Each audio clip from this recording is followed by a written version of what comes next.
Test, test, test, test, test. Does my voice sound weird?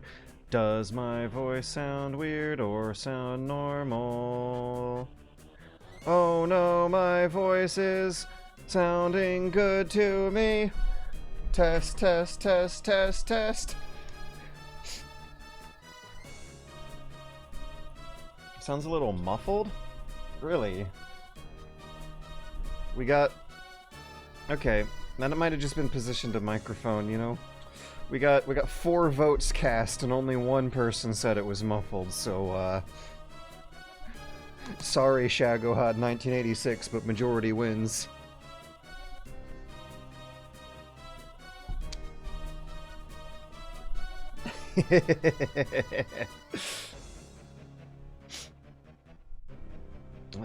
Sniffly this time. Democracy prevails.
Hello and welcome to a stream where George Weidman is gonna play the seminal hit AAA game of the year.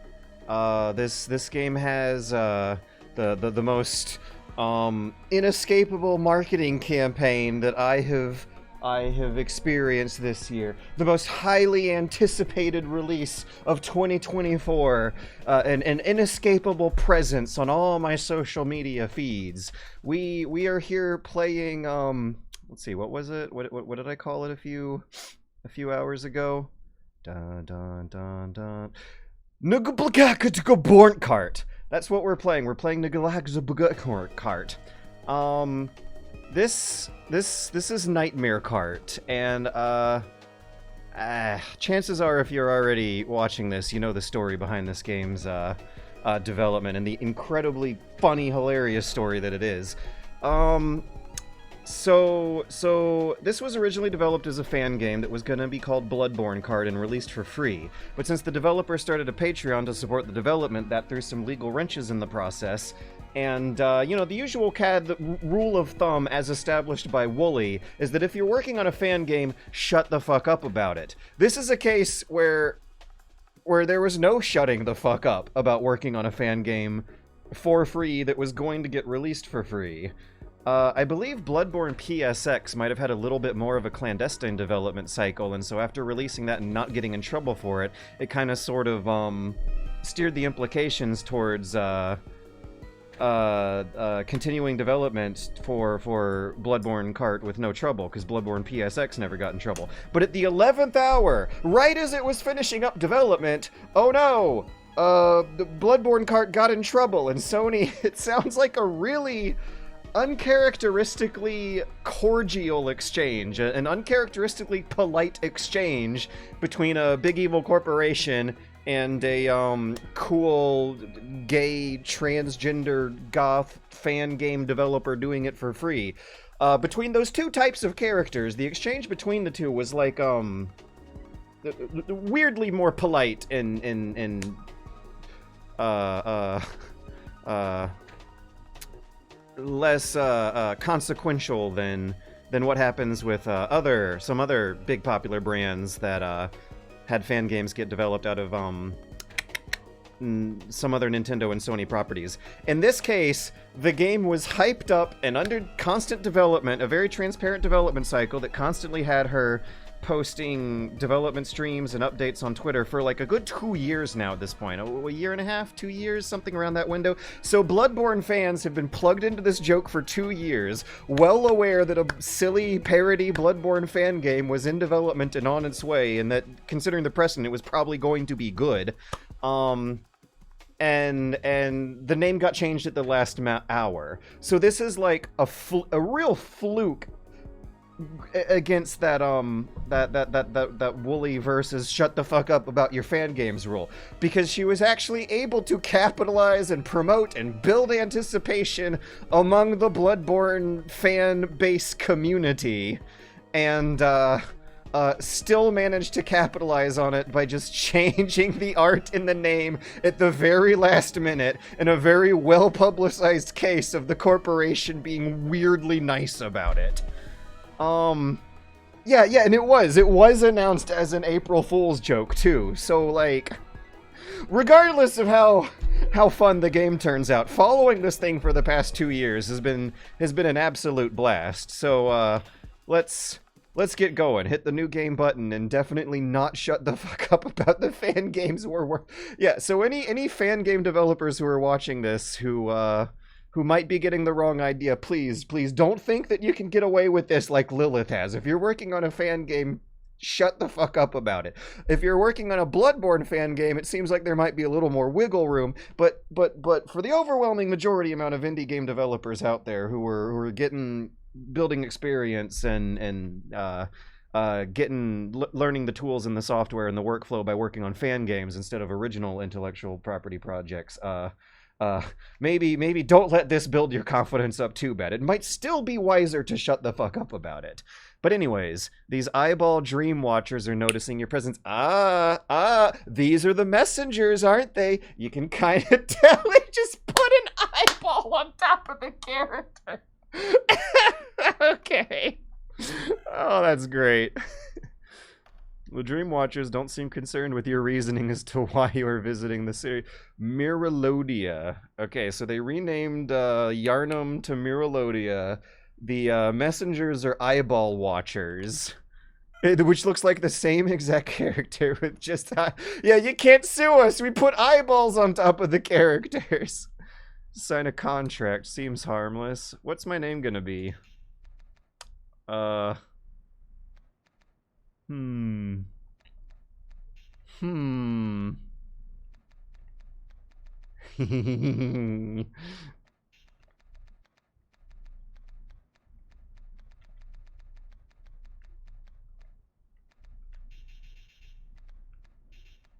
So we're gonna be a legally distinct Father Gascoigne by instead being Papa. Okay, I don't have quite the word character limit needed to be a legally distinct Father Gascoigne. So let's see, what's another legally distinct yeah, I got it. You know how you're the old man who gives you your weapons and equipment and sets you up with the upgrade workshop is called oh, what was my name? Gorman. So we're gonna be Gorman. Let's fucking go. The Dream Watchers want to know more. Ooh. Oh, it's just masculine and feminine. Okay, let's go. Voice 2, yeah. Gorgman. The Dream Watchers offer you mysterious keys. So it looks like the name Hunter wasn't quite so legally protected that they had to change them to Seekers or something. Stalker Kart or Stalker Motor. We still got Hunters, so not everything had a name change. Do I want more weight or handling? Isn't weight usually bad? What's the advantage of the motorcycle? Size is bigger, but handling is worse and weight is higher. It also seems a little weird that the cart is heavier than the motorcycle. When I close my eyes and picture, it seems like the cart would be the bigger vehicle with the more mass. Yeah, handling is better, weight is lower. Why does size matter? I suppose we'll find out. In either case, it looks like the cart might be the one they want you to learn the game with in the beginning. Oh no, I'm feeling drowsy. Weight probably helps in collisions. Oh yeah, no, that does make sense. Okay. A hunter must hunt. Don't remind me. I'm trying not to play Hunt Showdown. I spent a lot of my downtime over the past year just wasting copious amounts of time hunting with Hunt Showdown. I believe they got Susie Hunter to also do the voice of the doll there, which is... Oh, it might not be the doll. It could be the mannequin this time or something like that.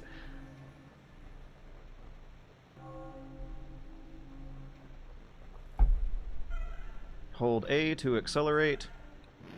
Oh, hey, Big Dick McCree. Big Uwu McCree, my bad, I'm sorry. Can you play Hunt after the 15th of August? I suppose. What's happening on the Ether Vials? Those would have been Blood Vials, okay. What's happening on the 15th of August, McCree? I wonder if D-pad or analog stick's gonna be better. Hold LB and... that's interesting. Mario Kart has it on the RB, so I'm gonna have to get used to that for a little while. Ooh, it feels kind of pretty tight. There's a, for a couple of those jumps, it looked like there might have been some, the character teleporting into the pose of a new animation, but... Yeah, the drifting feels surprisingly tight. I do feel like I have some pretty good control over the cart when holding that button down. Engine update, so system specs go up. Oh yeah, so the 15th of August is going to be the engine update, huh? July, got June, July, August. I got 3 months to fix my old gaming computer and prepare for that Hunt Showdown engine update. Maybe it's more akin to Crash Team Racing. I never played Crash Team Racing. I think I have to, like, complete a drifting tutorial here. Yeah, there we go. Longer drifts will generate ether vials. Okie dokie. So... I get boosts from doing drifts. Why is my health meter so low, though? Hold A and B, and then left and right to power brake. Power braking is the fastest way to turn. You can even turn in place. So if I, like, power brake into 180 degrees and then start mashing the boost, I can change directions quickly. Press LB after a jump to do a trick. Whee! Oh, oops, missed the second one. Tricks will generate ether vials. Okay, so drifting and tricks gives you boosts. Why do I have my health meter at, like, 60% or something? Ooh, that felt good. Drive through white flare to receive a power-up. Oh yeah, there's bound to be some fun surprises here. So this looks like a dynamite sort of thing? What was that? It wasn't dynamite, it was something else.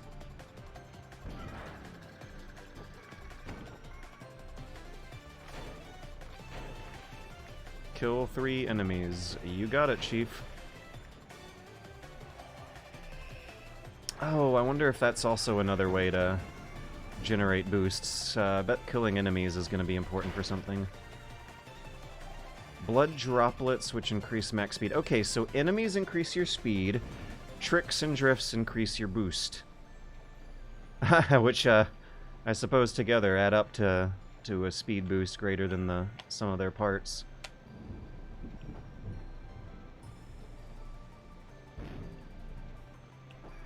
I might want to rebind drifting to RB, though, just because that's what I'm more used to. What just happened? Did I get hit by the little bat thing?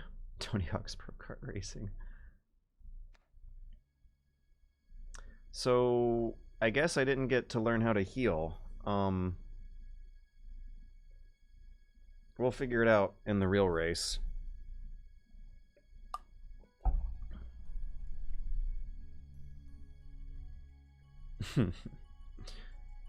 We got Gorman and the mannequin there, hanging out in the Hunter's realm. Yeah, that's our legally distinct Gurman and doll hanging out in the Hunter's dream. Rocket Dream Circuit. Match type is race. Checking memory card? Come on. There's not a memory card in here. It's a hard drive, you goober. I can't believe there was such a egregious factual error. We need to issue a correction right now. Pack of vials. Ether. Wait. The ether vials give you boost. Herman!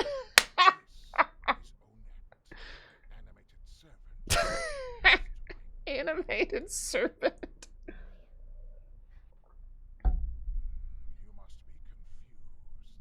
Let's bring volume up a little bit. Oh no, the sound's getting muted when we're losing focus. Yeah, go out and hunt a few beasts. I hope someone got fired for that blunder. Really pushing the Game Boy Color to the limit. Pocket Dream Circuit.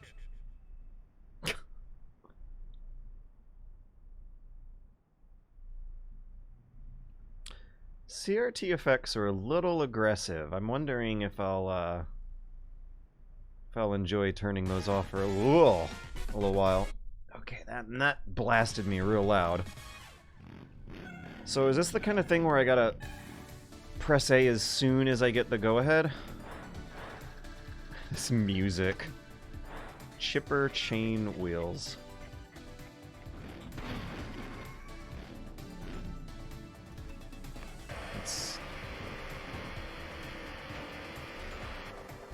It seemed like a speed boost power-up. We have boost pads, too. What do the skeletons do? Yeah, fuck, get out of the way.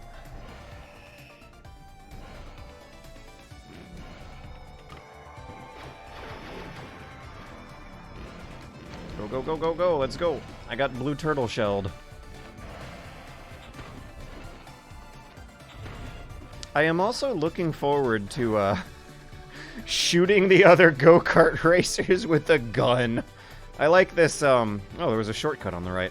I like this deconstruction of the Mario Kart turtle shell business going on. You just shoot him with a gun instead.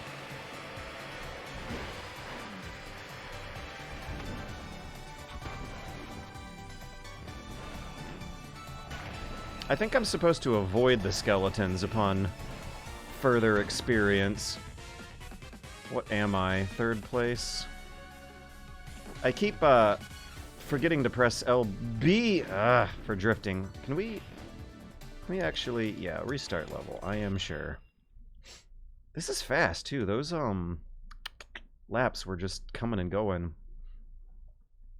Something like 50 seconds per lap there.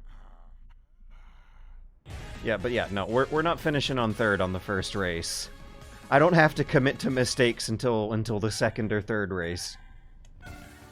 I'm trying to press the accelerator as soon as the little messenger boy counts down to 3. I'm wondering what the timing is to hard confirm whether or not I would be getting a speed boost from that. But yeah, the Mario Kart muscle memory in me is real strong right now. I keep feeling tempted to press X, or RB to drift instead of LB. RB is the shoot button. You shoot people with guns in this game, so we're operating by, like, it seems like first-person shooter control scheme logic is the idea with that one. Maybe I should bind... Oh, and RT and LT are the cameras. Okay. I think I'm gonna give it... I'm gonna experiment. Gotta remember that shortcut's there. I gotta experiment with, changing the controller binding scheme to swap LB and RB. I might like it better that way.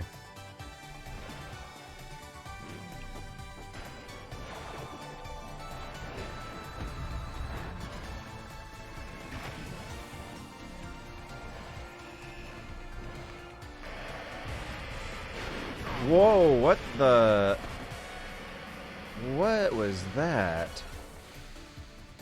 Okay, at least I'm in first, though. Blood droplets retrieved. Is that a heal? I took a lot of damage.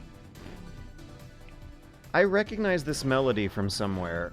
This music is inspired by something I've consumed before, but I can't quite place it. Dun, dun, dun, dun, dun. Viewers in the Twitch chat, let me know what music this sounds like. Support your favorite Twitch streamer, but let me know what the music sounds like.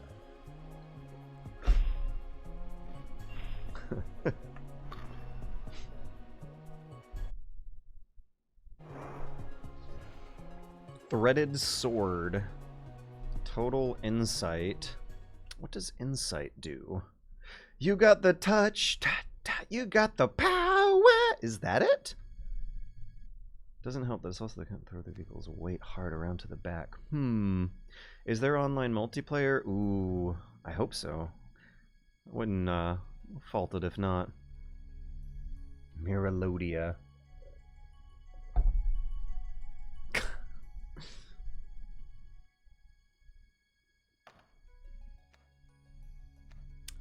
I wonder what the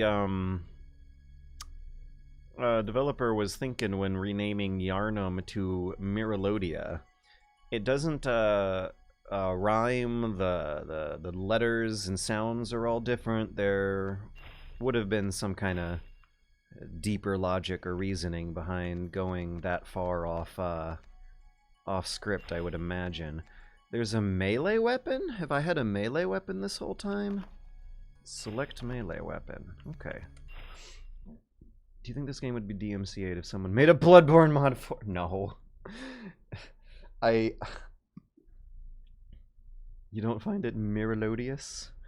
I don't think that DMCA claims for mods are something that's gonna really be a lasting, permanent trend. It really seems like a kind of fluke that just happened, this year and might not be happening again next year and later on. I remember... when the music gets quiet, I'll start talking. I remember a pretty funny blog post from Landon Podlowski, the developer of Duck Game, made a pretty funny blog post about how, Adult Swim Games was delisting games from the store, and his negotiating deal that he had with them earlier would have required him to take it off the store if they asked. However, what he totally could do afterwards is just make Duck Game 2 with all the same assets as the original game. Maybe release it in a separate pack and call them like Duck Game Classic or something.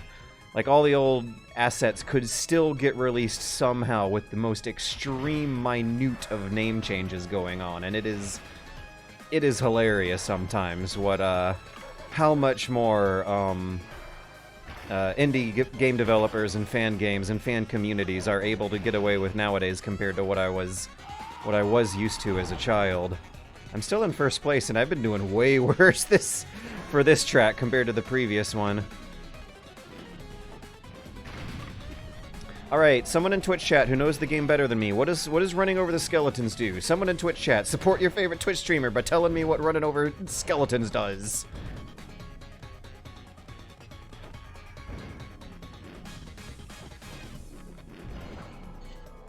Oh no, I'm about to get blown up or something. Good thing it's happening while I'm on top of a speed boost pad, but damn, that put me out of commission for a good long while.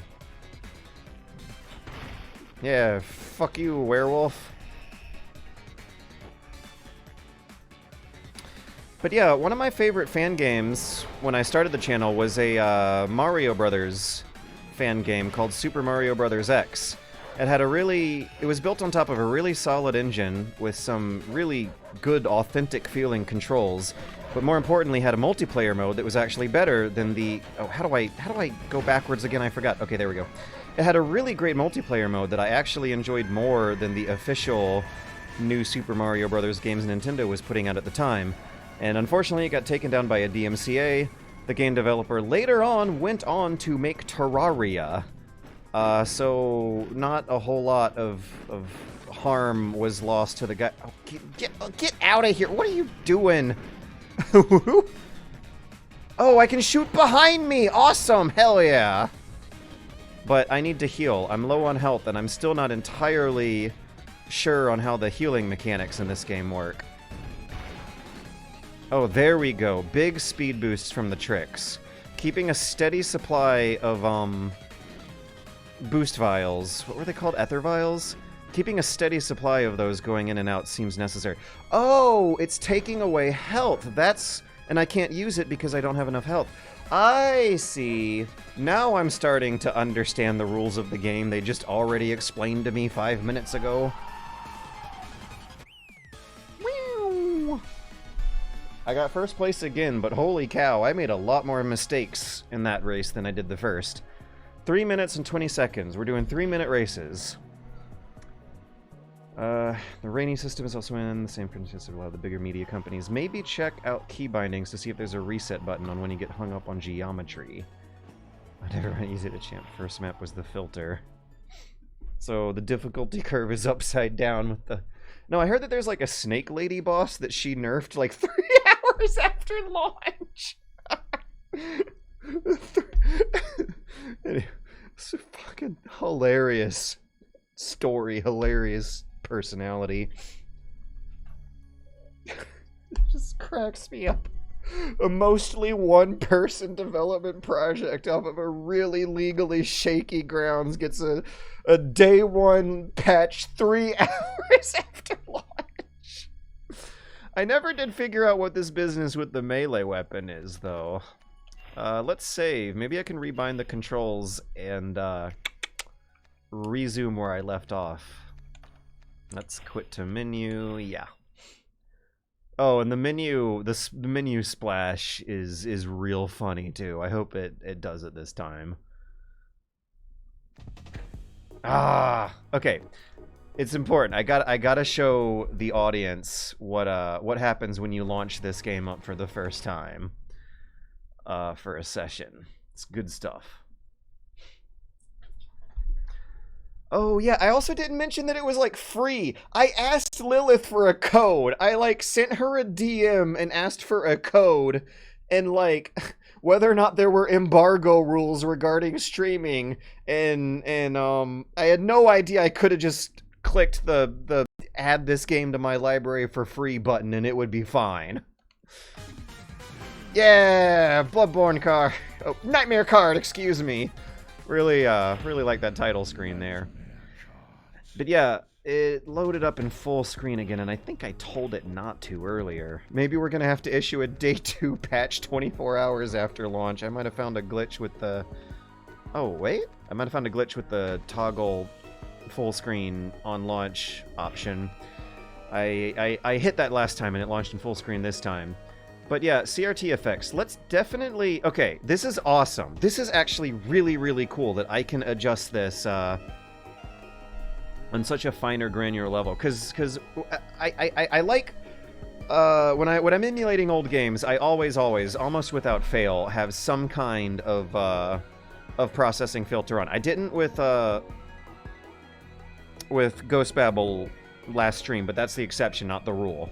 Most of the time, there's going to be some kind of filter on, because when you were playing those games on a CRT, they were meant to be played through a layer of scan lines and phosphorescence going together. It's kind of like a free anti-aliasing almost.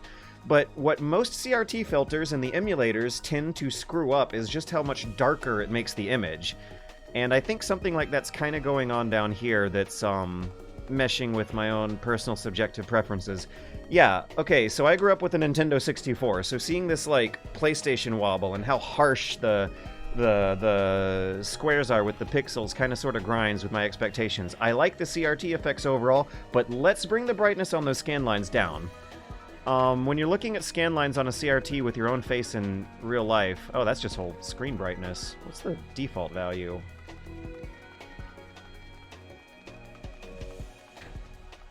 Signal offset. Let's be a little more subtle with that jittering. So higher values look more subtle, lower values look more intense. Lower values for this one are more subtle, higher values are more intense. Yeah, subtlety. Subtlety! Subtlety, people! Concentrate, phosphor, yeah, let's make this a little more subtle. But it's the scan line brightness or opacity I want to be changing. Odd line? What is an odd line? Never heard that one before. Okay, we're adjusting brightness. Higher values are darker, lower values are brighter. Can I go in the negatives? No. What is an odd line? I see. Now that it's right in my face, I get it. There's a lot more going on than just vertical lines on the screen. Scan line count. Let's make them higher. The higher that is, the smaller they get. I want subtlety. I don't want to see the scan lines. I want to be able to ignore them. Hey! Alright.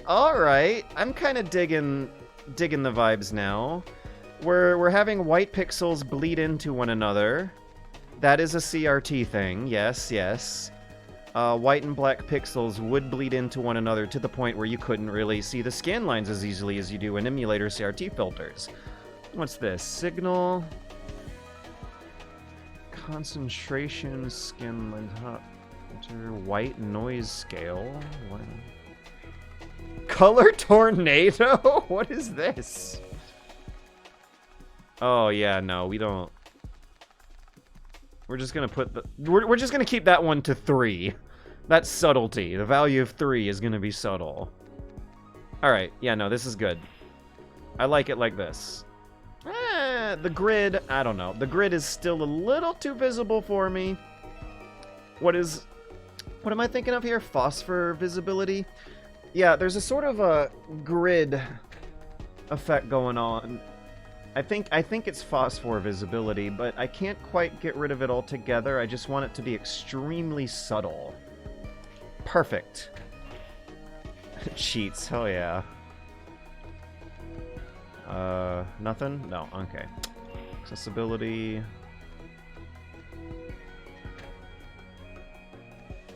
What is... Ooh, toggle acceleration, that's interesting.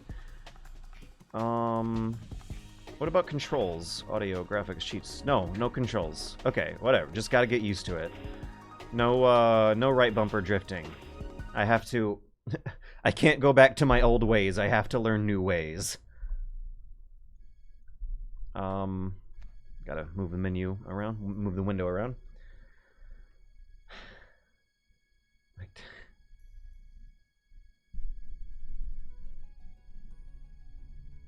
RVTH. That same issue playing. Some grace, please. Shouldn't scan lines be... RVTH. Is that actually Lilith? Hello, I'm the developer of this game, and all your feedback is highly valued.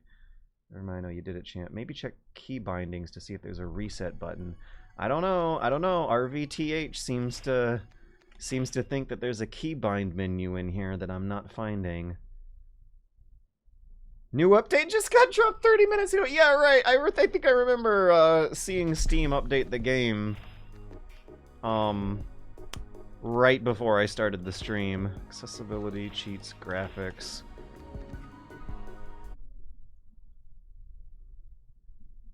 try Yag. Yag. We gotta laugh. What does that mean? Yag. So, is that how I unlock the Fursona character?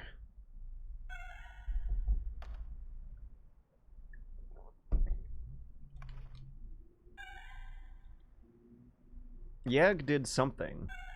Not entirely sure what at the moment.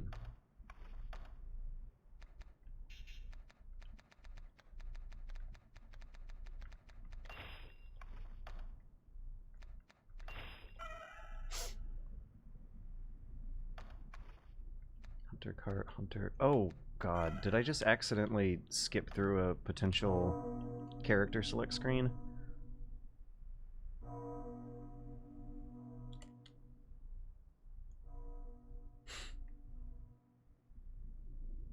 I don't think there was a character select screen, come to think of it. Maybe I should hit the free play option to see if I unlocked her. So, the nightmare begins again.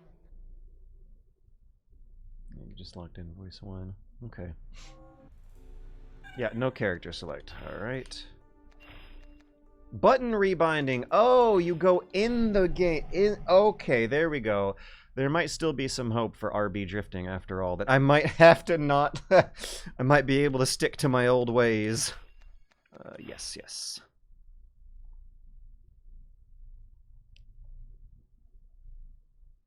Come on, come on, come on.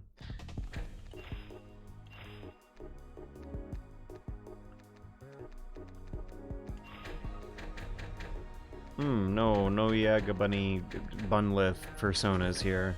So what did Yag do? What did the cheat that I typed in?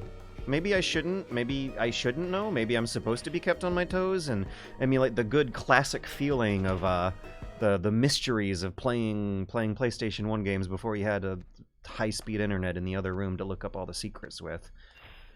I want to figure out how to use that sword. Some grace, please. But once I'm in the match, I'm going to try rebinding controls over to get RB drifting and LB shooting going on. Miralodian Sewer Arena. Team Bloodbath. Defeat the... Oh, we're doing a battle. Neat.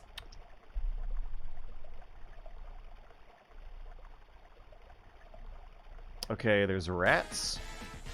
Love the water. Love the skeleton man.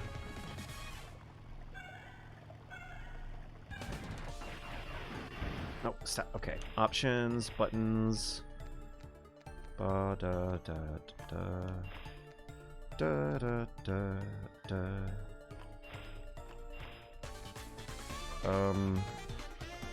There's two. How do I get only one button? I've got both buttons bound to both functions. How do I clear it out? No! I'm ruining everything here. Every button on the controller is the drift button now. Oh boy. Oh boy. Oops, I'll drift. No, I want default controls. Default! What am I? Oh, XX, there it is. I have to get rid of each one at a time, too. Okay. RB drift, LB power. There we go. We got it. We're back in action, baby. Yeah. Boom. Oh yeah, there we go. That is not grinding against my muscle memory anymore. Childhood formative memories of playing Mario Kart are now something I can comfortably call back on for playing Nightmare Kart. Oh, so melee weapon is an upgrade you pick up from the white blobs, and the oh yeah, that feels a lot more natural to my muscle memory sensibilities now. I also appreciate the fact that when I slam into that wall I'm not expecting to hit, it just accelerates me immediately back in the other direction at the same speed. Blood droplets, what do these do? Let's find out. Oh, like a mine or something. Banana pill, that's what they are. Banana pill, excuse me. My brain is all banana pilled right now. Kaboom! Hey, fuck you, get out of here. These weapons feel good.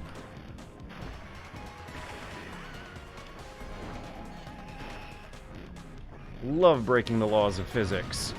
Yeah, I don't see a spring, but it's acting like I'm slamming into a spring.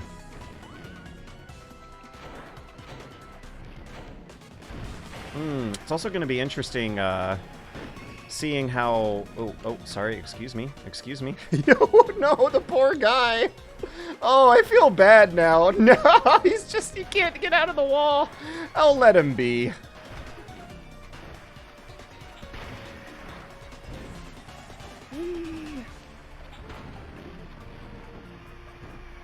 Is that a sniper rifle? 30 seconds remaining. Love the chiller font. Love the fact that it's melting down the screen. Awesome. Beautiful. Beautiful. Love it. Love it.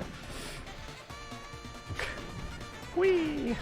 Okay, chipper chain wheels, I'm not quite sure I completely understand. I get a big speed boost, and then some very intense changes of camera angles happen.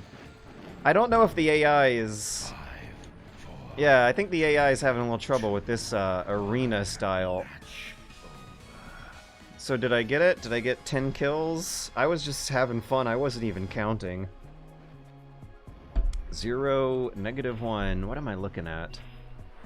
Total insight.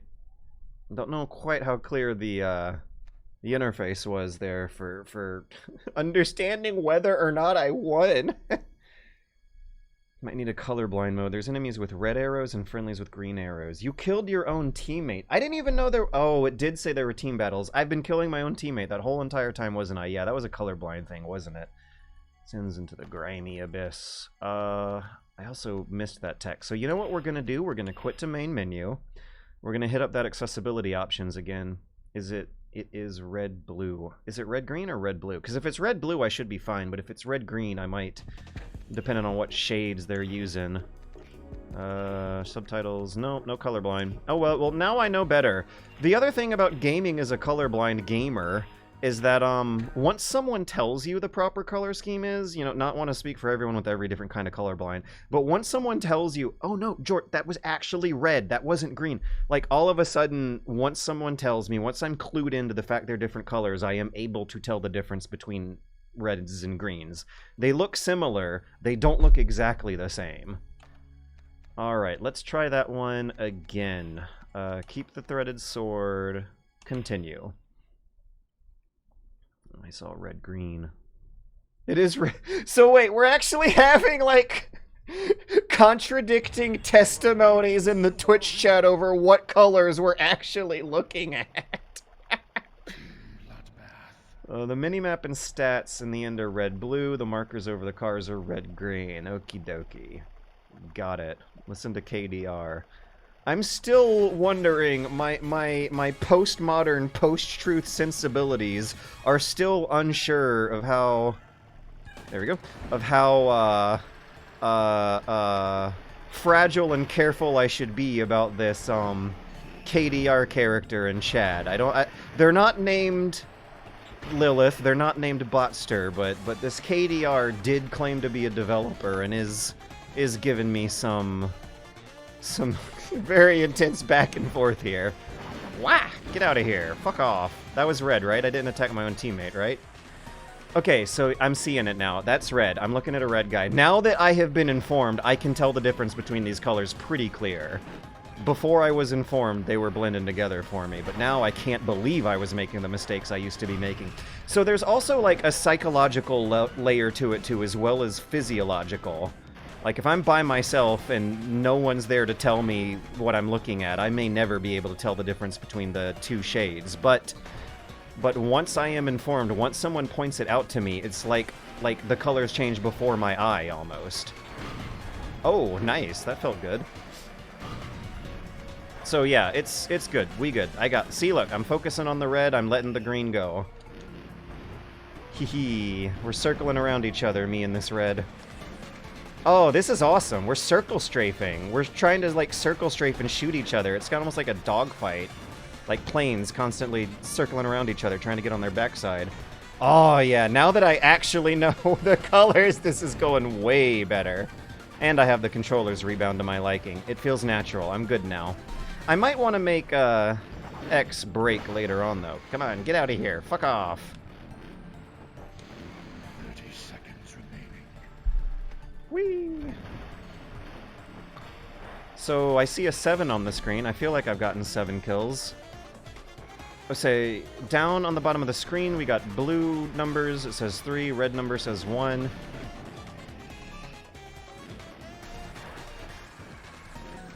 Gosh, that drifting does feel pretty good. 5, 4, 3, 2, 1. Match over. So I think we're in the lead, but I don't know if I got actually 10 kills in total. I'm gonna tell you skill issue. This seems legit hard. I don't know. That first race, AI slamming into the wall. That first race was a little tricky, but the rest of it's been pretty easy. The hunter emerges from their scrape in the cesspit and steals into the Angel Graveyards, grounds located on the city outskirts, named after great beings of worship.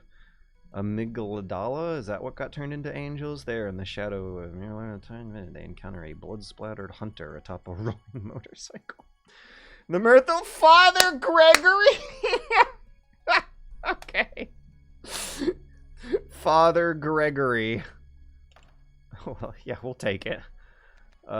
This is a special match. Oh, I can extend the description. That would help.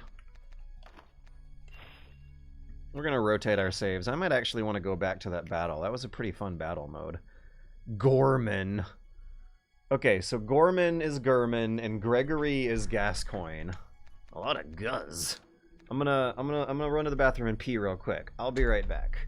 This is also fun. I'm having AI was fixed in an update if you're not on the latest build. Okay, actually, I'm not actually gonna run off to the bathroom and go back. I'm just gonna close the game for a few minutes while I'm in the bathroom and see if Steam starts auto-updating it to the latest build. Because these builds are coming out by the hour, as mentioned earlier. Alright, yeah, I'll be back in 1, 2 minutes, 30 seconds, 3 seconds, a millennia.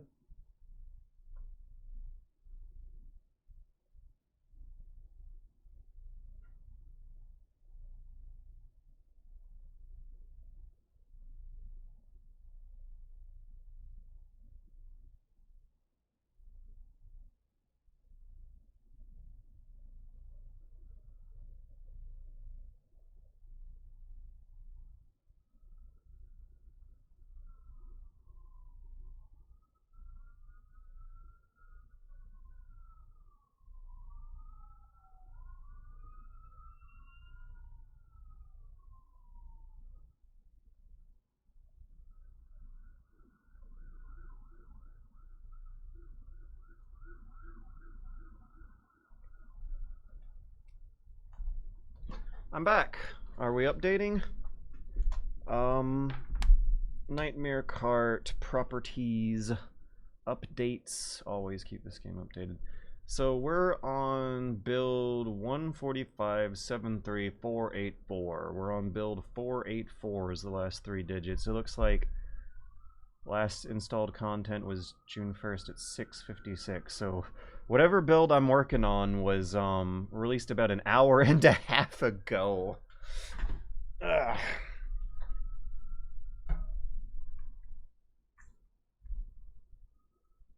I do think, okay, yeah, this is, I think I have found a bug regarding the game launching in full screen. Options, graphics, start game in full screen, off. I am definitely looking at that. That option was set to off and it's still launching in full screen. Very minor non-issue in the grand scheme of things, but since this build and release is brand new, and if the word gets around after watching this, the developer should know that. Should be informed. I washed my... Come on. The snarls of filthy beasts. Beasts who must be hunted. Beasts Are we just gonna It's only a matter of time. slaughter the beasts in this race? Oh my gosh, this is like following the narrative design of Bloodborne itself, right? We were in the sewers for a little while, now we're fighting Father Gascoigne. The beginning 2 races were city streets. Catch Father Gregory. Okay. Gregory! Oh my god, the music is so fun, too. Get over here.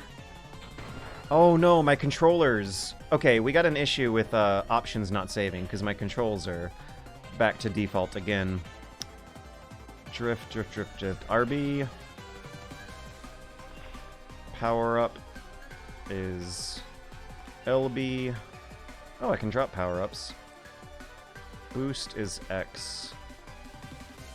You know, let's call back on my F-Zero GX muscle memory and set that to Y and see how I like that. We'll keep the camera controls the same. Oh, we have a horn.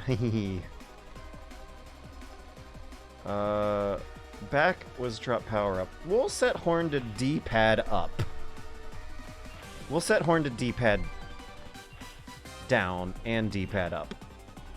I might still want to use some D-pad steering every now and then. And brake, I wanted to change to... What? I wanted to change to... What is that? I'm pressing the X button. There we go. Right. Accelerate is A, brake is X, boost is Y. Does B do anything? Maybe I should use B for the horn instead of the D-pad, because I might want to use that D-pad steering. Power brake.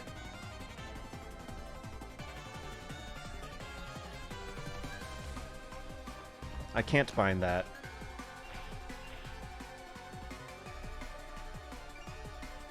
Alright. Yeah, we'll see how a more F-Zero style control scheme works for me.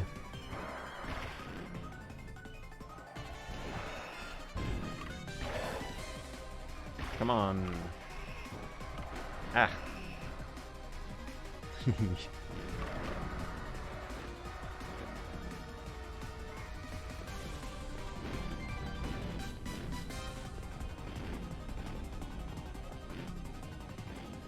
Why can't I boost? It says I have a boost vial, but wasn't letting me.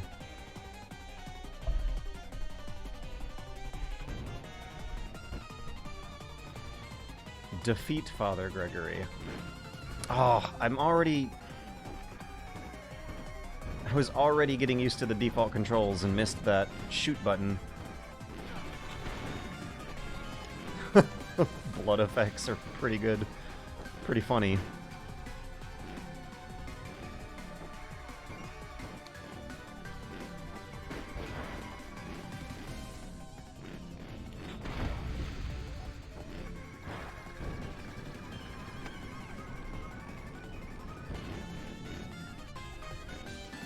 So, there was some... There we go. Way to quickly turn around and... There we go. Yeah! I'm remembering how to do 180s.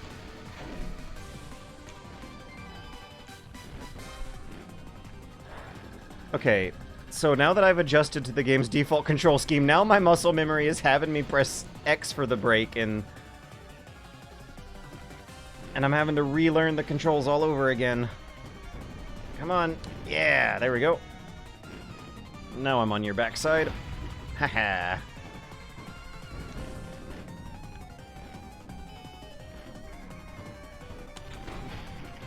Ooh, that was smooth.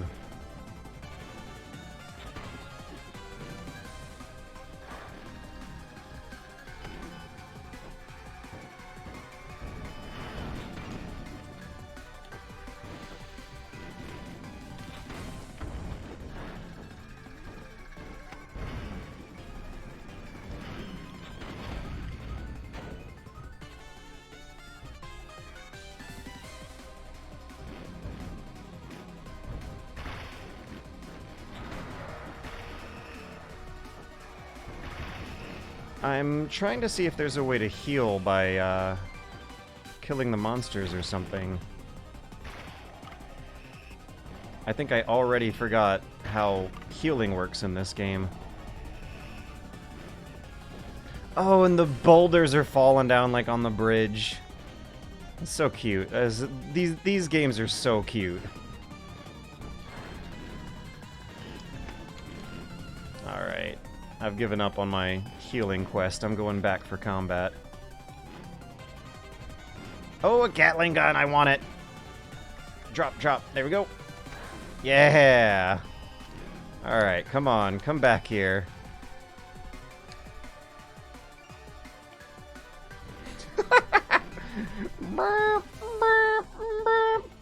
Come on, Gregory. Go down the ramp. Race your go-kart into my sightline. We got some, like, tactical Rainbow Six pie-slicing go-kart racing action here. Heals are a pickup. Okay.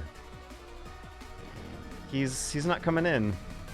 Let's see if I can circle around and go to him instead of him coming to me, then. Oh, he must be far away.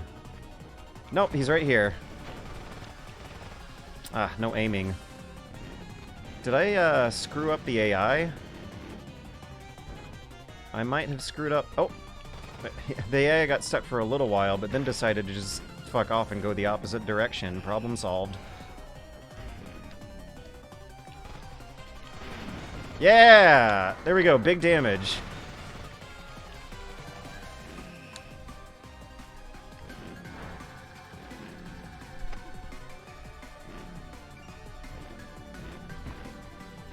Oh no!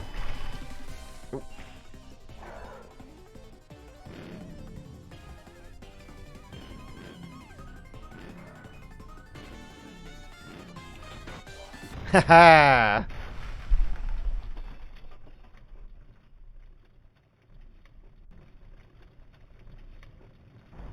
I don't know if the AI was properly working as intended, though, but it still felt really interesting and...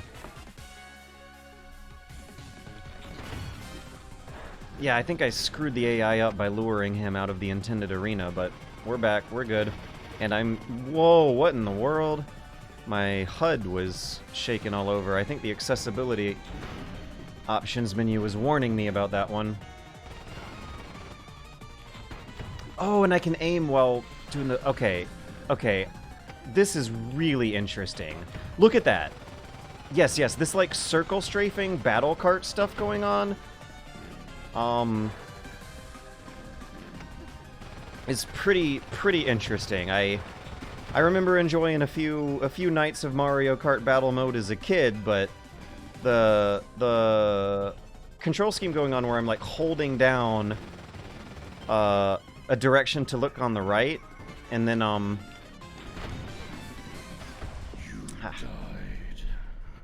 I don't remember circle strafing my opponents in Mario Kart's battle mode. This feels a little new.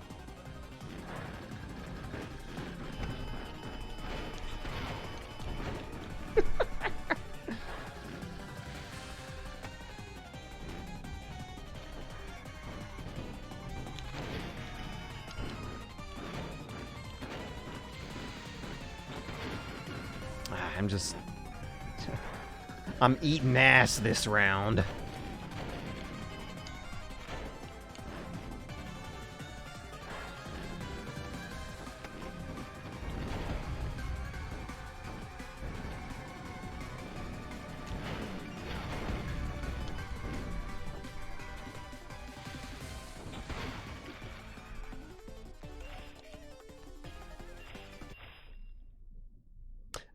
Wait a second, I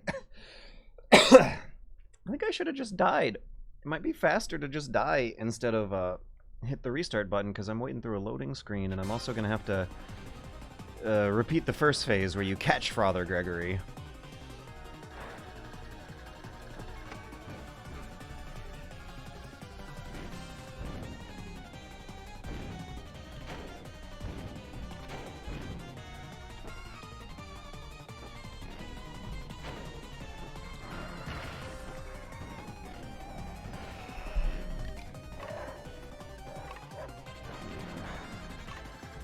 The skeletons are making xylophone noises. We have hard confirm on xylophone-like noises emanating from the skeletons.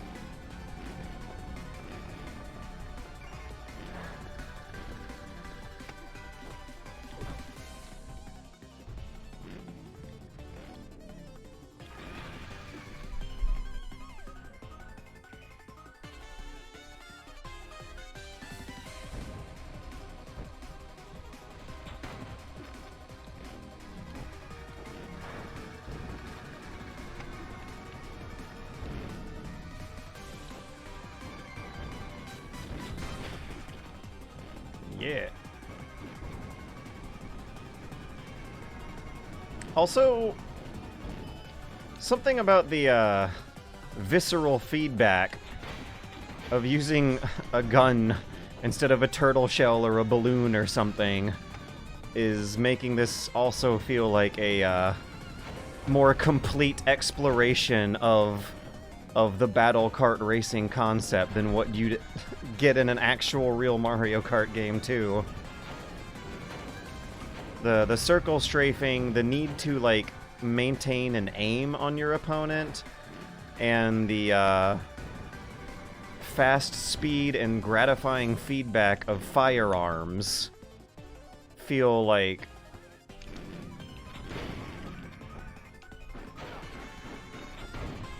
an adequate evolution of the concept she is exploring here.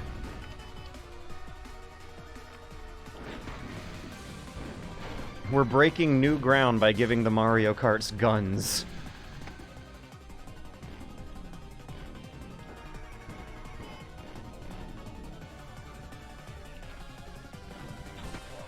Hehehe. I also like that you can hold the shoot button down and then let go once you're close. I'm getting the hang of it, and it feels good. It feels really good. The rally system is in, but I don't know how it works. Maybe you'd like Twisted Metal. I did play a lot of Twisted Metal as a kid, but Twisted Metal is like exclusively battle mode. I don't remember there being a element of randomization to choosing your weapon either.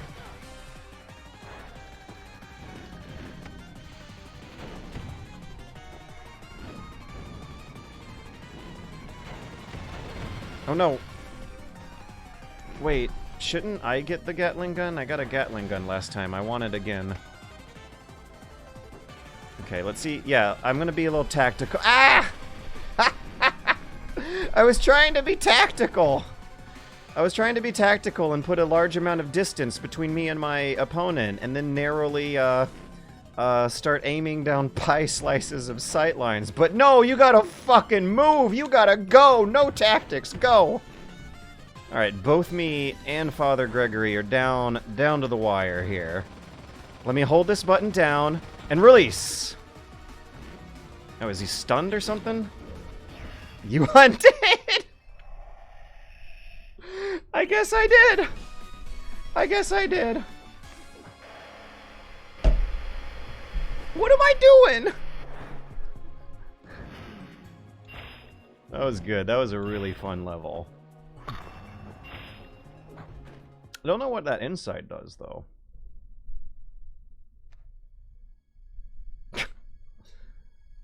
Having bested Father Gregory, the hunter becomes privy to a shred of insight. Their newfound knowledge illuminates the path forward. The truth of this nightmare, and the means to escape it, lies in the old clock tower just beyond a fetid din of slithering serpents, the Forbidden Forest.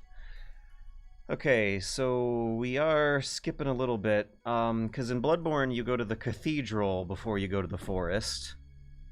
You fight Father Gascoigne, that opens the path to fight Vicar Amelia at the cathedral. Then you open the path to the forest down below. So I guess we don't get a level, I'm sticking with the cart. Ooh, that sounds fun. Crescent Axe. So I'm guessing we're not going to get a Vicar Amelia type boss battle. Let's see, I remember there being snake-headed people. Big pigs are in the forest, too. The Guardians of Yharnam are the boss of the forest. And then you go to the, like, haunted college academy that got teleported into the middle of the woods with the moon pool. So, let's see how closely we follow that progression. We're back to racing mode. How's Nightmare Kart? Hey, Token. It's pretty great. So far, I think the only, like, hard issue I've encountered is some glitches with the options resetting when you launch the executable again, but other than that, I really like the feel of this game. I love the aesthetics and the concept. I'm having a good time. Also, it's free. That's hilarious. More Patreon-supported free game development, please. I hope... I don't have high hopes, but I do hope that this is a model that can last. The salary for that kind of business is just absolute bottom of the barrel, but at least you can buy groceries doing it.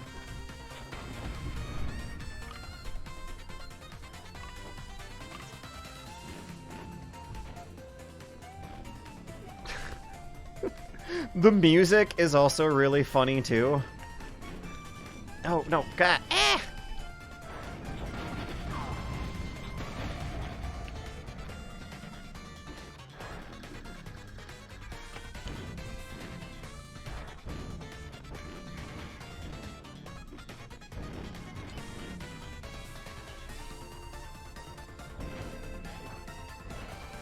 What is... This is a little interesting. We're, like, platforming. Those might be associated with the, rafters that you drop down in the Cathedral Ward to get to, what was it, Lower Yarnum? It's also real fun using your brain to place the references and which areas of these tracks are associated with which levels in Bloodborne. That's adding an extra layer of fun to the game.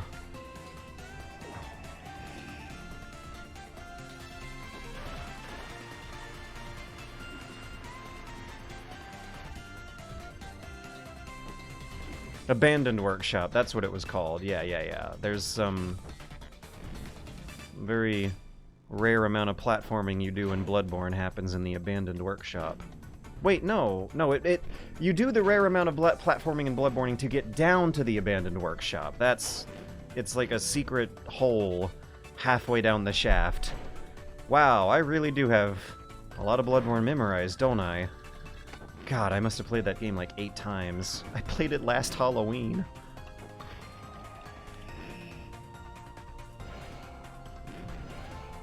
There might be some hidden shortcuts in this, little platforming-like section here. I also wonder how you avoid smacking into walls on those 90-degree turns. How is that supposed to be avoided? My finger accidentally hit the B button instead of the X button. Okay, I'm rebinding B to braking. Brake, reverse, B. It's gonna be X and B. You know what? Horn is gonna be X. We're reversing the braking controls. Horn. X. Let's go. There we go. Yep, horn is X. The Molotov cocktail mines or the banana peels. Transfuser. Oh, is this a temporary invincibility? My second, first. Okay, sometimes I can boost, sometimes I can't. I'm not entirely sure. Why can't I boost right now? I press the boost button, the vials flash at me. I have 4 of those vials. Is it the final lap thing? Do they not want you using the boost on your final lap or something like that? You need 5 vials. Okay, that explains it. Also, can I hold up to throw the banana peel forward? No, doesn't look like it. Unless I had the controllers bound poorly. So, I have to do a trick. Yeah.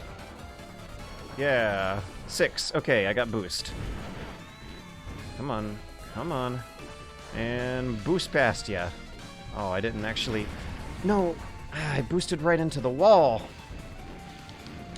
Oh, yeah! Did you guys see that? Did you guys see how close that was? How it came down to the two of us, like, hitting a dead stop and then trying to 90-degree turn around each other. This is good. This is good kart racing. That was awesome. You did a good job, Lilith. You did a good job making Nightmare Kart. Lost deep in the forest, the hunter aimlessly roams. In their fear, they make a dreadful revelation. The serpents have started to speak. Huh. Good. Blue team. Okay. Yeah, no, the kart racing is strong. The interface, I think, is a little weaker than just how well executed the kart racing is going on. I'm having some troubles interpreting rules, how controls and the game logic are working, but when I figure it out, it feels good and has like really great neck and neck moments like that.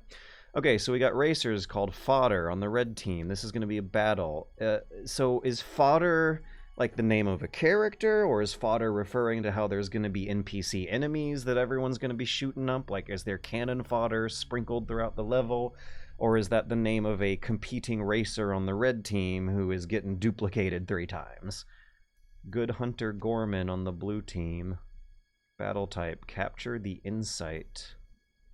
So it's going to be like a capture the flag sort of thing. When you've got a solid lead and then get second place at the last moment, the guy who kept slamming into walls. Yeah, I have seen the AI screw up. I have seen the AI screw up every now and then, but you know what? In the heat of the excitement I was feeling just then, I immediately forgot all of that. Oh, these are the Guardians.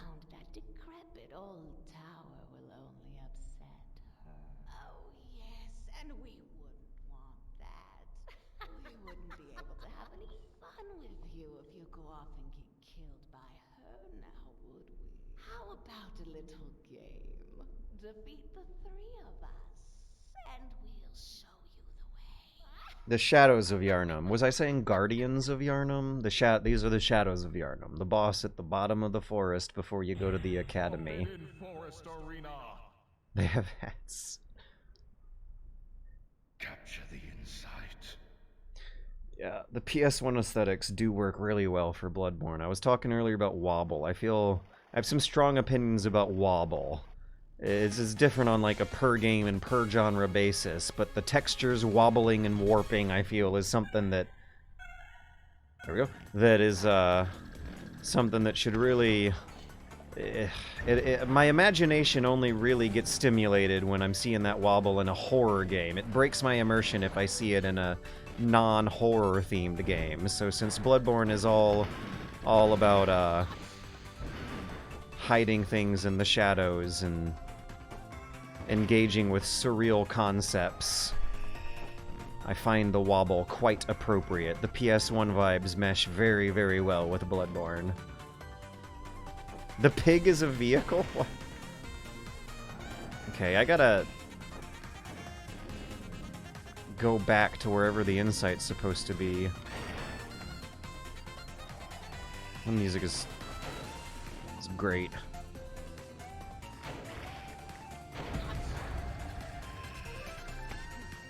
Alright, grab it. I'm gonna grab it. Oh! I'm gonna turn really sharp and... What is the... What is that glowing red thing? Oh, and the level's kinda non-linear? Once again, this is interesting. There are surprisingly interesting ideas getting explored here. Okay, so the red glowy thing is a goal. You bring... Okay, it's like capture the flag, and that's the capture point. Return to goal to score. Alright, now where is the goal?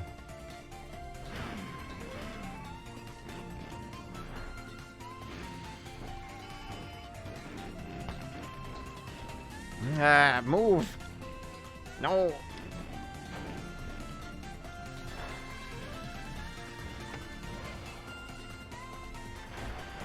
Ha!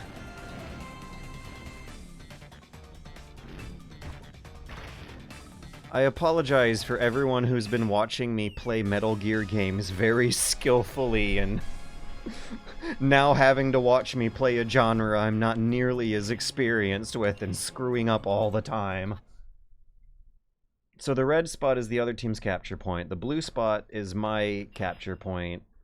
And I need to quit forgetting where the brake button on the controller is. And I need to remember to drift more.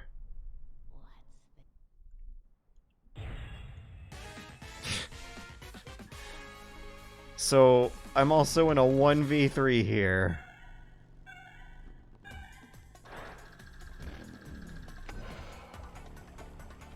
I think this might have been the Snake Lady boss that got nerfed 3 hours after launch.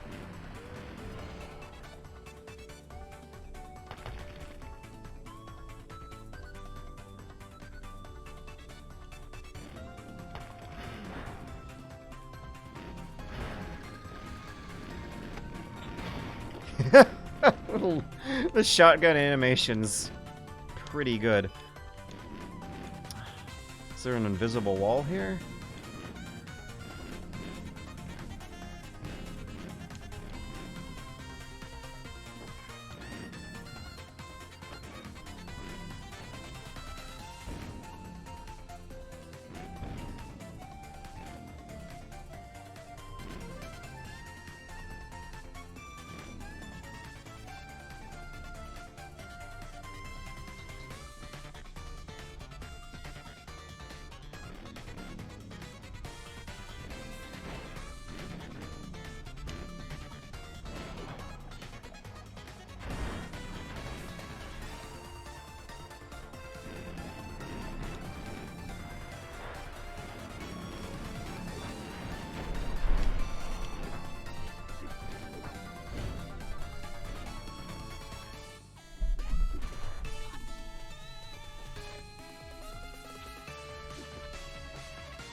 I respawn though, don't I?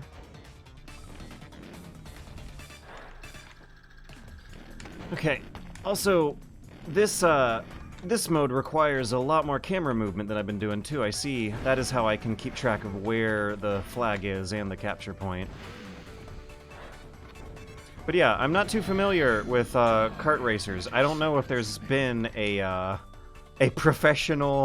professionally made, like, real kart racing game by a big company that has this style of capture the flag modes going on. Oh my gosh, what is happening to me?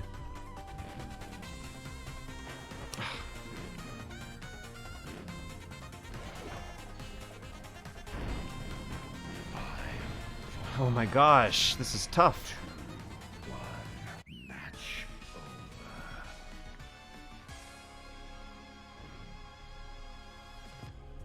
I love that you can do tricks. You have to do tricks. It's not just vanity. Like, that's how you refill your boost. So, like, there's some Tony Hawk Pro Skater going on in there, too.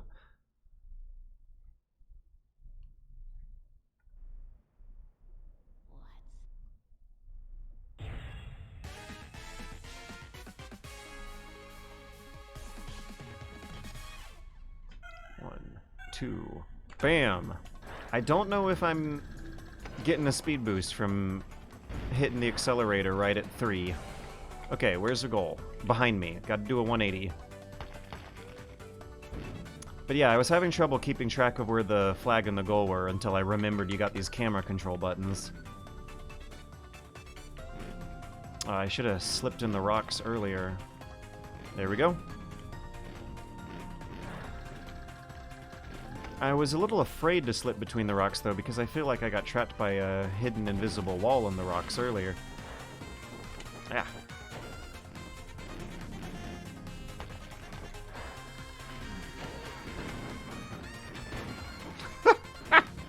Just seeing your character, like, point a shotgun off the side of the...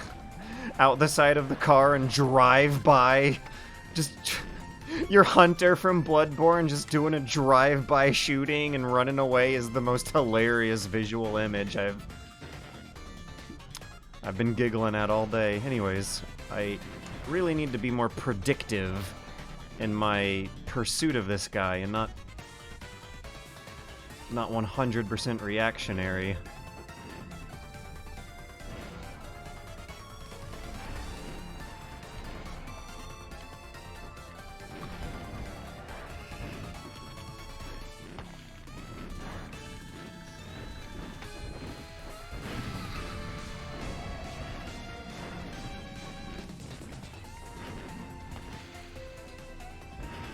Yeah, and the last races, the AI were getting, like, trapped on the walls and just absolutely eating shit, and now this time they are kicking ass.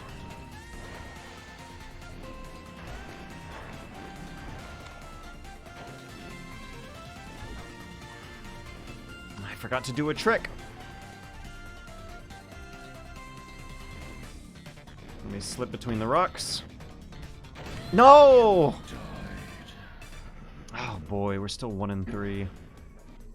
It's just like whoever has the most after 3 minutes is the score, the victory win condition, right? 30 seconds remaining. I don't got this. Let's restart. Rubber banding. I don't know if you can call it rubber band AI in this case, because we're not really having a race. We're having a capture the flag map. Yeah, we're playing capture the flag, but inside vehicles that can only go in one direction and need to do 3-point turns if you want to turn around. Welcome to the stream, Raffles. Sorry that you had to watch some advertisements.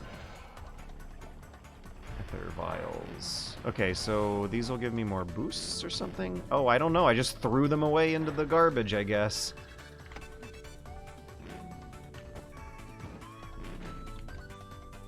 I'm still having trouble nailing the muscle memory of those 180-degree quick turnarounds.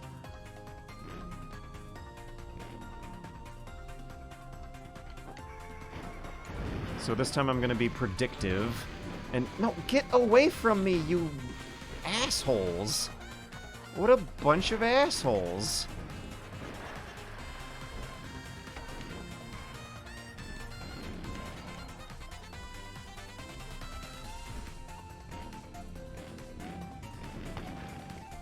Restarting.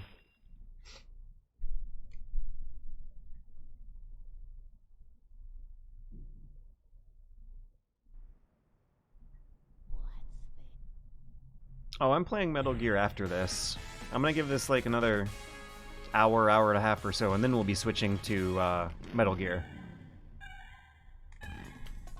Okay, that time I pressed the accelerator shortly after the third chime was heard, and I did not see it make any kind of big difference. I'm wondering if I should just stop worrying about timing up the accelerator with the countdown. So is slipping behind the rocks a good or a bad thing for when I'm rushing to the goal with the insight? I would assume it would be a good thing because I've got more cover from, I'm less exposed to the enemy's gunfire.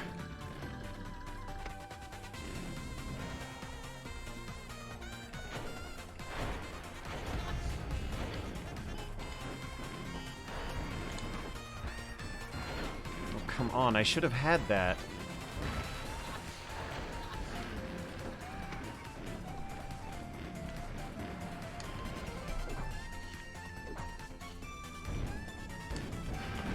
Yeah!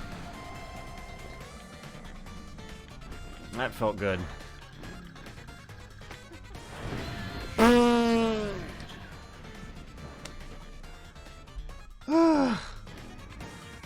No, I am not grabbing the insight. I am going for the insight. Wait, yeah, here it is. And so, my goal is this way, so let's not just take the first ramp in front of me. Oh, come on, come on. Insight dropped. Why? I accidentally dropped the insight somehow. I pressed the wrong button in the panic. Come on, come on. Oh!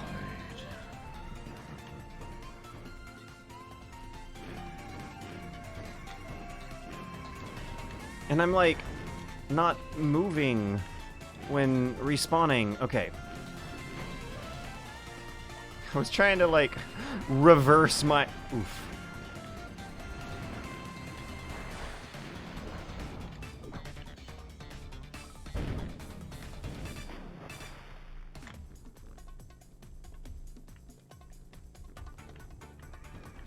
Oh no, get away, get away. No, stop shooting, stop shooting. 30 seconds. Oh no! I'm still in the lead though, I'm still in the lead.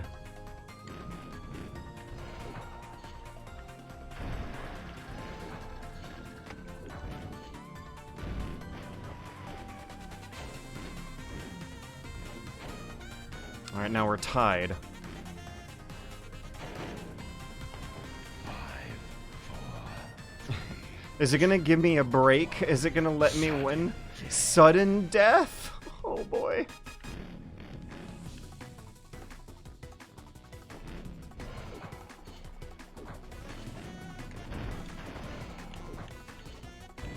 Ah! Wait, no, no, no. Ah. Let's do this.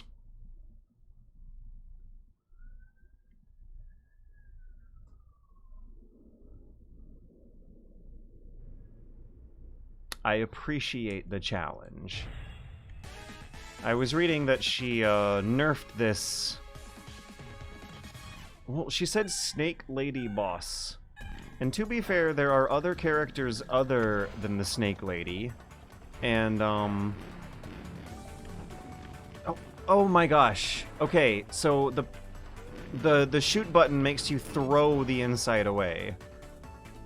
I was trying to shoot bad guys earlier, but I accidentally threw my flag out of the way from pressing the button. Alright, now I know. Now I know better.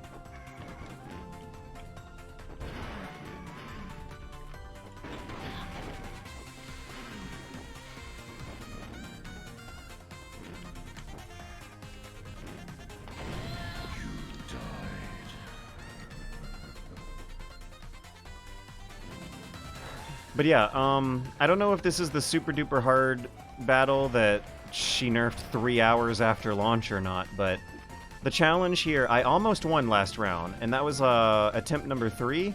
So, oh, I didn't know I could do that. I thought it was gonna just let me pass through and still hold it and not give them a point. I don't know if this is the super duper hard level that they nerfed or not, but almost winning on the 3rd attempt. I'm fine. That's like nicely tuned to my level of patience. This is fine. It's gonna feel real good to beat this, and that's the important part of the nature of hitting a sudden wall of difficulty. Wait, do I have it? Or insight reset? Oh my gosh. I'm still struggling with the controls every now and then. I am sometimes pressing the trick button when I meant to press the shoot button, and also vice versa.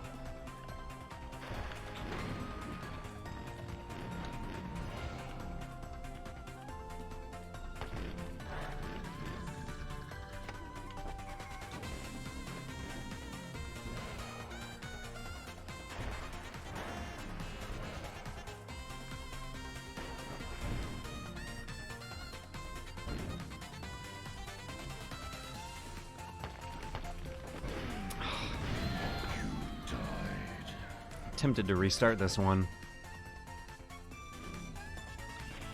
I'll give it a few more seconds. No, restarting. Okay, I really have to pay attention and concentrate and try. I got this.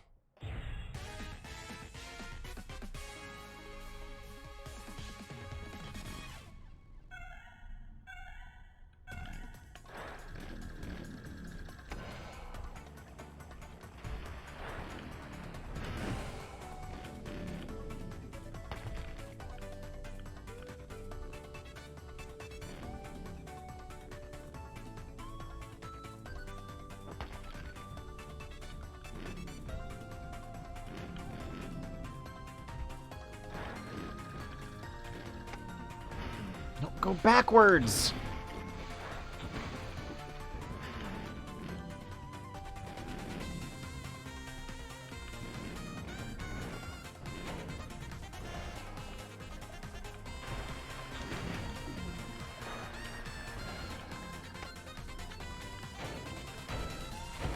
Hee. Where did it go? Come on. Stop. Don't grab it. Let me grab it. Ah, I'm stuck on the geometry again!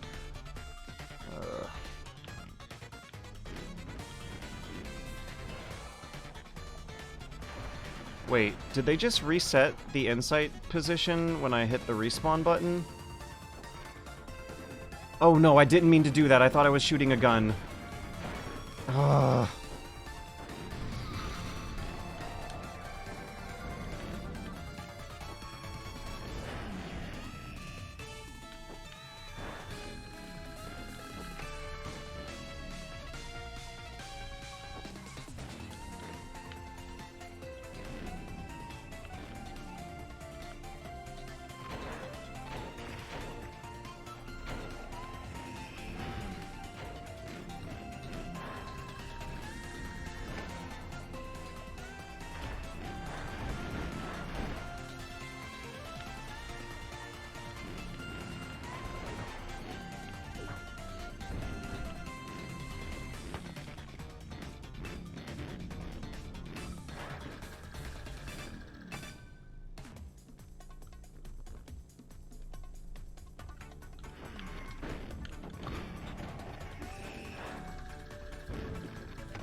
Oh boy.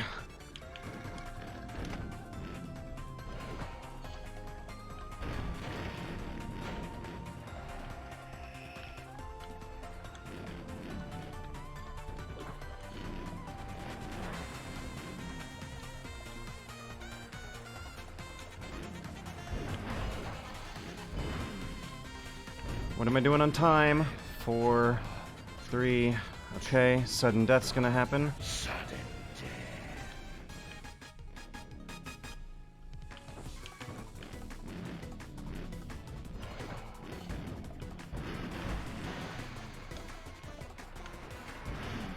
Ooh. Ah, no, no. Died. I had to fight that guy in the movements. Ah!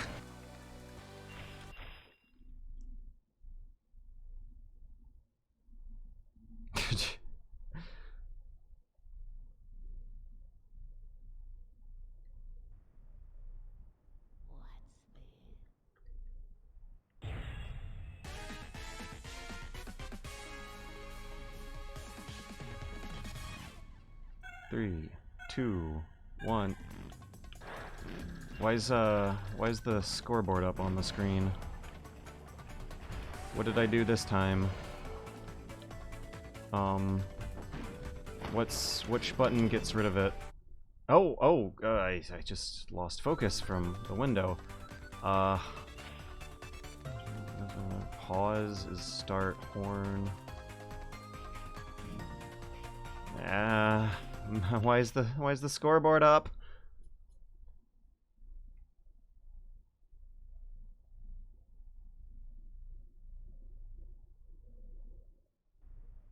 Yeah, maybe I should actually pay more attention to killing the enemies.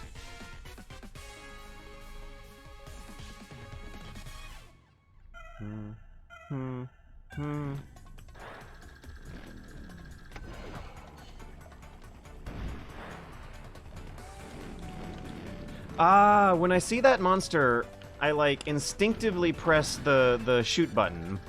And it's bad muscle memory because when you have the flag, it makes you throw the flag. But I also want to shoot the monster.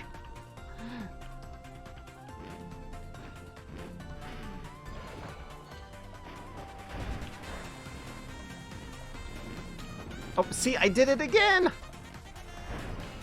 Oh, that was actually a little clean, though. It almost looked like I deliberately did that. Yeah, no, that was totally part of the plan. I wanted to throw it out of the monster's reach and then grab it and slip past. That's totally what I wanted to do. Nope.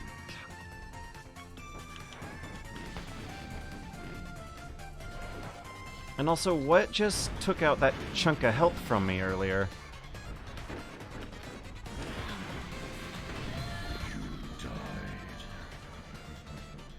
Can you melee without shooting? I don't think so. The melee weapon is one of the special pickups.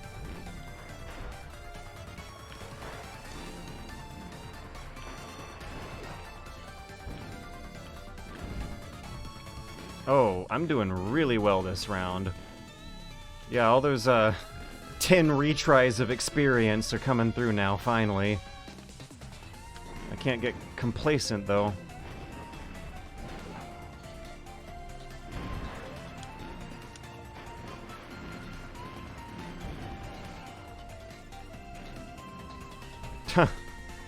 It's just map knowledge.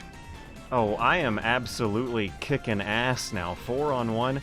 Unless the game is secretly handicapping me and letting me win. I sure hope not.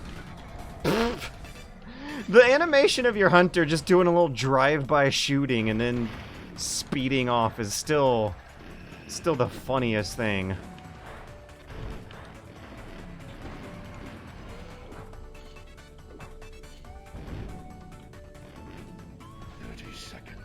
I got this. I shouldn't even really be trying that hard for the rest of the match. Yeah, what's the deal with that? Okay, I guess he can win no more than 4.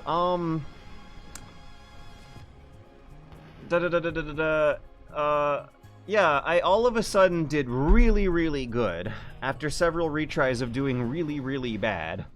And granted, every single try I learned a little more and got a little better every time, but I'm wondering if there was some secret hidden game developer handicap going on there. The Matilda sisters, having been defeated, lead the way to the Great Clock Tower, a citadel housing the secrets of hunters past. Unbeknownst to the hunter, a strangely familiar figure lies in wait. Oh, is it going to be the doll? So we're skipping from the forest underneath Yarnum to the clock tower in the Old Hunters DLC. Yeah, so stealth intel, this is how the melee weapons work. You pick one of these, and then once you're in a race, you get like 1 of 8 different power-ups that you can, 8 different weapons that you can use against enemies, and one of them is going to be a melee weapon, and it'll be the one that you pick here. And I actually kind of like the axe. It looked like it had a very, very wide arc that enemies were getting caught in frequently. Hunter moped?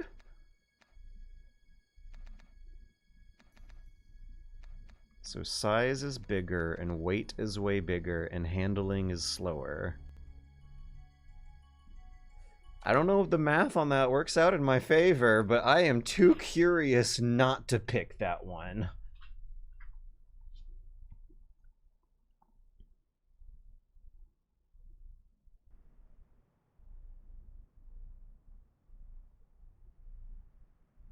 Oh, yeah, this is the old Hunter's Clock Tower.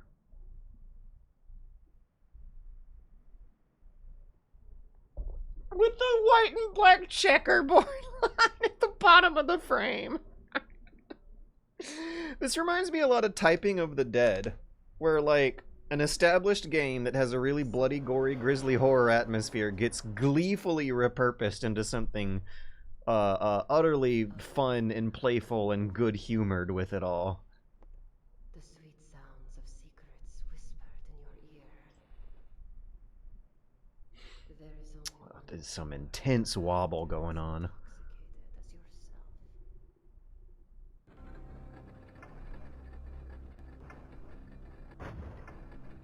yourself. Also an interesting sense of cinematic direction there.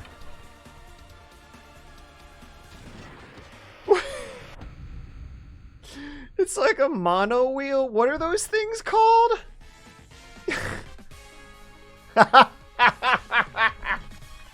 And I'm on the boar, of course. Yeah, no, oh, look at this smooth, slow gallop of this boar here is quite a different feeling. How does drifting work? The same! Yeah, no, what are those things called? I don't want my primary point of reference for the seat inside the wheel to be the stupid South Park episode from like '99 where Mr. Garrison invents one of those. What are they called? Like in Twilight Princess. Mono wheel. It's called a mono wheel? That is so funny. Oh, I like the pose when you do your tricks on the boar. Your boar just spins around in 360 degrees and your guy pumps his fist in the air while he's doing it. It's the cutest. Hermans. See that? That is so cute. Would rather dance with a demon than accept reality. This angelic knowledge you seek. Oh, this is cool. The music is pumping. There's like dialogue, and for a second we were racing through the white void of some kind of alternate dimensional realm for a second at the end of the lap. Yeah, no, we went through a portal, didn't we? This is impossible geometry. It's Lovecraftian!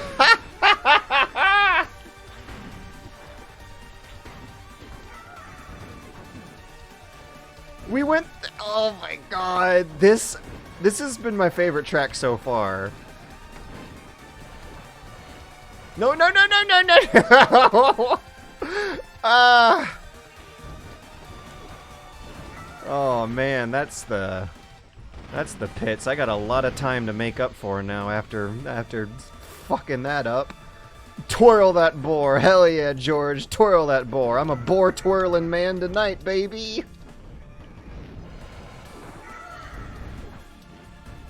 God, that music is good.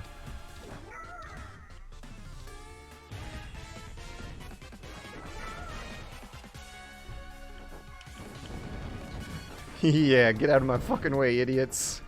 I'm coming through on a giant boar. I got 7 people I need to pass. I want to do this again. This track is way more fun than all the ones I've hit before. I don't care if I lose. I want to restart this one.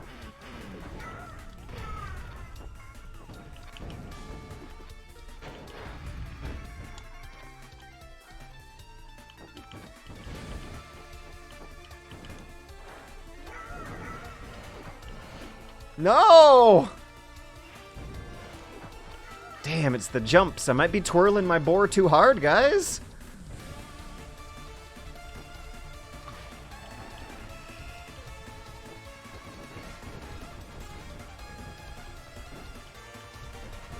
Oh, I'm not using my boost vials.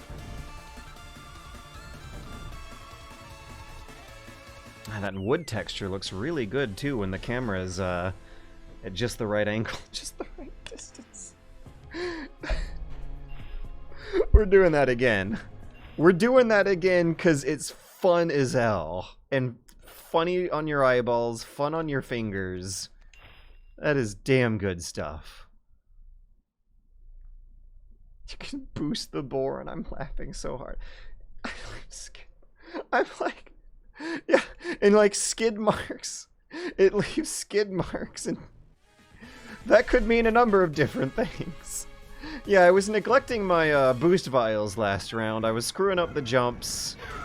This time I know the track a little better, and for some reason, 3 of my opponents spun out in the beginning. But when I realized that like you go through a portal at the end to reset the lap, the fact that like it's impossible non-Euclidean portal geometry in this Lovecraft theme horror style is absolutely wonderfully. That is so smart. Oh my gosh. Come on, I don't got the blood vials the boost vials this time. No, go! I'm getting stuck on geometry again. Okay, so getting stuck on geometry, reading the interface, and the options not saving after a restart are the only three issues I think we've got so far. All of them seem pretty patchable. God, this is good. With rather dance with a demon than accept reality.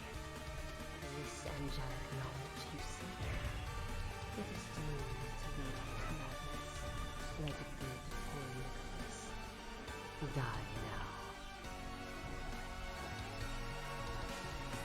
Oh, the boar also eats more boost vials than the go-karts do.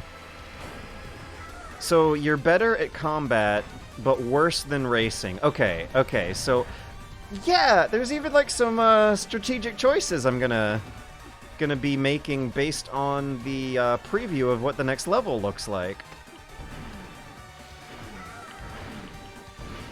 Oh, my perch seems a little bit too high to land some of those axe blows.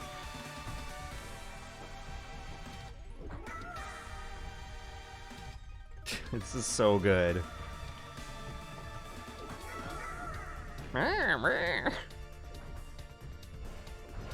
Gosh, the music, it's like I'm hearing a Castlevania soundtrack right now. It is so good. It's a danceable, upbeat, high intensity party music, but with like gothic horror instruments. They're raving on the dance floor to an organ.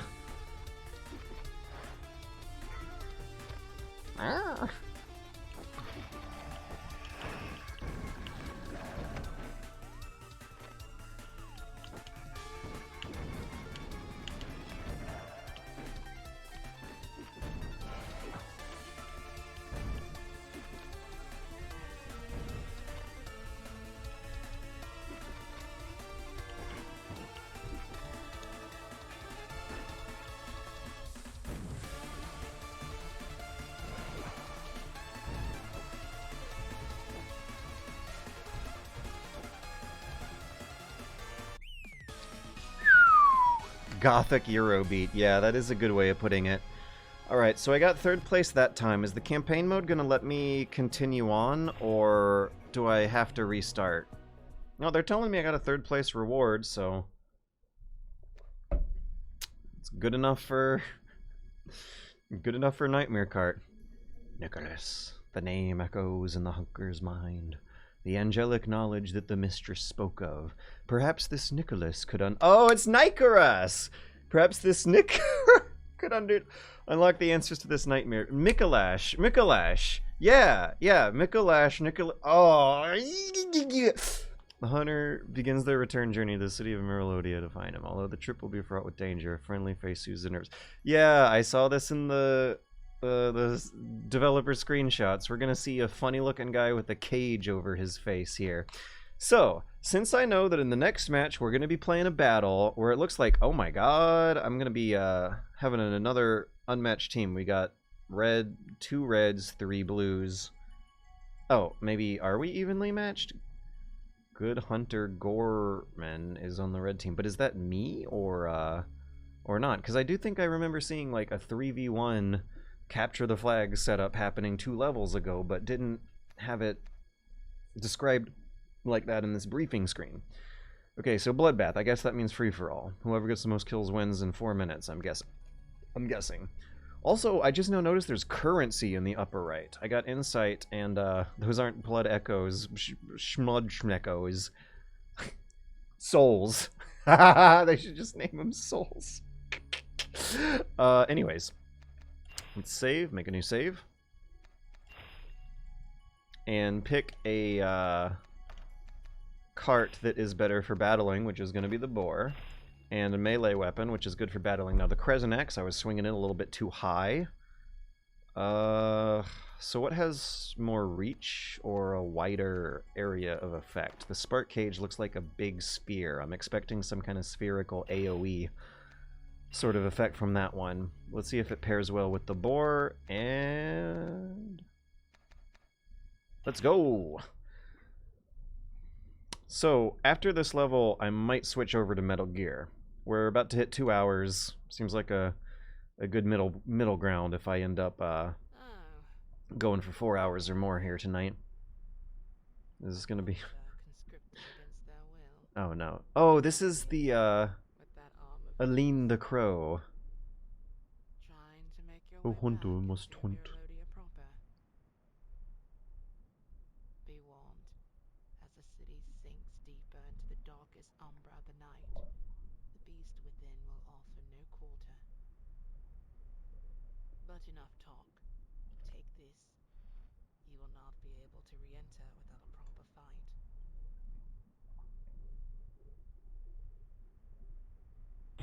Angel Arena.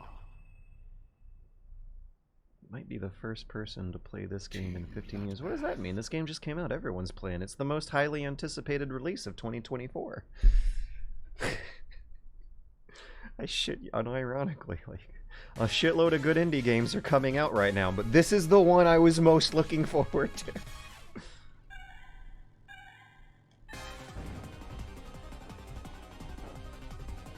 Like the noble pistol require ether vials. So is that what's going on here? They gave me a special pistol that requires boost vials for ammo. It won't let me shoot with 3. Okay, so it chews up 4 vials per shot.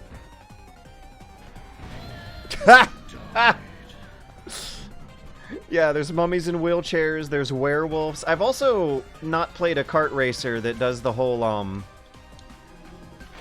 scattering the level with enemies you gotta avoid and pay attention thing, too. That's also feeling new to me with this one, so I don't know. Even if, like, the mostly one-person development team doing this on a Patreon budget in a year and a half is still hitting a certain level of jank here that might be below what other people are used to out of their kart racers. It feels pretty novel to me. I'm feeling the bliss of first impressions here. Am I shooting the reds or the blues? Because, hang on, let me see who's attacking me. It looks like the blues are attacking me, and my boar is pretty red at the bottom of the screen. Yeah, I'm shooting the blues. So, red's on my team this time, it looks like. Yeah, this red guy's not being aggressive, but the blue guys are. Got it. Let's restart. Oh my god, you assumed it was an actual PS1 era game? That just means it's good aesthetic direction. They fooled you. They absolutely nailed the word. Yeah, it popped off. It got you. Got you. We're hitting a bunch of high notes with this thing.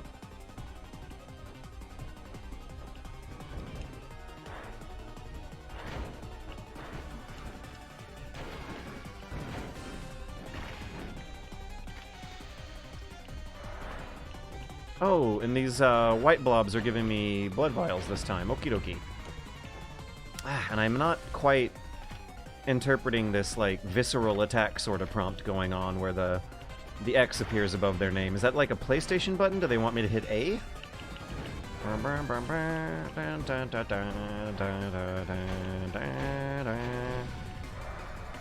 Werewolf died. I died. Nope. Go, go, go. There we go.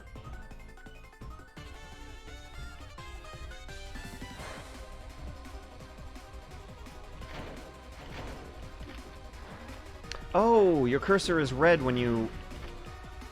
Is it?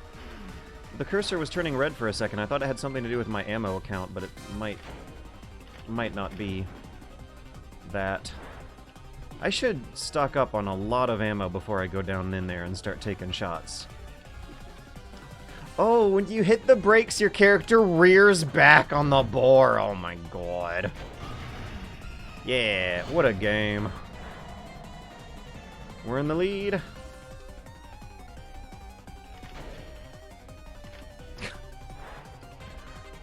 I'm sorry, doing dry... I don't know if another kart racer has done this before, but like, doing a drive-by, just like rolling up on your enemies and popping them and speeding off is still feeling new and novel and looking really funny to me. I've never played a kart racer game where you're just doing drive-bys on your enemies like that.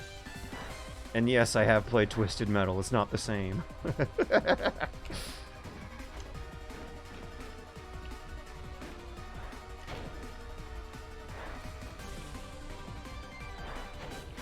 Maybe... Oh yeah, let's mash buttons here. See if something happens. Nope, I didn't mash the right button.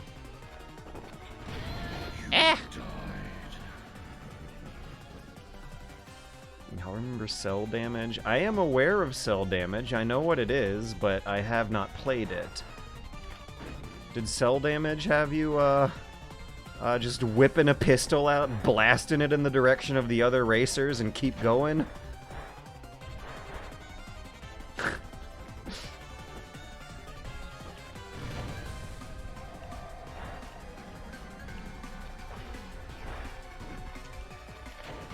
Ooh, I feel like I am starting to master the, yeah, that quick turn there. I'm figuring it out. Either that or maybe the boar is better at 180-degree turns. Your beer rears up and... Oh my gosh. Your boar rears up and your hunter is pulling the reins when you reverse. I don't think I gotta pay attention to the combat for the rest of these 30 seconds. We're in the lead. I can play it safe and collect that cash. No! An enemy got it!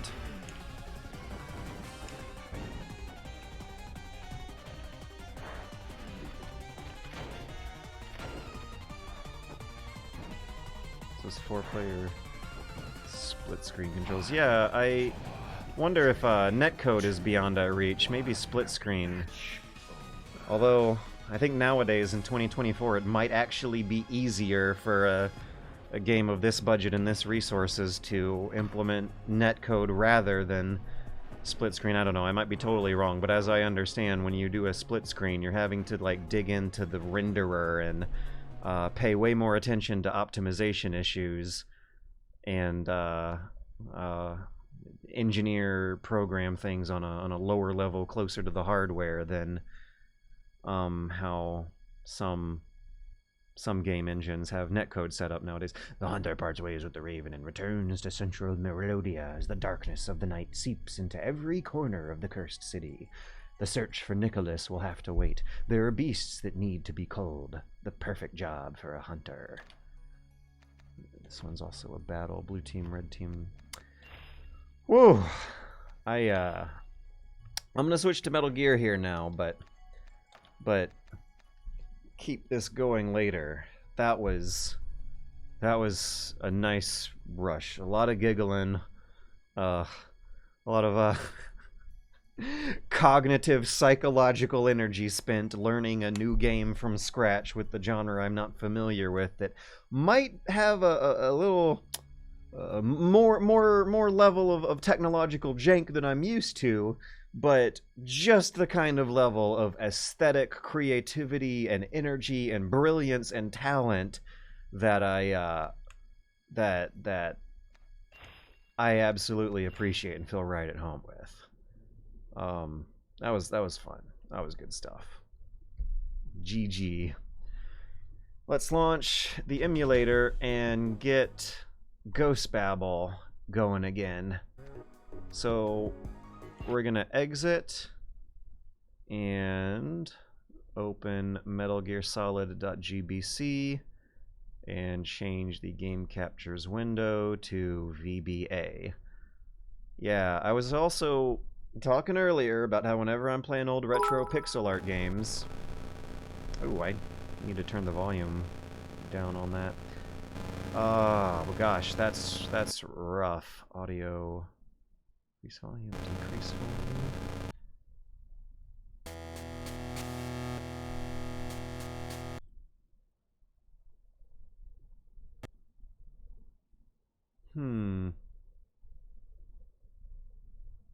There's my volume controls. Okay.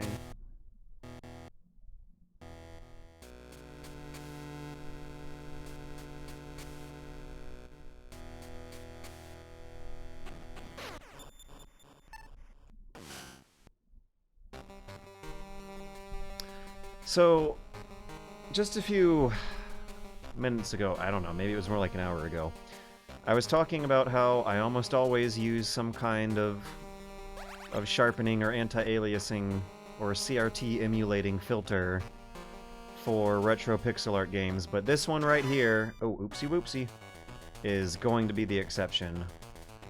The original Game Boy and Game Boy Color LCD screens didn't have as, gotta remember the controls, didn't have quite as intense a interlacing effect and phosphorescence effect as CRT monitors did.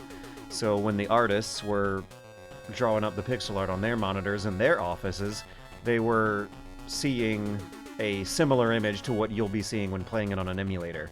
And that is not the case with most other retro pixel art games. Box. Gotta remember how to play Metal Gear Solid Ghost Babel.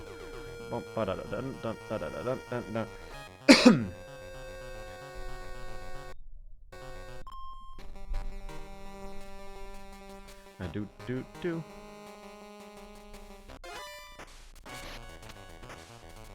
Maybe I should just restart. No, I have enough life. I'm trying to knock him out and run away like a normal person.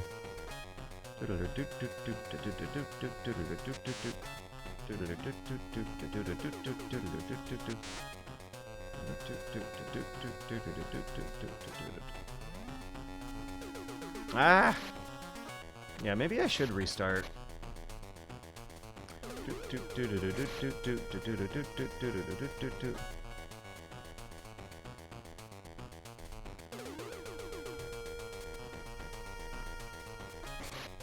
We're restarting. Hey, okay, so Kanzit, we have an actual pixel artist in the Twitch chat. Kanzit, you're gonna know all about what I'm talking about. Something also weird is going on here. I don't think I have the scaling set correctly either. I feel like I'm seeing a couple pixels on the edges of the frame stretched out to a limit that they shouldn't be. But, Kanzit, you might know what I'm talking about, but look up comparisons of Wizardry on the NES. That game on a CRT looks like a completely different image almost than what you see on an emulator.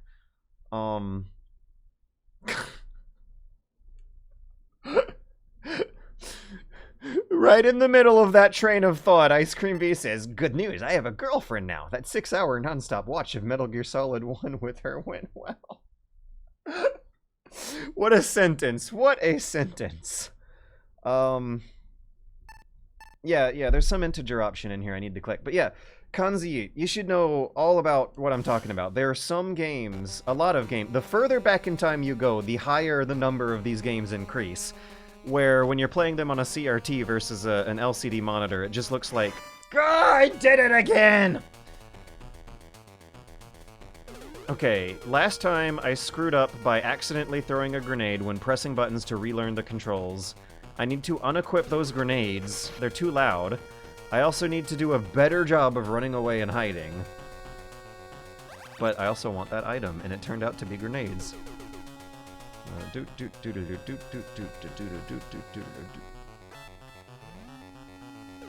Ah! I was trying to sneak away.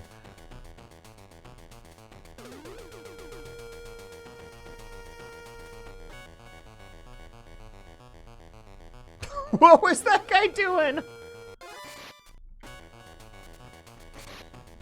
Okay, is there like a way to...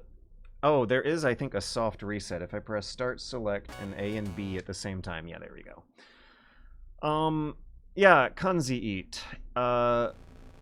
You would know some more technical terms. The long and short of it is that back in the day when tube monitors were the standard, the pixel artists making the games were doing their work on those tube monitors. The audience playing the game was consuming the game on tube monitors. And this is what I'm not quite familiar on, is the actual science when you zoom in on an atomic level or a quantum level, however the technology works for making a big box that has a piece of glass on top of it display an image. There's some very minute, like, anti-aliasing going on where on a very small scale the pixels bleed into one another. There's also scan lines. And the scan lines, like... The combination of scan lines and phosphorescence sharpen the image. They blur pixels together. They make it harder to tell the stair-stepping on text like we're seeing here. And curvy circles and curvy lines look stair-steppy as well. And a lot of the filters on emulators that try to emulate the CRTs make the scan lines too dark. The phosphorescence of the pixels like bleeding together because of how the tube screens would have every pixel have like a little bit of red, green, and blue that was always present, but just adjusted those three values meant that there was like some little bit left together that bled in with other colors on the screen. I don't know the exact terminology and the exact scientific way to visualize it on such a small scale, but the images we're seeing on LCD screens are never going to look like that. And it's especially, the pixel art, the way that pixel art translates is bad enough as it is, but, like, PlayStation 1 pre-rendered backgrounds, it kills me. I'm watching a friend of mine play through Final Fantasy VII right now, and it absolutely kills me to know how much worse that game looks nowadays on the screens that we're using. These PlayStation 1 pre-rendered backgrounds are absolutely gorgeous to behold in person on the proper screen that they're meant to look on, and when you look at that, you can understand why that's the console that won the console war. I mean, it's not technically 3D, it limits the amount of interaction you can do with those backgrounds, you can't move the camera around and look in whatever direction you want, but the level of detail and realism, borderline photorealism, they look like CGI movies from 20 years later. They look absolutely timeless on a CRT, but when you play them on emulator, they look like they're from 1997. N64 games on emulators look way better than PlayStation 1 games. In real life, on a CRT screen, PlayStation 1 games hold up pretty darn well and compete very directly. It covers up the dithering. Yeah, the dithering's another thing, too. The dithering gives a little bit of grit. Gritty, sandy feeling to some of the textures that gets lost. We were learning all about that with Metal Gear Solid 1.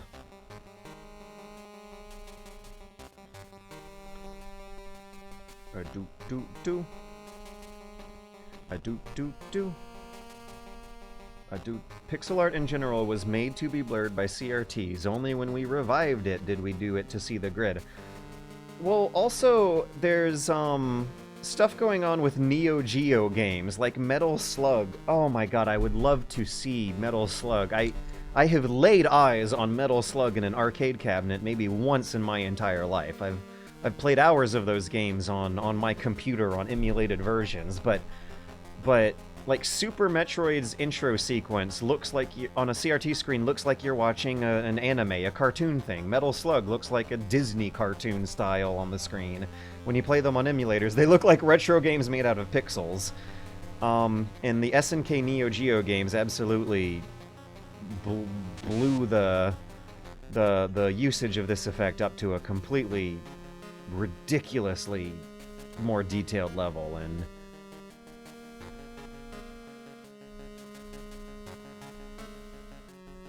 And where do I go? The door to the upper right is locked. The door to the lower left is locked. Am I on the right floor? Let's call our buddies and see if they'll give us an update.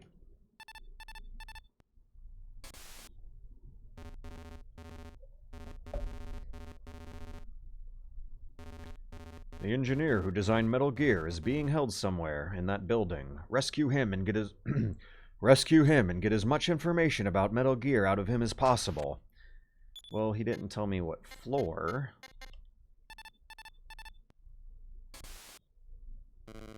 Concentration is a key factor in survival. If you feel fatigue setting in, take a break from the game.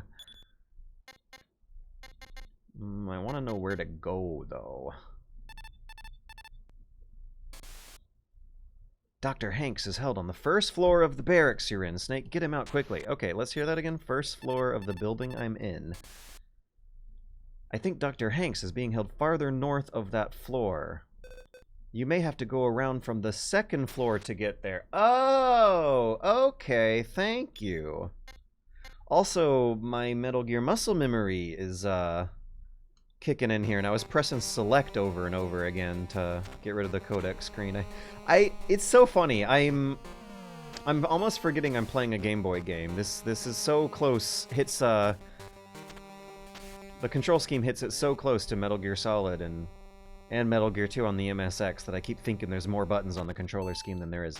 It's not that the controls hit it close, it's that the quality and level of interactions available to you are hitting it close. Do I box on these conveyor belts? Do.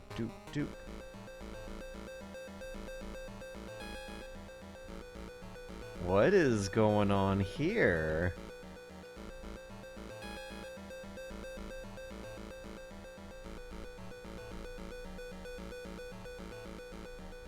Oh no, everyone in Twitch chat is groaning. Oh no, the conveyor belts. Oh no, did I hit, like, an infamously frustrating part of this game's level design? You know, the Blockbuster, don't return the game early, back to Blockbuster level. The Lion King, Virgin Arts 16-bit Disney games. Is this the rental prevention system? Alright, let me call my friends. Maybe they'll be able to tell me what's going on with these conveyor belts. Dr. James Harks, the engineer who designed Metal Gear, is being held somewhere in that building. Rescue him. Okay. Nothing about conveyor belts. Don't waste time worrying about whether you can or can't. In war, you either do or die. Nothing about conveyor belts. Like in most African states, Gendra is an ethnically diverse nation. Since each group has its own language, there's a large number of languages in use within the national border. Okay, now we're talking about languages. Good, I was hoping we'd hit this because it's called Ghost Babel. If they're throwing the word Babel in there, they've got to be talking about languages at some point. On the other hand, the official language is French, so you shouldn't have any trouble communicating your intentions as long as you brush up on your language skills. Is the villain gonna try to get rid of the indigenous languages or something, like in Metal Gear Solid V? Dr. Hanks is held on the first floor, right? Get him out quickly. Okay. So let me actually bring up Snake's face again and talk about pixel art for a little while, because Konziat here, who has done pixel art, someone mentioned a thing that I saw in those wizardry screenshots, where the pixel artist will, like, put one white dot where their eye is supposed to be. Not even a white dot. It could be a different color because of them having an awareness of how the CRT monitors would, like, bloom some extra light out of it, or blur it over into the next pixels left and right. Specific mentions of eyes. Eyes are important, and I bring that up because something weird is going on with Snake's eyes in this imagery. I have a sneaking suspicion that Snake's eyes, and Campbell's eyes too, come to look at it. Look at this. Their eyes are weird, and I hope I didn't just spot something that's gonna... Oh boy, gonna be one of those things that you can't unsee once you start noticing it, because it would ruin the vibes, wouldn't it? But yeah, look at their eyes. There's something weird going on with their eyes here. And when pixel artists for retro gaming were working on eyes are one of the things that infamously does not translate well to playing these games on an emulator or on an LCD. Yeah, Ice Cream V actually said it. Like using 1 pixel for an eye, knowing that it's going to be blurred wide and look semi-realistic as a result. There might be... these pupils of theirs that we're looking at, maybe they're supposed to be blurred wide right now. Their eyes are looking a little weird. So let's look at some options here. Change interframe blending using smart motion blur. Huh. Let's see what motion blur looks like for a little while. But that's not changing the integer scaling or fixing anything going on with their eyes here. Change pixel filter using pixel filter 2 times size. Okay, here we go. This is the Control G. This is what I usually when playing old pixel art games, you gotta pick one of these and stick with it. Which one is gonna make their faces look the best? HQ3X.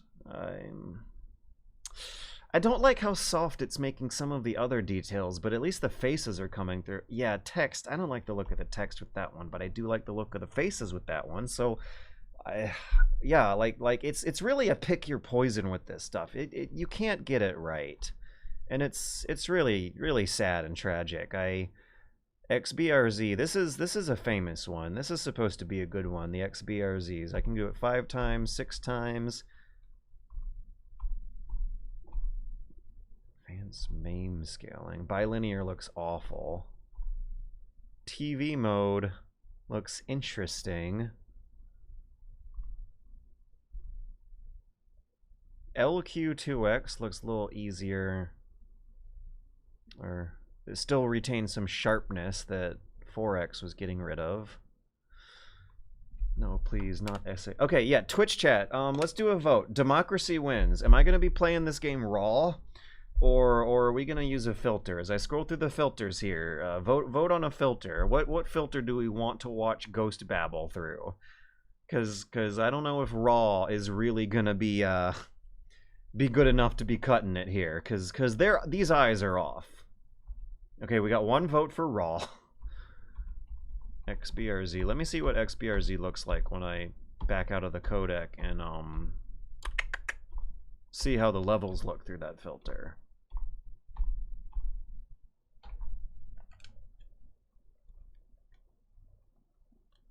We got 2 votes for raw. 3 votes for raw. Gee, everyone's voting for... Come on, man.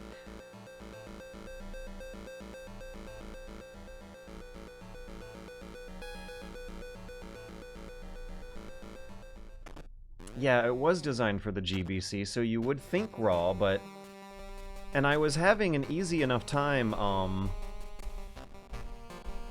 adjusting to raw before I started looking at their faces. Like, once I saw those eyes, it took me right out and made me want to put a filter on. It was looking fine up until I started focusing on their eyes. I shouldn't have even started talking about it. It's all psychological, isn't it?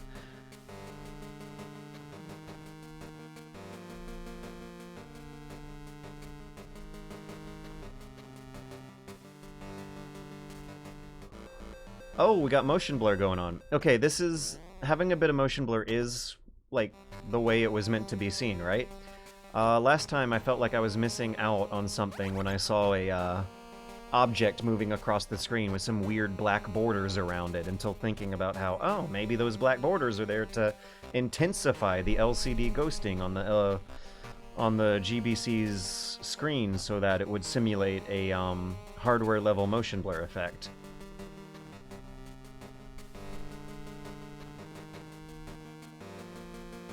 Raw is overrated. I agree. When you play games on original hardware, you're not playing what it looks like raw on an emulator. Like, Yoshi's Island on the Super Nintendo should look like a painterly cartoon. Donkey Kong Country should look like you're playing a PlayStation 1 game on the Super Nintendo.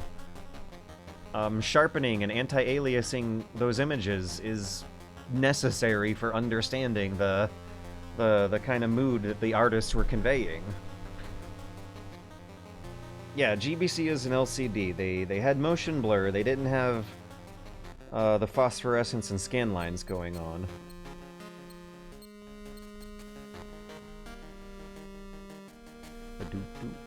Oh, is he gonna walk into me? Yeah, we're good. Aw, man. How come he doesn't make footstep noises, but I do? Boop, boop, boop.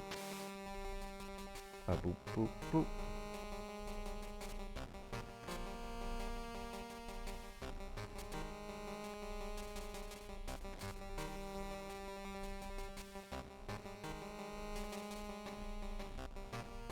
I like the motion blur. I think the motion blur is appropriate. It makes Snake's already great animations look even better. Oh shit, I have a guard ahead. That means box, not crawl.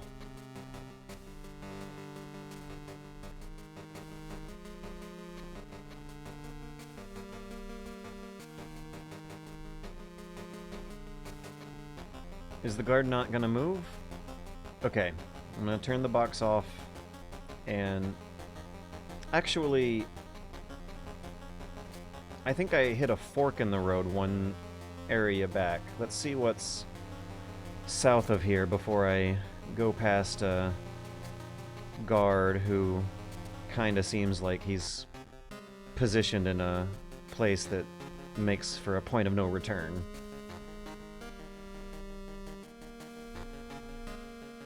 Oh yeah. Yeah, Nate, the animations in this game are great. Really, you can tell that the, how the challenge of a pixel artist is to make use of every single pixel you have to work with. Because check this out, Naid, when this guard is gonna move his head, they like glance left and right, and their sprite only changes by 1 pixel. Yeah, see that?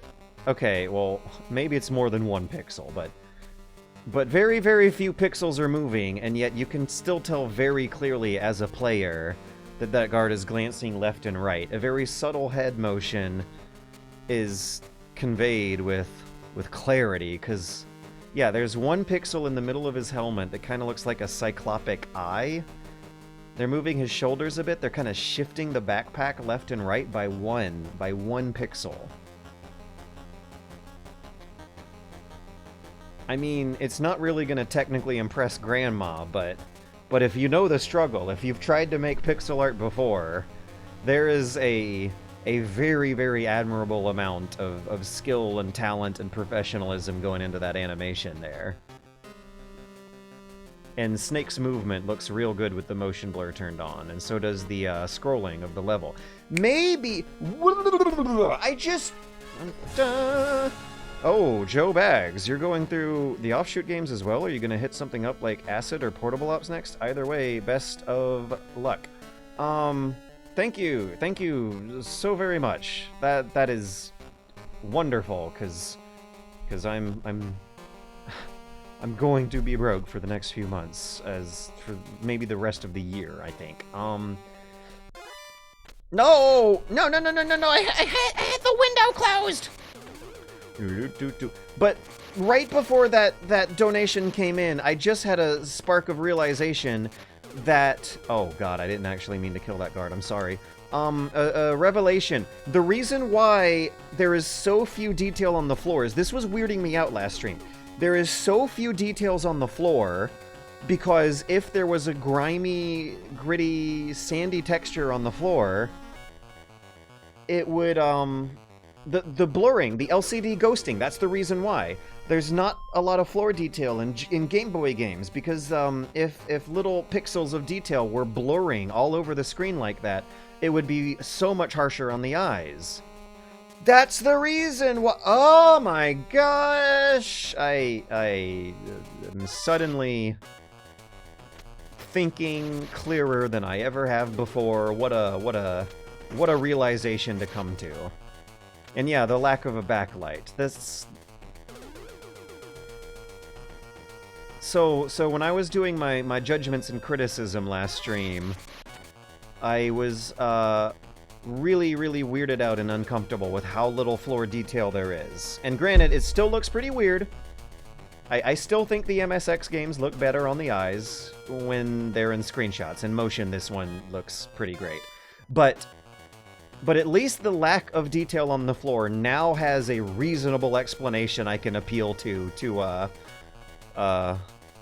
make that bit of criticism easier to swallow. Yeah. And I am maybe talking too much to be able to elegantly sneak my way through here. Why are they starting me off here? Where am I again? MSX had more pixels to work with, yeah. Had more colors, too. It's another thing. Game Boy Advance games look saturated as hell, and very clearly have a limited palette for the developers to work with. Sorry for messing you up, I believe that the $100 donation is going to be far more useful than cleanly sneaking through with an elegant, perfect stealth score at the end of this section.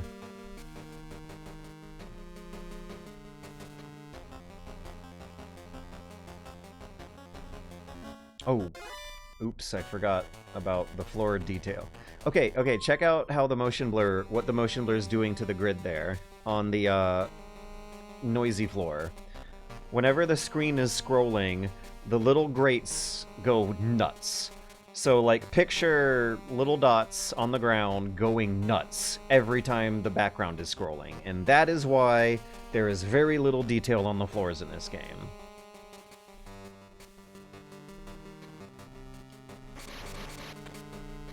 Yeah, look at how nuts those pixels are going. It turns a horizontal grid into a vertical one. When you scroll the screen vertically, they blend together. Oh, I gotta get out. And when you go horizontally... not much is happening, but vertical scrolling breaks that floor detail's intended image, so that's why. Very clear example of why, what it might look like if there was more detail with the motion blur happening. Come on, open the door. But wow, the game really does look better with this. Just a cheap layer of motion blur is really tying the image together. Oh, hey, Stevis 2018. I came from Jake I's video. What did he do? I'm curious. Jake I's actually sent me an email asking about whether or not he should be doing some promos for my streams or not. I haven't actually gotten to see it myself, but yeah, this is great news. That means... Should I shoot this guy? Let's see if I can crawl past him without waking up. Oh no, a dead end. Okay, something's going on with the dead ends in this level. Oh, right, I'm on the second floor, so I have to use my sense of direction to try and line up the positioning with the northern section of the first floor.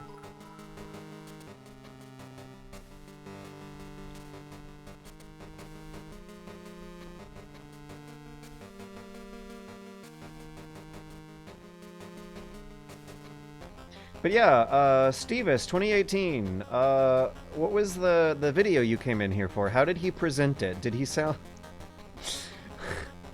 How desperate of a plea was he making?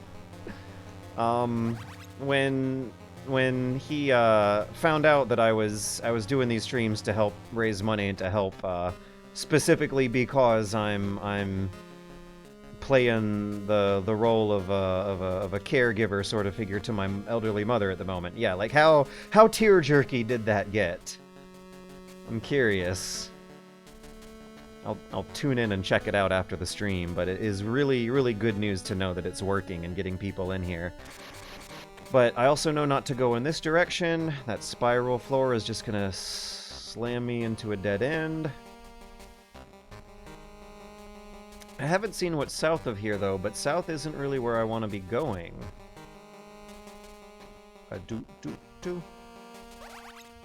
Stun grenades. Those will be really useful. That's the closest thing we're going to get to a tranquilizer gun in this game, aren't we? In the move where you peek over the wall by holding the B button still feels really, really good. I am reminded of just how smart of a move that is. Your mind's eye can so easily visualize Snake peering over the corner when you do that. And it also helps alleviate some of the trouble of getting spot by off-screen enemies. This elevator says B1 or 81. What is that?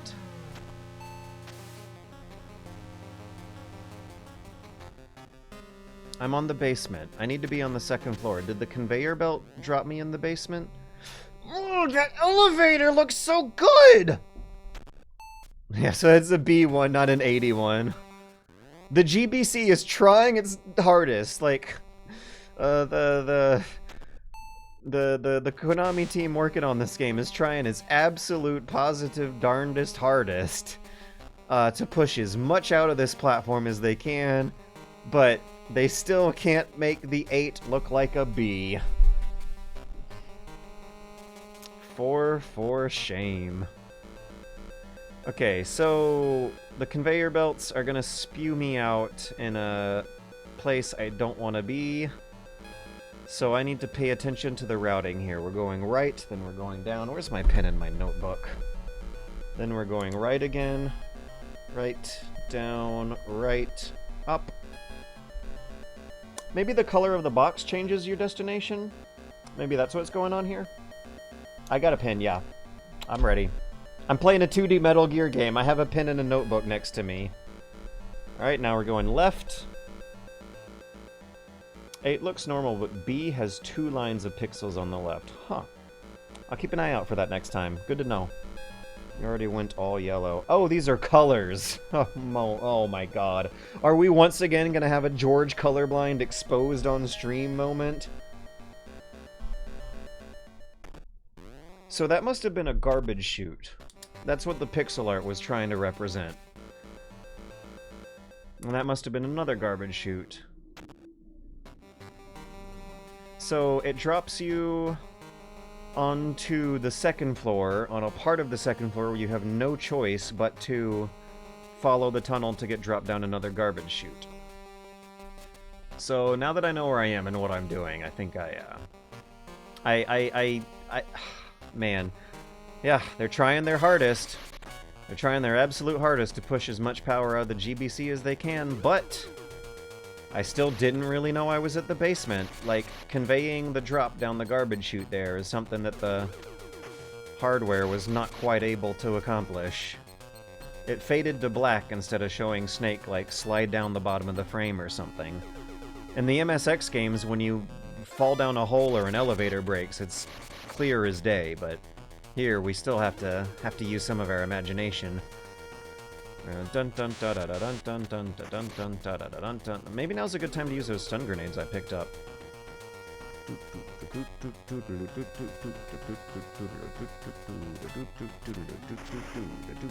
Yeah.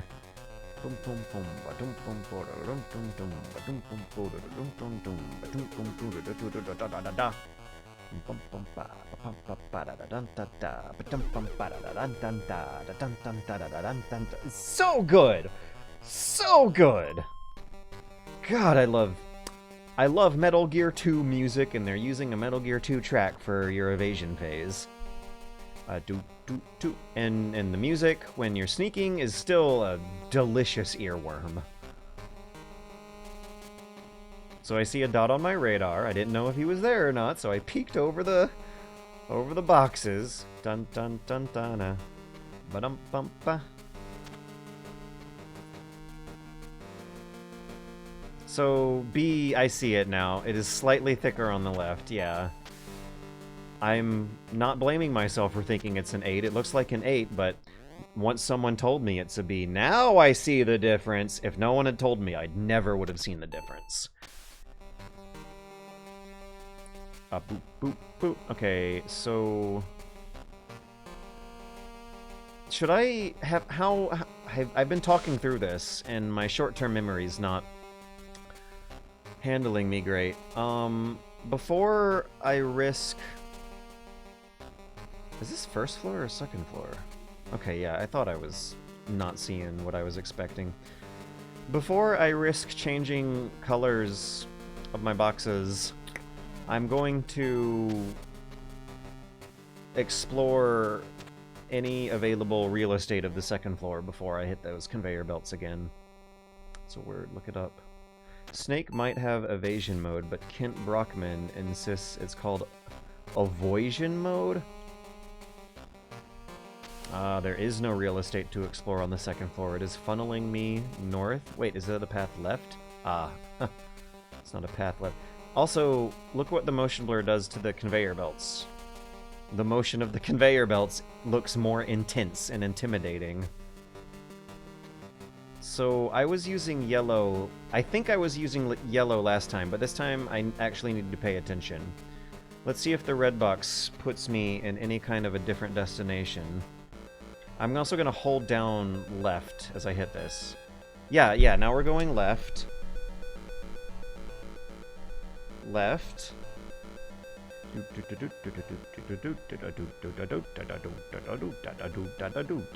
What?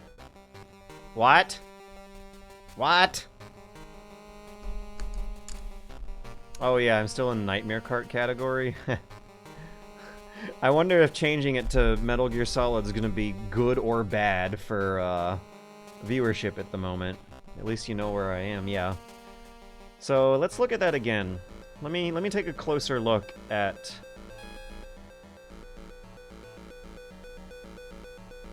what I'm scrolling past here. On the radar, it looks like there's definitely more real estate to explore to the left of that area to the left. Now I want to test whether or not holding the buttons down in a certain direction influences where it spits me out. No, it's the color.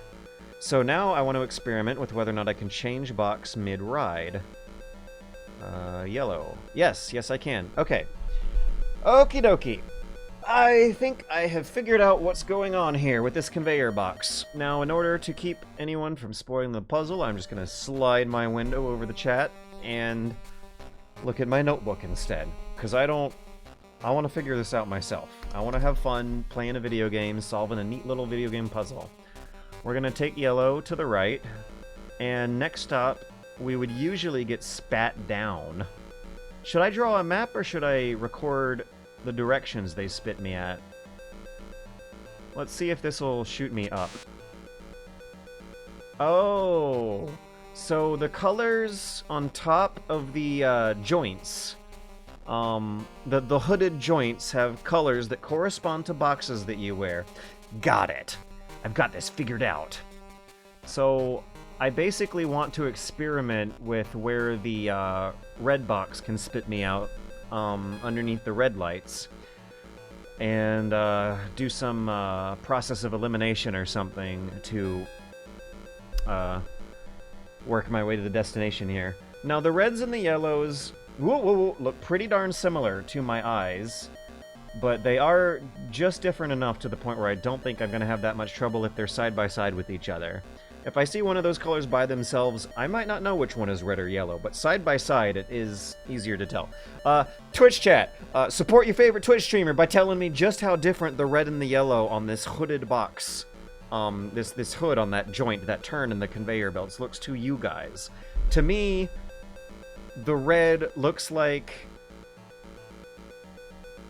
a tangerine, and the yellow looks like an orange. Like, that's how different they are. They both look like different strands or species of the same style fruit plant.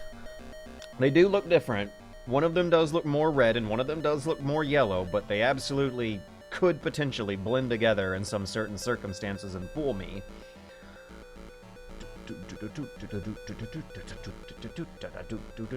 Oh, different looking door. Do I want to go up or do I want to go left? I think I should be drawing a map. So I generally want to be going in a northerly direction, according to what my friend on the codec told me. So, oh, these both are going north. Maybe I should be drawing a map instead of letter directions. But either way, I think I spotted a little chute that looks like it would spit me out roughly north of where I was not able to go on the first floor. So, if I just take a different direction at the fork in the road, I think I'll end up where I want to go and ought to be good. When I first saw these conveyor belts, everyone was moaning and groaning about how terrible the conveyor belts are. I wonder if I'm just adopting a mindset where I want to take on the challenge and overcome it and have confidence, but because it's not feeling that bad to me so far. This is can't be more than the fourth elevator conveyor belt ride I've taken so far. It doesn't seem like you have too stingy of a window to change your color either. I'm not really making these moves at the very last second. Uh-oh. I don't know if this is actually... Okay, so to the left of me is another room with these, the garbage chute drop-off looking point thing. Oh boy. I think I should draw a map instead. I think I'm in the basement. It's a little hard to tell because there's not much different. Something like that. And hope you have running water. Let me double check that for a second. It's 2024. There have been several crises of infrastructure that many southern United States have been enduring over the past few years, and I live in one of those. My building caught on fire earlier this year. If something happened on the news just now...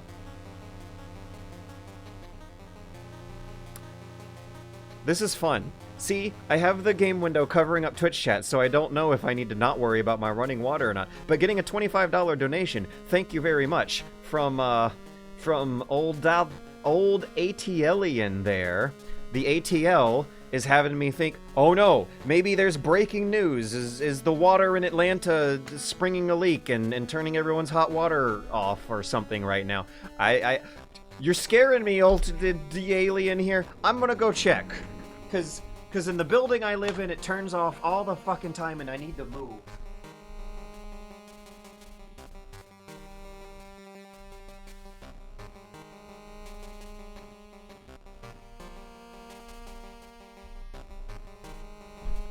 No, my running water is still working, but it is a valid concern. My condo tower caught on fire in January. My god, you guys, the bullshit I have been dealing with this year. My condo tower caught on building... My condo building caught on fire in January, and ever since then, the utilities have just been going haywire, on and off, and the repairmen are like breaking into people's units to fix shit, and cops are getting called. Oh my fucking god, it's Airbnb's fault too. Airbnb turned my condo building into a cheap, nasty, dingy hotel that cannot handle the amount of people coming in and out of it all the time. When I finish the conveyor belt puzzle, I will slide this game window out of the way in chat and see what I missed, because I'm really eager to see how everyone reacted to me actually getting up and checking to see if I had running water just then. Do.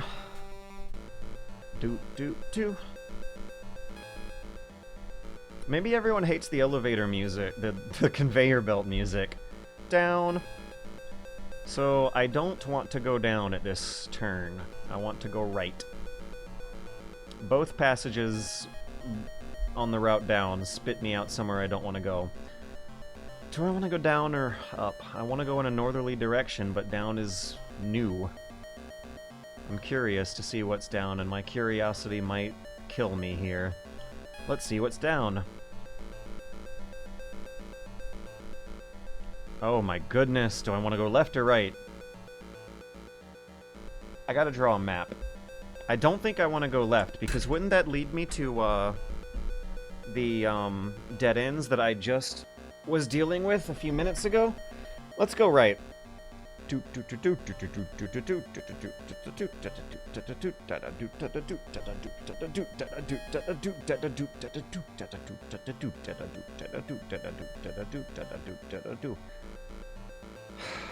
I think I want to go up.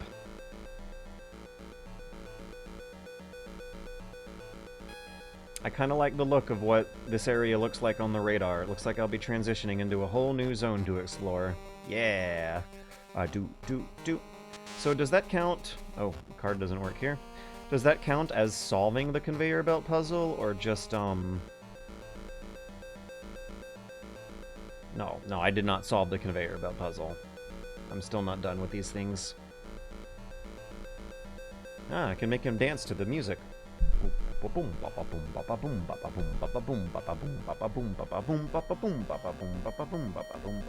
Left or right, left or right, left or right. I want to go right. I feel like I might have taken this path to the left before with my yellow box, because the red box is newer and I've had less time to experiment with its routes. Oh. Ladder going down. Okay, that's a good sign. Oh no, gas. That means gas mask. Okay. Did I solve the conveyor belt puzzle or not? ID card 3. Ah, yeah, awesome. I kind of want to punch him. With my gas meter running out, I don't want to wait too long on this guy.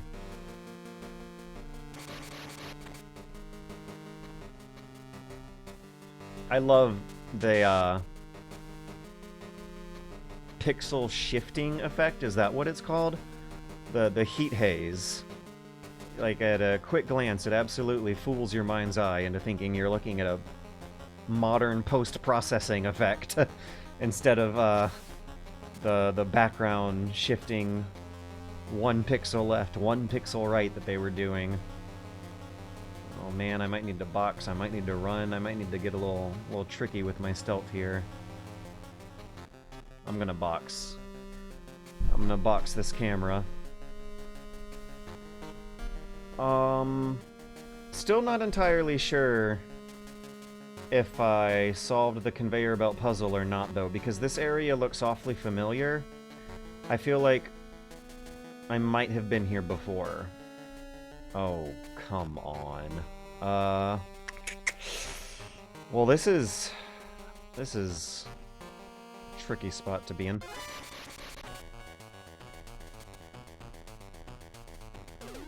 Ah!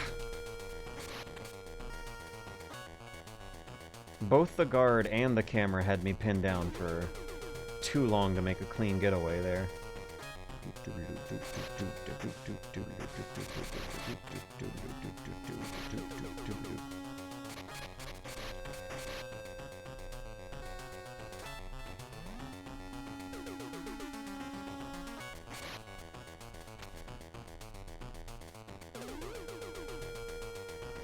First floor.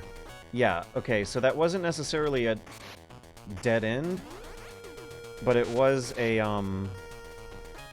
redundant loop. I went in a circle. Also, my non-lethalist sensibilities are being very stressed right now.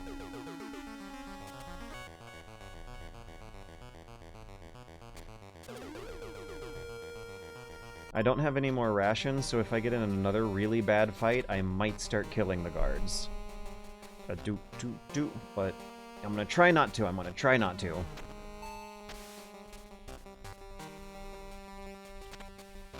Wait a second. I don't even have to take the elevators anymore. There was a ladder that I took downstairs here that, might be a shorter way back to where I need to go. Not entirely sure. The level 3 keycard is also going to be important, I bet, for finally getting out of the conveyor belt zone.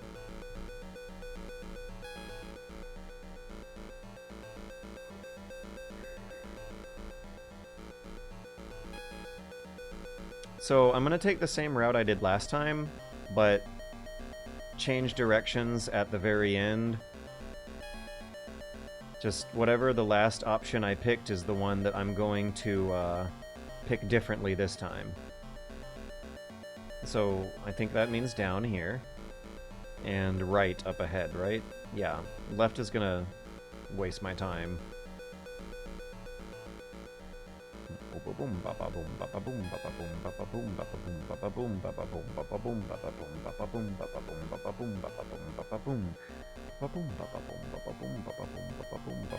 And I remember the zone that red would send me to being a redundant loop. Wait, was there a locked level 3 door in there? Maybe I should have actually taken that. I'm feeling regret.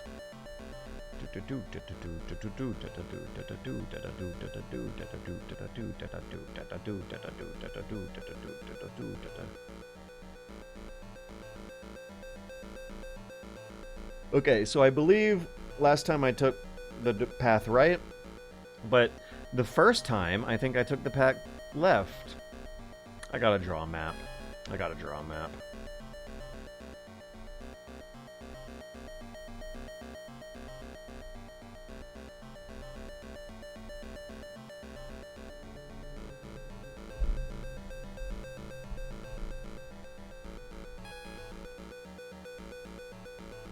This is gonna spit me out in the basement, I think. Oh, no, I still have... Okay, now I'm gonna get spat out into the basement.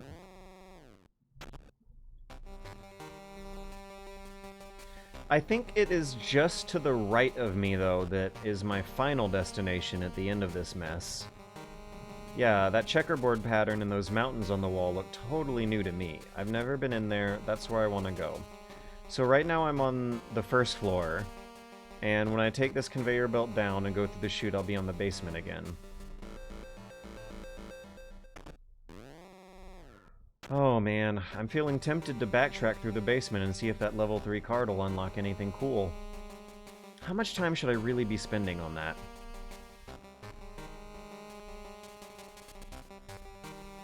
I'm also starting to come to think of these conveyor belts as less a puzzle than just a navigational pain in the ass.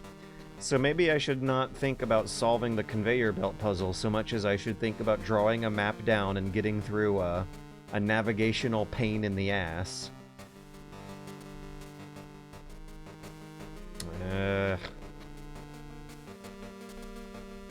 Was that a blue box? There were blue lights on the conveyor belt, which means there's a blue box somewhere in the game, and they put these items very tantalizingly right in front of your eyesight. They put them where you can see them but can't get them. Hey, you know what, guard? I'm actually going to take another look at the level layout from over here. This area that I'm in right now is a dead end, but at least it affords me good visibility of the area south of me so I can spot where there are doors and where there are... Okay, potential entrances to the south. Yeah. There's a door to the east that just leads to a dead end with an item on it, and I'm imagining it might be a pretty important item if they're tantalizing you like this. Or I might just be forgetting Mei Ling's advice of not taking risks to get items I don't need. I'm sure there's a Chinese proverb that could help me out here with some timeless wisdom. Let's see what we can see if I trace the edge of the basement's southern wall. I think I remember mentioning earlier that I hadn't fully investigated the south.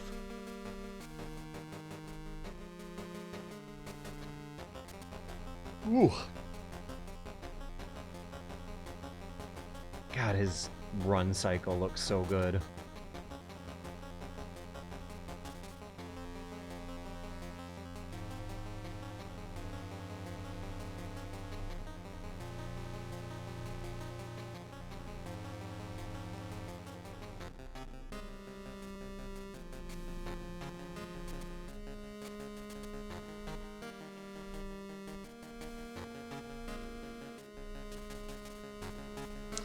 Also, now that I'm not looking at Twitch chat and ignoring democracy, I'm gonna put on one of the fancier, more expensive filters and see for a few minutes and see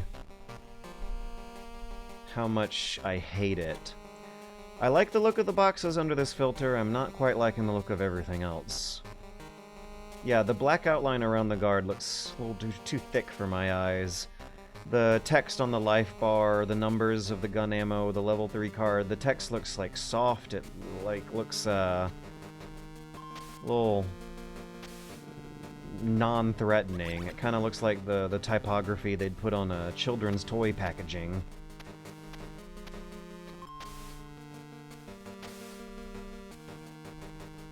This is first floor, right?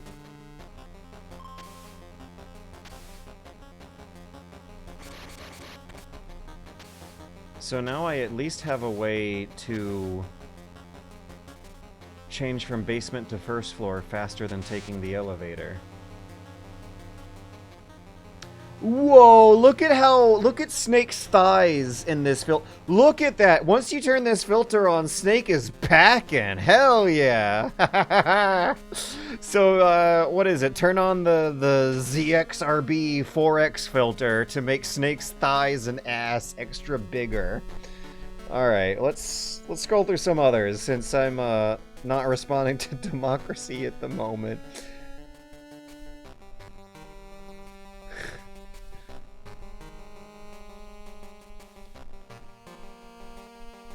I kind of like the look of Snake under 2XI, but not everything else. Not one of them is perfect. And Raw isn't perfect either. I'm not settling for that. What even is Advanced MAME Scale doing? It looks a little bit softer. I see. There's some slight thickening going on to thin lines. That's what it's doing. So Snake's butt is a little thicker, but there is still staircasing visible on the rest of the sprite. This might actually be a good middle ground. This filter, the Advanced MAME 2X, the text looks a little soft, but it doesn't quite look like puffy. Like, it doesn't look like something I'd want to use as a pillow on my bed. It looks softer, but it still looks like you could scrape a pattern into plywood with it. I'm gonna say that out loud a few more times to help with memory retention. Advanced MAME 2X, Advanced MAME 2X, Advanced MAME 2X. That might be my favorite filter of the ones I've encountered so far.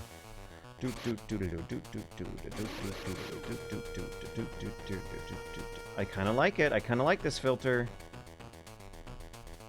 The gas mask looks a little better, I think. Okay, so that's dead end. Gotcha. I can't go that way. Before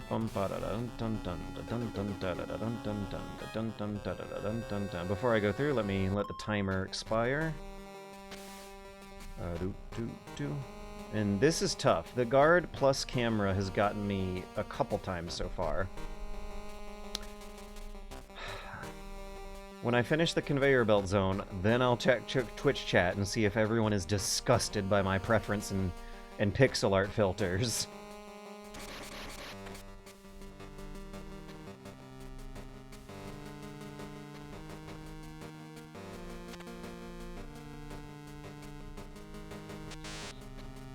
Have I fully investigated the basement, even? Oh boy. These conveyor belts really are a pain in the ass. You know, I was up to the challenge, I was ready to be all cool and manly about having no problem at all with the conveyor belts, but yeah, no, this is a pain in the ass. Fucking conveyor belts. Do do do. Do do do. Do do do.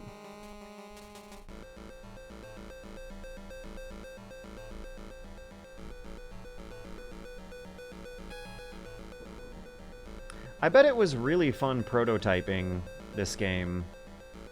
I bet it was really fun experimenting with all the different ways they were trying to demake Metal Gear Solid into 2D again for like the third time, but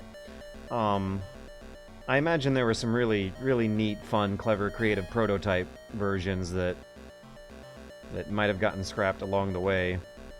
Yeah, like what would these levels look like if you didn't have that peek around the wall move, as an example? I'm curious about the write again. I didn't write a map down or anything. I worry this might be a dead end. But, yep, dead end. But I was hoping that my level 3 card might have a potential door it could open in there.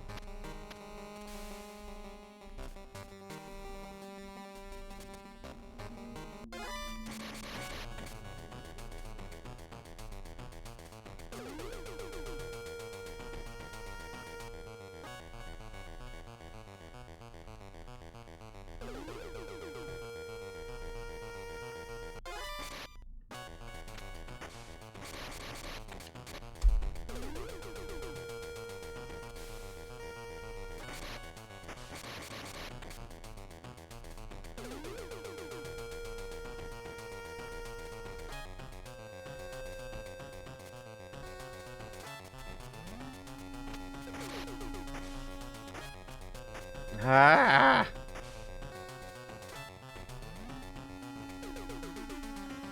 I almost feel like this filter is improving Snake's run cycle a little bit. It's already a really good animation, but something about softening up the hard edges a little bit, but not aggressively, is really tying the motions of his feet and his arms together in a very clean way that doesn't look too far off from what was intended. I'm gonna give the basement another run through.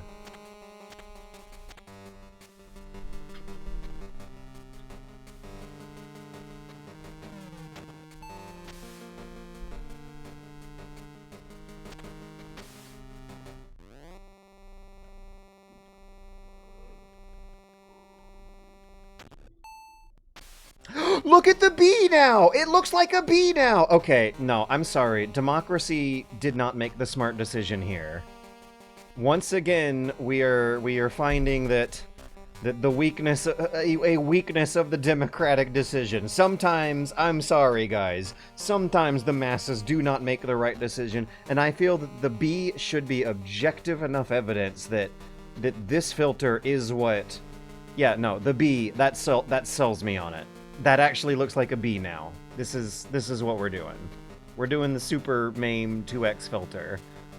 There was experimentation. I went down the list. I looked at different elements of the screen to find the one that makes the best compromises, and eventually settled on one that doesn't compromise too much while actually improving a lot.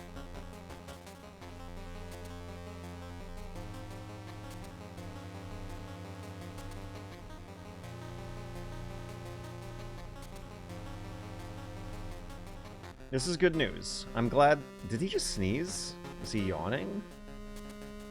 Boom, boom, boom, boom. I feel like I already cleared out that room to the left that I am curiously heading towards against my better judgment.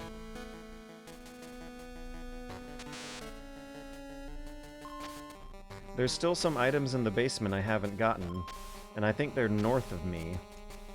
Oh boy, I'm seeing another thing that's like confusing me about the level design is that there is more of the basement directly to the north of me, but showing it is just black right now. The map's not loaded in. Now the map's loaded in, and it will... Wah! And it should be where it's supposed to be. Yeah, on paper, this whole basement area might look quite different than it does on the in the game engine and on your screen.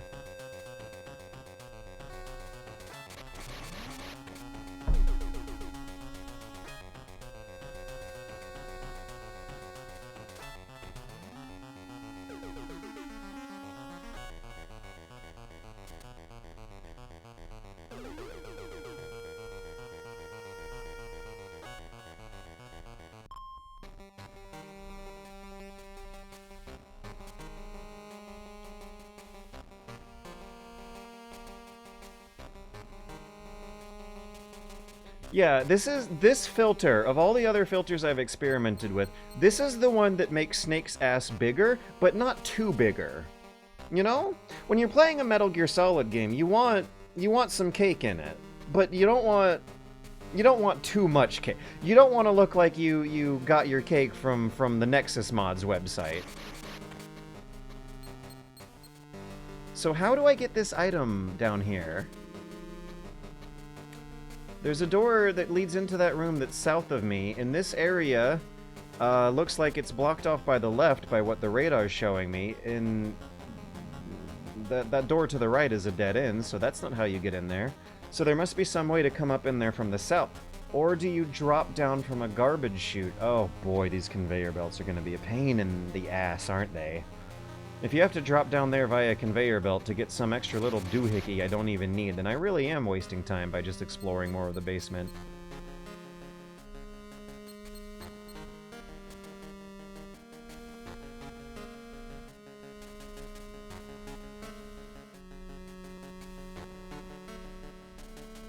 So it should be, like, down and to the right, but I'm not seeing a pathway that's really lining up with, right, there's the item, There's another item, an even bigger, fancier looking item. So I suppose I should also pay some attention to how, the item box sprites can look different.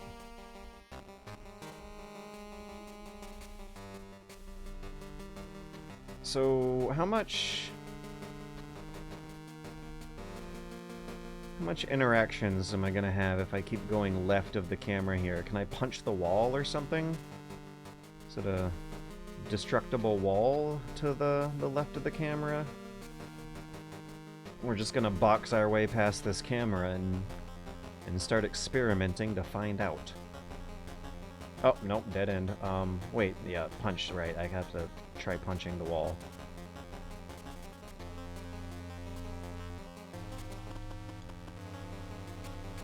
Nope. Shooting the wall didn't work. Punching the wall didn't work. So, to my left and up...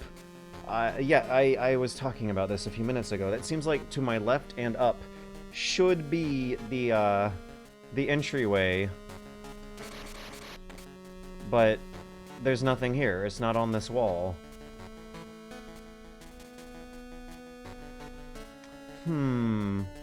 Well...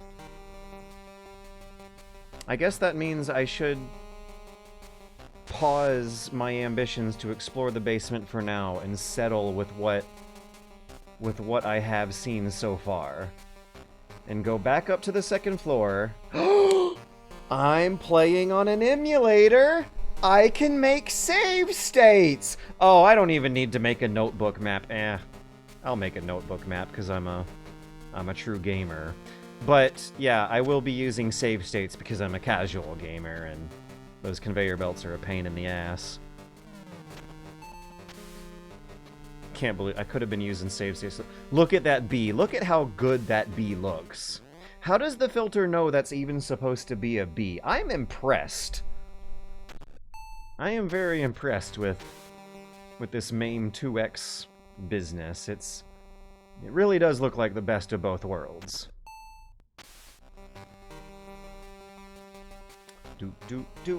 Alright, where's my pen? There's my pen. Let's do this. Let's solve the conveyor belt puzzle. The conveyor belt pain in the ass navigation experience. Once and for all. Should I make my map Yeah, I'm now worrying about where I should begin my map on the page, because if it extends too far, like, left or down, it might run off the little piece of paper I'm scribbling on, but we're gonna sketch out what this place looks like by radar. You know what? Let's begin with a square that says E for elevator. And then a semi-square leading up, and the conveyor belts are gonna be dotted lines. Oh my gosh. I'm pressing the wrong buttons out of muscle memory, out of familiarity with Metal Gear Solid control schemes, and that's giving me another fun idea. I'm gonna open the options menu and hit configure and rearrange this control scheme into something more like the 3D games.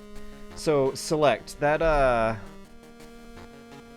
what does select do again? It brings up your item and weapons menu. So we're gonna be putting that on the triggers. Configure, select, clear, trigger, trigger, bumper, bumper, A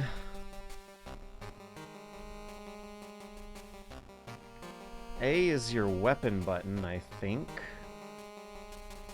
Or, no, it's B on the Xbox controller.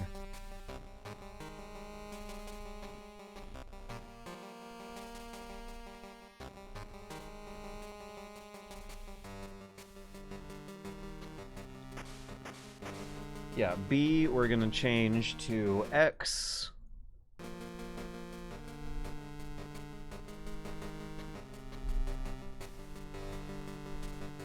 And A is punch, so we're gonna change that to B.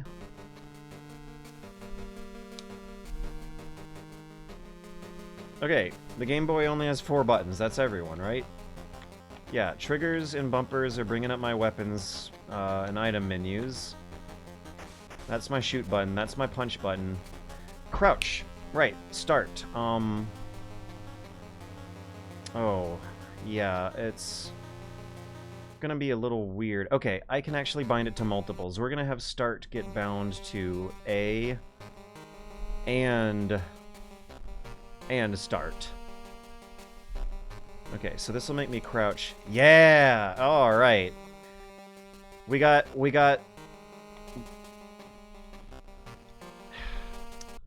still pressing some of the original control scheme buttons to do this. We got a control scheme that makes more sense. We got a filter that makes more sense. We got me scribbling down a map with the conveyor belt destinations. We're cooking with gas. Things are going. Things are things. This is yellow to the right and red to the left. Keep that dotted line going and then hook down. Yellow is down, blue is up. Elevator shaft should be on my immediate left right now. Yellow is right, red is down.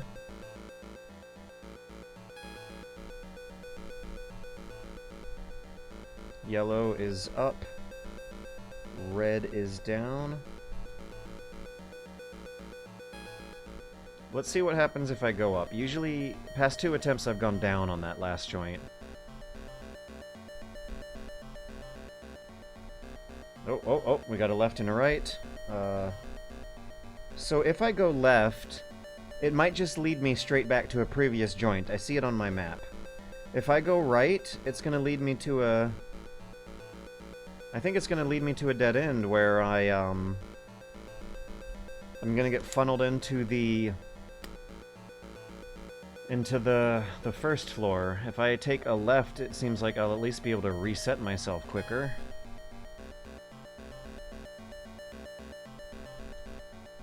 So, according to the map, I should be hitting a joint that's blue on top and yellow on bottom soon. No. I screwed my map up, but that's fine. We can just draw an inaccurate map, and, B down, yellow left. taking yellow. If I take B down, it looks like it'll send me back to a previous area. So now we're going up where yellow is left and B is right.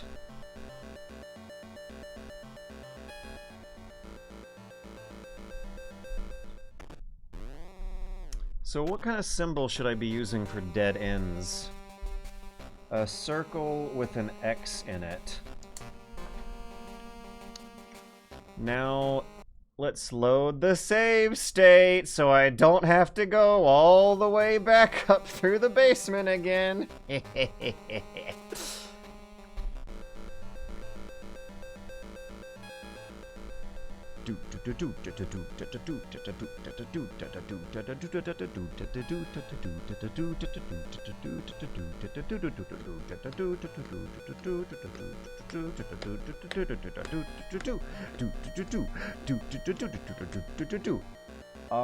We're taking R. We're taking the red one. I have it cartographed. I've made a cartograph of this section.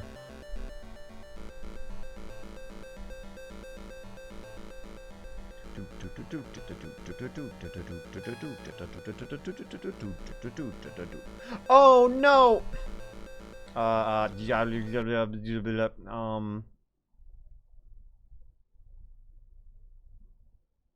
Load state, where's the thing? F3, okay, so the F buttons are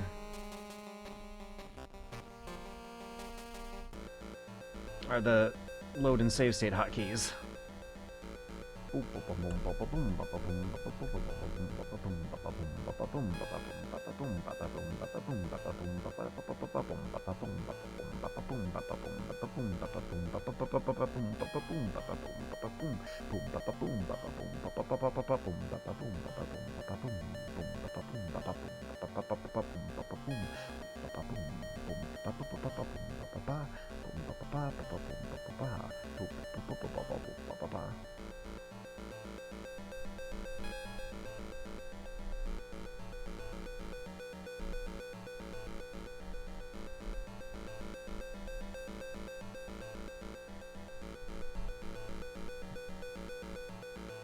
Alright, I'm curious about going up on the red. I feel like a while ago I hit a locked door that might be openable with my new level 3 card.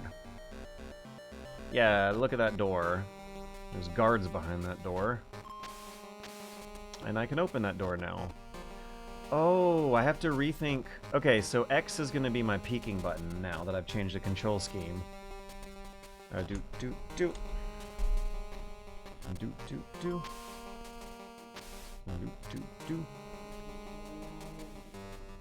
Muscle memory almost has me hitting the bumpers for peeking over the wall like that. Okay, thank God, a ration. For a second, I almost had a heart attack and thought I'd have to start worrying about the blue box. I don't even want to worry about the blue box right now. I haven't even exhausted all the red and yellow routes yet.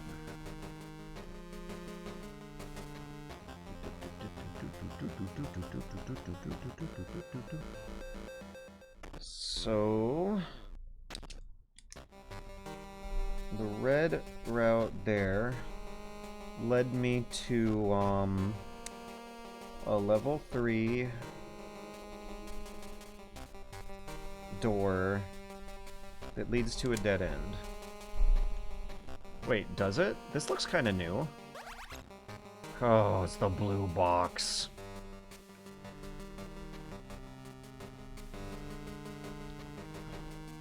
Pain in the ass.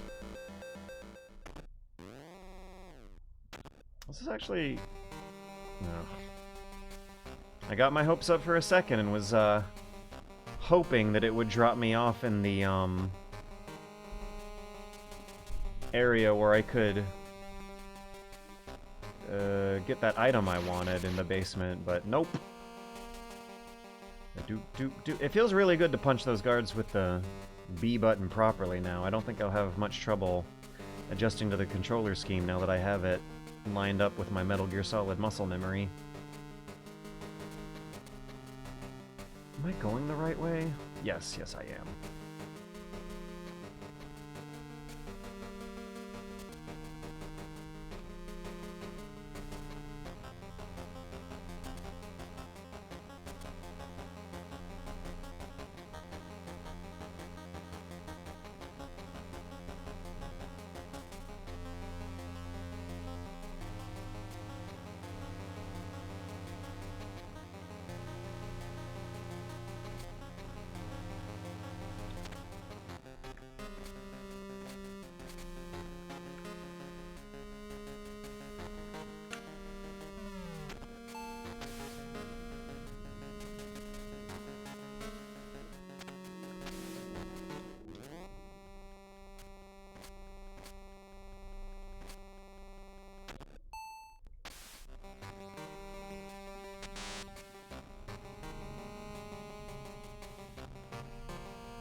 Maybe the blue box will just take me right where I need to go, lickety-split, super fast, and I might be done. So according to the map, if I take the blue route here, it should bring me to the north, where we'll go left, up, and then I'll hit another potentially new blue route.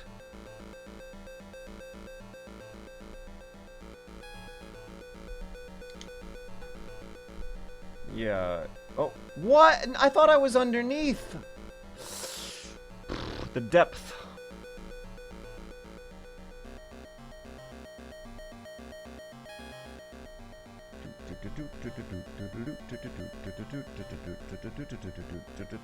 Well, I gotta mark that blue as a dead end.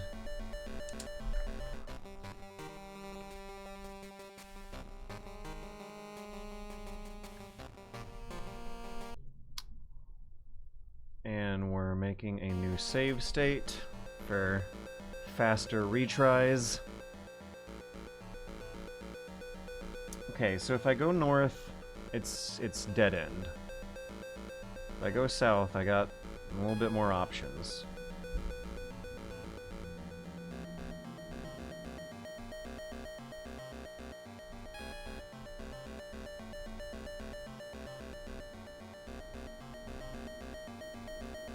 North. There's some blue routes north. Not entirely sure where the next red route will lead me, but the yellow route will lead me to some blue.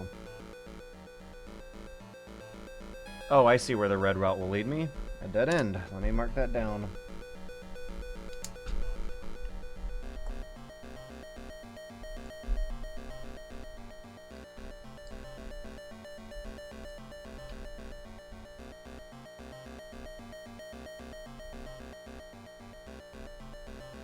Okay.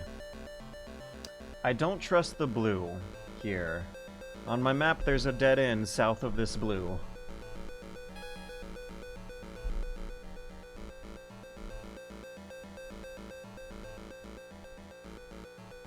This blue, however, is brand new. I do not know what is past the blue. Yellow and a red.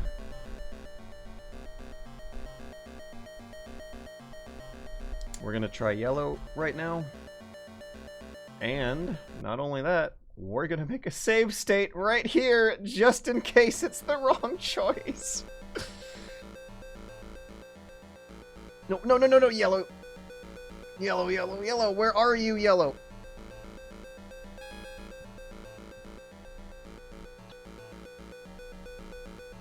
Okay, this is new.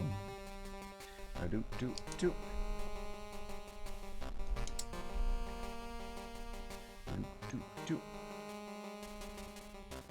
I think I picked up a ration. Yeah, there we go. Let's keep that in my pockets for now. Oh boy, this... Whoa. Storage room full of boxes. Classic. Looks pretty complicated, though. Or not. You know, the complexity of the layout here might actually really be working in my favor instead of the guards! What? How did he... Ah. No, punch the goober. I like how once he saw me punching, he like nervously backed up. Oh, okay. That gave me a panic attack. For a second I thought I was looking at yet another kind of cardboard box. So there's a way out of here to the left, but before I get out of here, I want to just give it a double check, see if there's any cool items I missed.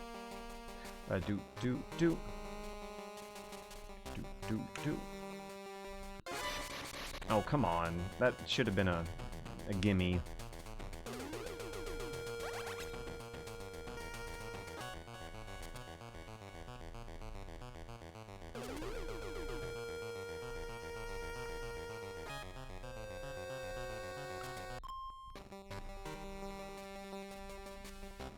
Hey, look at that. There's also a way out of here to the right.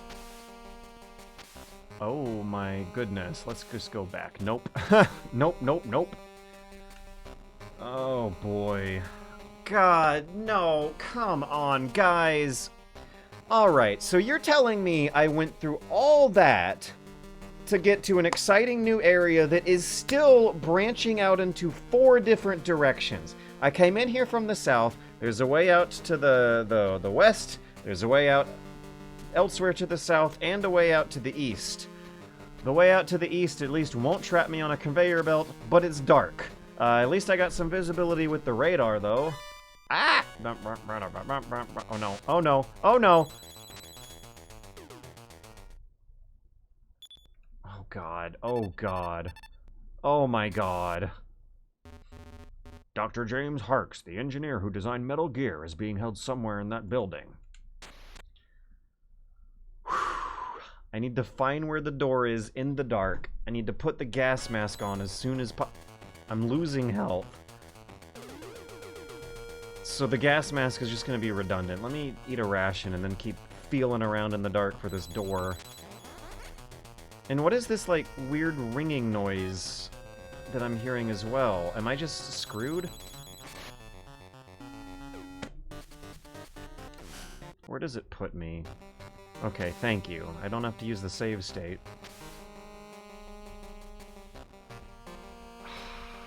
So, that was a very quick retry. I'm just gonna experiment, see what I can see. The ring noise is me losing health. Okay.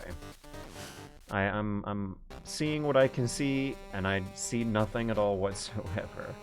There's a wall I can press, but yeah, we're gonna need some kind of item to get through here, aren't we? And the door locks behind you as soon as the gas mask triggers. I swear. Okay, if I died and then had to restart at the elevator or something, I would have had a much more negative opinion of this room. But since they restart you right here at the very beginning of that room, I'll take it. Fine, whatever. Let's make a new save state. What's the hotkey for making a new Shift F1, okay. So Shift F1 is save, F1 is load. I do not blame myself for doing that. Like the trial and error going on here, especially with this conveyor belt bullshit. I'm allowed to use save states for this. You can't convince me otherwise. I'm using this MAME 2X filter here for this. You can't convince me otherwise right now. I like it. I ended up finding a filter I liked. I found a control scheme I like. And I also found a shameless tolerance of exploiting save states that I like. Oh, speak of the devil, did I just get spat at? Oh, this is new.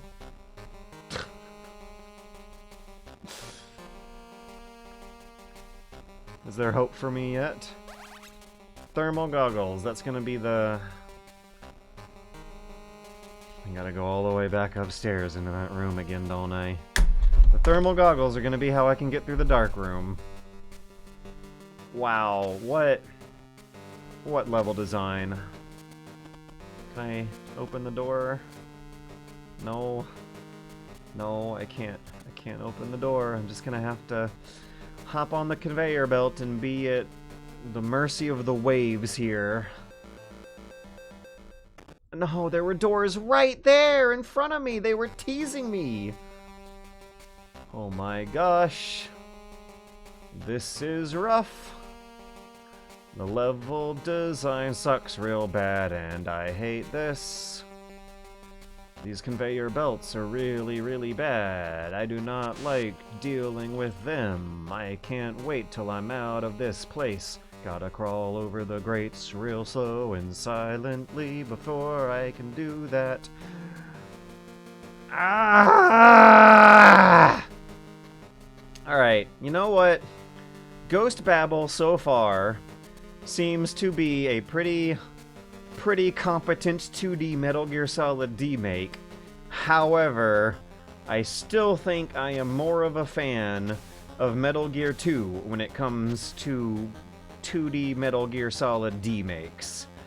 I think I prefer the more user-friendly level design and more advanced levels of hardware technology it gets to work with compared to the handheld limitations of the Game Boy and whatever absolute psychopath monster decided to make this kind of level design for this particular part of the game. I remember a swamp in Metal Gear 2 really frustrating me my first run. I remember there being backtracking. I don't remember the backtracking being as much a short-term pain in the ass as it is for this section here.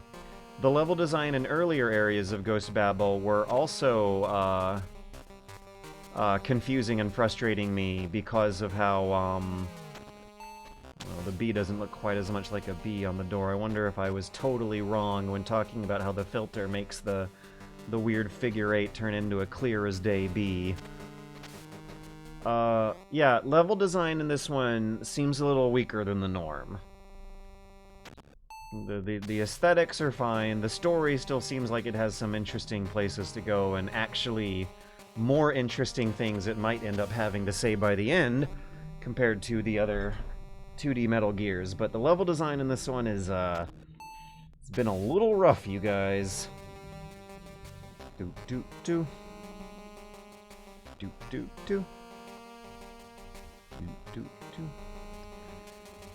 Just looking at these conveyor belts is making my stomach turn. I need to eat food.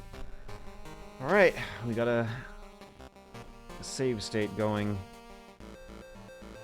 Let's see, I want to start out with yellow.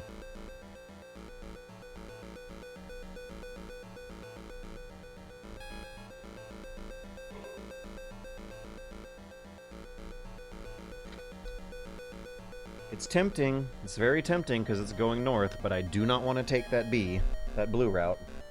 I have it marked as B on my map, so my inner voice is saying B-R-Y.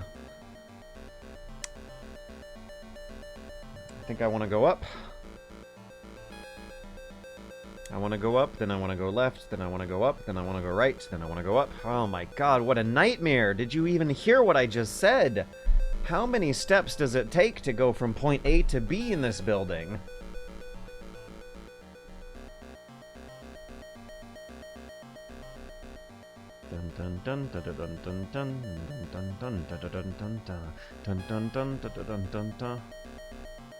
Wish I was reading a book or something right now. Video games. The ultimate form of entertainment, right guys? This is a mature storytelling medium for adults, right guys? I want to go up. Yeah, up. Video games are the future of storytelling, right, guys? Look at how fun these video games are. Look at how effectively we are narratively engaging with the story here. Ah! I want to go right, not left. The dark room is to the right.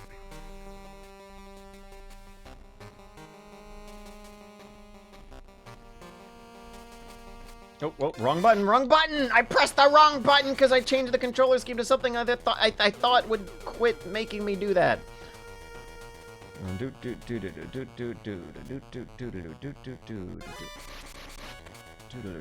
As you can see, I am not patient enough to sneak past these guys right now.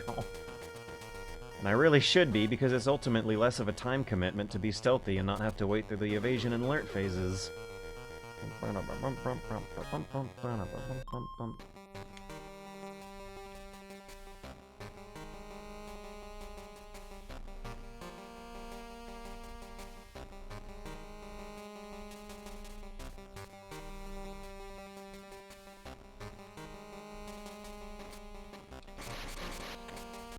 Oh no, he was just off screen! I am sorry. Soldier's duty, nothing personal, kid. Dude, just following. No, he spotted me through the boxes? What? Can I shoot through the boxes? No, but he can. Ah! Look at this. I'm getting spotted left and right. I'm killing guards. The unnecessary loss of life is gonna weigh on the consequences of Galileo Land, or whatever the tiny mercenary microstate is called this time. Oh! Should I machine gun them?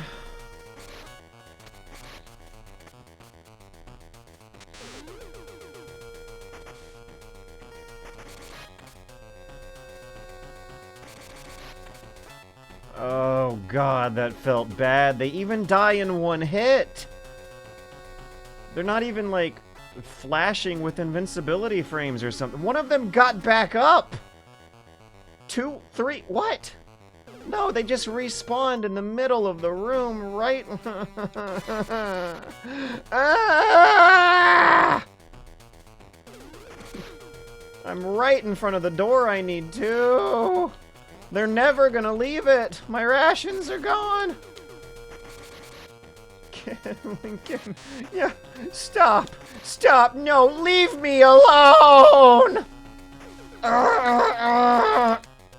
Shoot. Shoot your gun, Snake.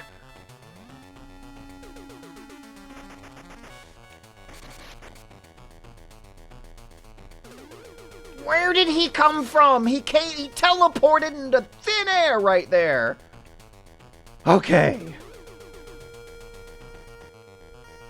Is my keycard gonna open the fucking door now? No, of course it's not. I gotta wait more. Please don't spawn a guard. 1 pixel off frame to the right. Oh, look at that. The radar says there's guards 1 pixel off frame to the right. At least I'm in here now where I can die peacefully and restart with no consequences. Oh my god, am I done? Am I out? Can I crawl under these?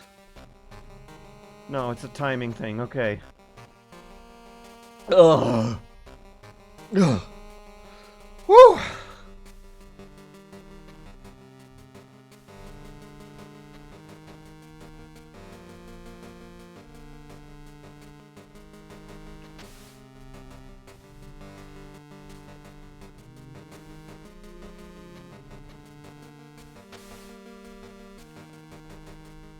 Okay, I'm taking stairs down to the 1st floor now.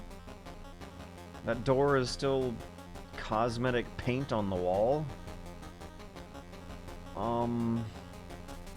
Please, please don't screw this up, George. I have a sliver of life left.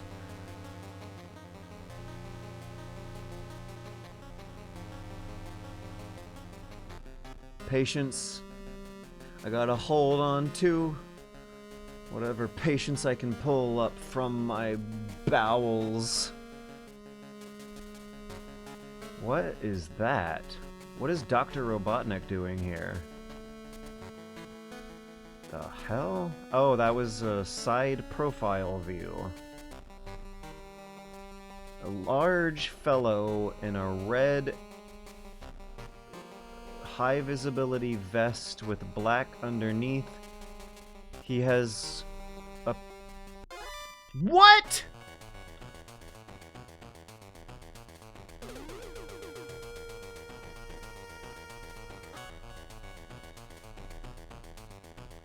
Beats me. No idea. No clue what did...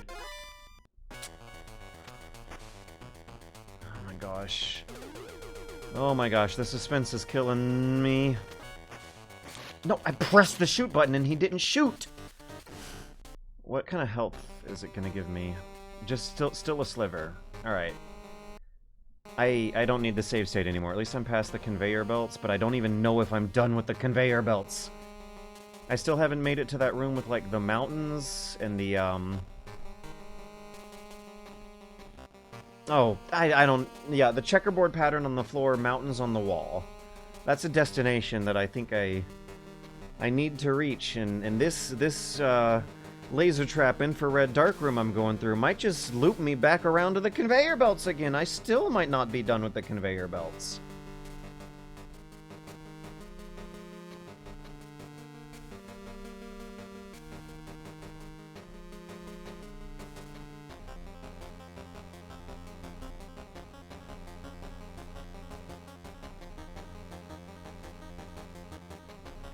Oh, I see. A little yellow dot on the radar. I was not paying attention to the radar.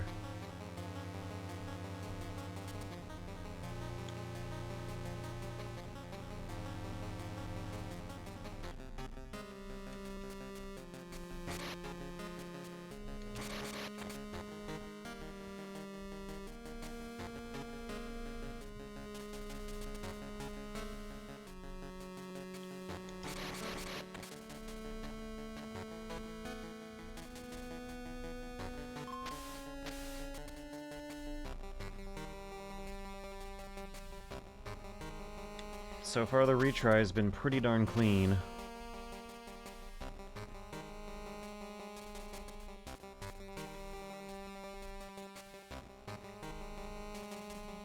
A2, A1.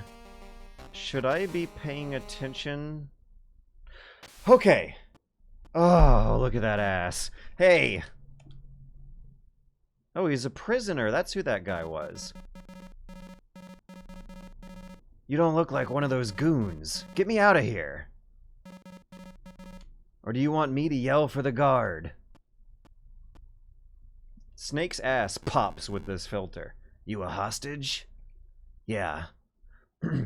Yeah, they're like complete losers. At first I got to do whatever I wanted, then once Metal Gear neared completion, I got thrown into this dump. You're James Harkes? You can call me Jimmy. If you're gonna get me out of here... They let a kid lead the Metal Gear development? Wait, this is a kid? Oh yeah? Oh yeah? I may be half your age, but I'm twice as smart as you, buddy. I'm not that old. I'm not that old. Really? You look it, man. Who are you, anyway? Does it matter? I'm the guy you sent to... I'm the guy sent to... My brain has... Those conveyor belts did something to my brain. I'm the guy sent to get you to destroy Metal Gear, and that's all you need to know. Yeah, I didn't even say that right on the third attempt. Whatever, Lone Ranger. You with the US military? I'm not with any military. What, then? Just a misfit. What the hell kind of an answer is that? Who cares, as long as you get me out. Come on, I'm sick of this place. There's no way past these bars. Any other way into the room? No, but what? I tapped on the wall and... Oh, it's a tap code. I tapped on the wall in the east and the sound's different. I can't read. I can't... Those conveyor belts made me, like, 10 years stupider. Yeah, no, I just lost 10 years of intellectual development with that conveyor belt puzzle. I'm back to being whatever mysterious age I must have been 10 years ago. It may be thinner than the other ones. The east wall, huh? Okay, I'll get a hold of some explosives and try blowing through it. Woo! I'm done with the conveyor belts, right? I gotta get explosives. Let me take a break. Call my friends on the phone. Check out what Twitch chat has to say. There might be some spoilers going on that I should maybe be a little careful about glancing at the Twitch chat for, because I just went through a whole big session where even with the save states, I still feel like I experienced some kind of frustration that might be intended. You know, it's game design, friction and frustration. Remember the Fury in Metal Gear Solid 3. You're supposed to feel frustrated sometimes in video games, right? Maybe I'm supposed to feel frustrated. So I might want to be a little bit careful about looking at some advice on the Twitch chat that might make things way easier than the artists and auteurs on the dev team might have been intending. Anyways.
Ugh.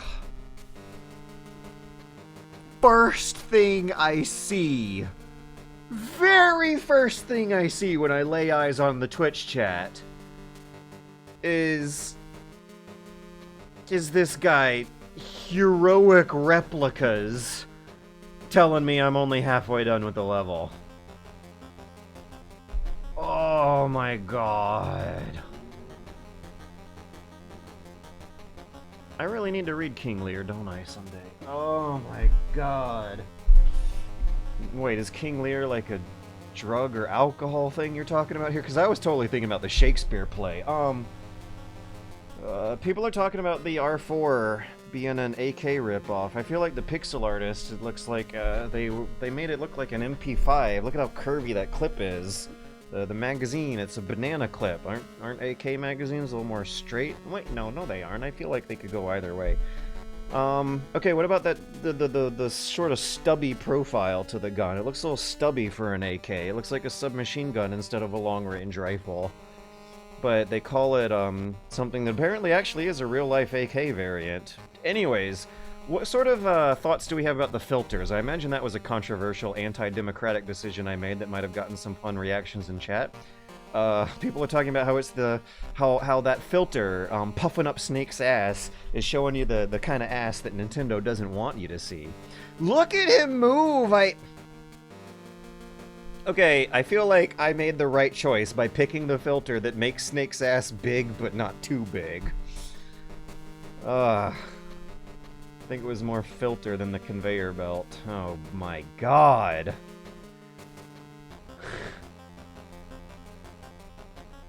Oh no, did I just become an angry gamer for a few minutes there?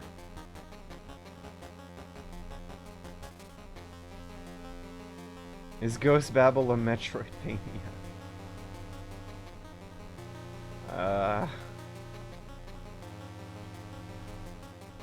You should pay the price of taking off the filter for the save state. Oh wait, are we like gonna have a meta game where every time I exploit a save state, I have to punish myself by turning the filter I like off? Yeah, this like emulation meta game where my performance is gonna dictate how many emulator features I'm allowed to use.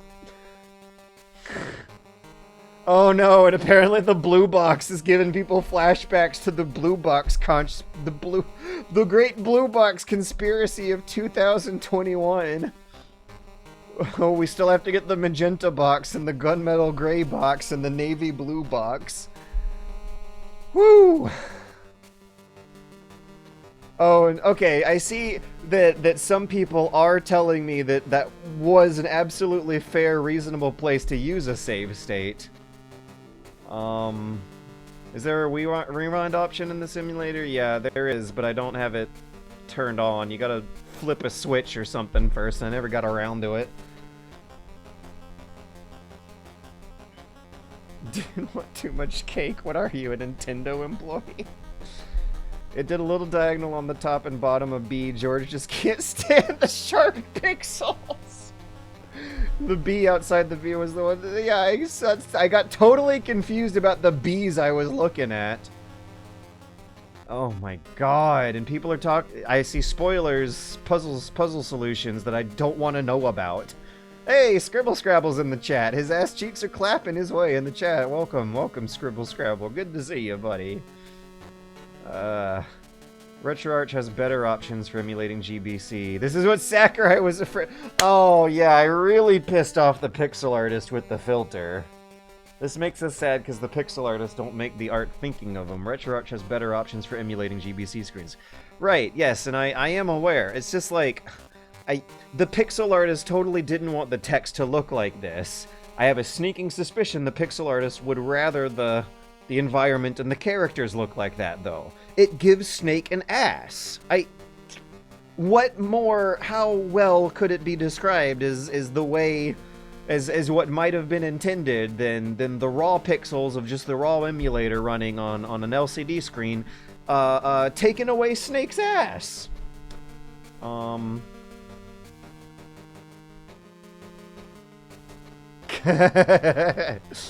The fire rate for the 5.7 is slower now that you have a suppressor. That's a neat little detail. I remember walking around the park listening to George's old podcast the day MGSV came out. Hard to believe it was so long ago.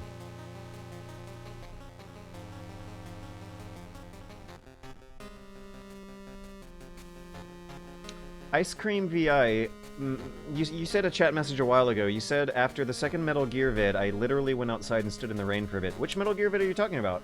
It could be the second Metal Gear, it could be the Metal Gear 2 video, or the Metal Gear Solid 2 Critical Close-Up, or something on the second channel, like a second Metal Gear Solid 2. There's a few possibilities that could qualify as a second Metal Gear video. Your rules are cool, Blade. Metal Gear 2 video was mid-2013, game was released late 21, so December this year will be when the review... Relatively as old as the game was then, fuck's sake. I'm still waiting on my pizza roll in the mail. Not sure if you get the warm and fuzzies from this kind of thing, but while talking about streaming versus YouTubing in their new podcast, they named you and Joseph Anderson as gold standard essayists. Yeah, that warm fuzzies. I can confirm. Some warm fuzzies are happening. Thank you for that, Tango Wolf.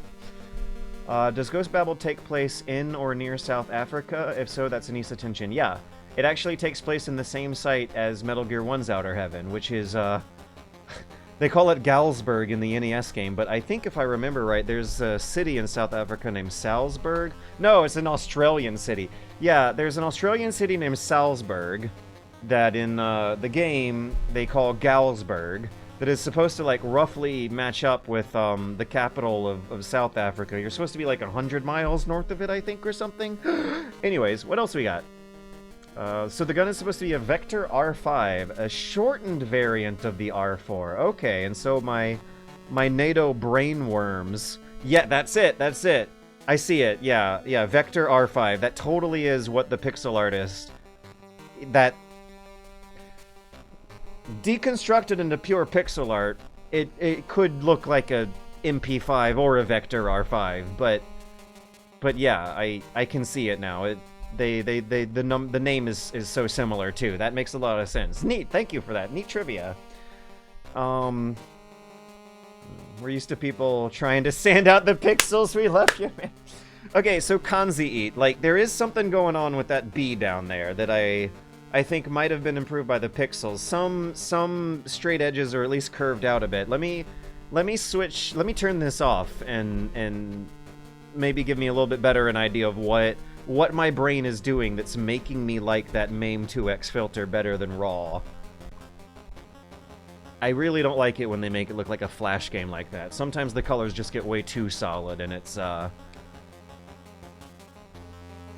I don't know, like, my mind is interpreting this as a little messier.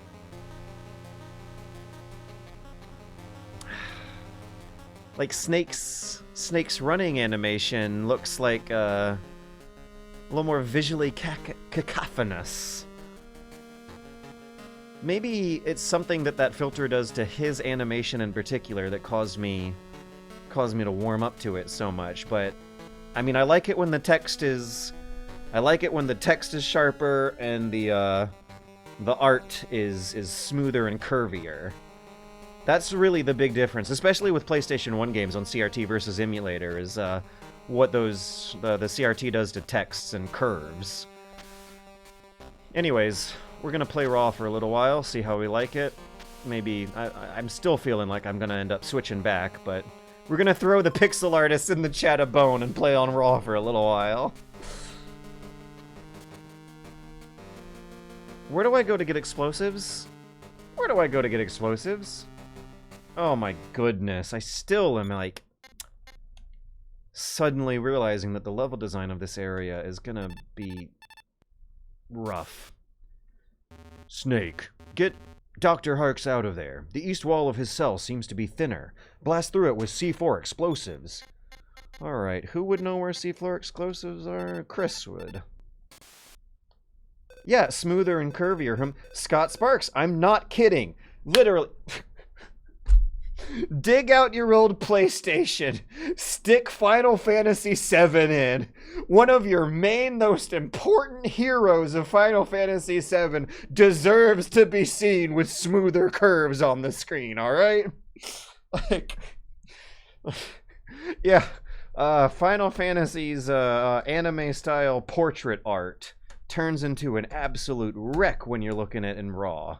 When you're looking at it on a CRT, it looks like an anime artist sketching something down and filling it in and polishing up and putting out a very complete professional TV quality anime animation cell. If you can see the harsh edges of the pixels, it doesn't fool your brain into thinking you're looking at anime instead of pixel art. And I mean, I just shudder to think what a jagged, low-resolution, raw, filtered image from a PlayStation emulator would do to some of those characters' victory poses. Some very formative moments for many young men growing up in the late 90s were dependent on the CRT filters smoothing out the curves in some of those Japanese imported video games, right? So the east wall of Dr. Hark's cell seems weaker? Why don't you try blasting through with explosives? There should be C4 explosives on the first floor somewhere. Okay, so I gotta go down to the first floor. Where am I? Am I even on the... What floor am I on right now? So the east wall of Dr... Yeah, okay, I got it. The first floor. I'm at A1. That's where I am. So not only is the level design worse for this particular area than the other Metal Gear Solid games I've played, but they want you to pay attention to the level design and like try to map this mess out. Thank you. They're starting to throw me bones. Okay, maybe I'll my mood will get better here. I got C4 immediately through the very door where I started getting asked for C4. So yeah, I have to spatially map out parts of this level that I can't exactly see with my naked eye and piece it together from going to other areas on the other side. So in the older games, alright, we got a on that wall. In the other games, the walls make noises when you blow them up. That one's a boop boop boop boop. Let's see what noise this wall makes. Huh. Okay, so the is the normal noise, and the is the special noise. So that means we put the C4 here. A do do do. Do do do. How do I detonate it? I didn't read the description. I just pure muscle memory was taken over. Plastique. B to set, A to detonate. Oh god, what did I make the A button? Yeah! Oh no, guards, da da da da da da. I better get out of here and free the prisoner.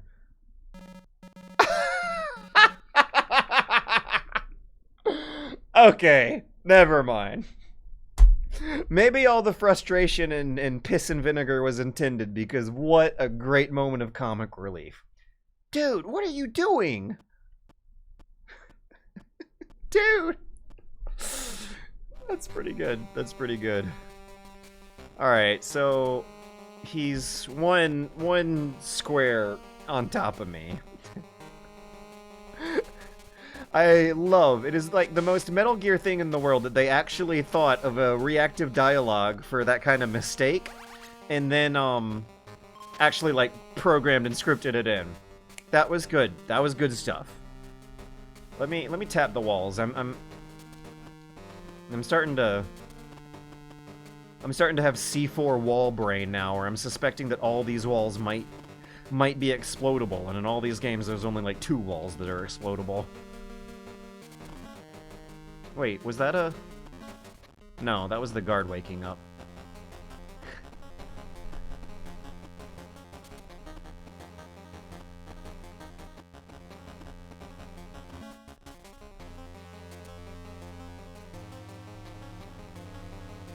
Oh my god. I don't want to backtrack this whole way. Is there a quicker route I missed somewhere? Oh wow, I just narrowly avoided that guy. No, I didn't mean to put the C4 there. Can I pick it back up? I need to just go ahead and unequip that thing, don't I? Ah, I can't pick it back up. Oh well.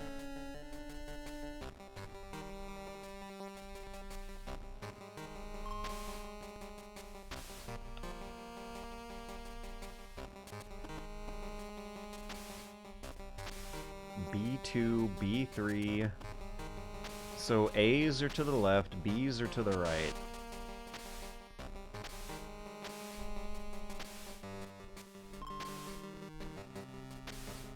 Hmm.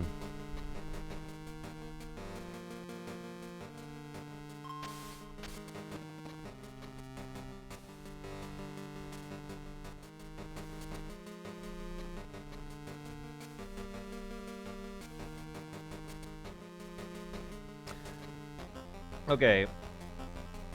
I do think, after having played with it for a few minutes, I do think there is detail and visual coherency to be gained from that MAME 2X filter. What was it? Control G? Yeah.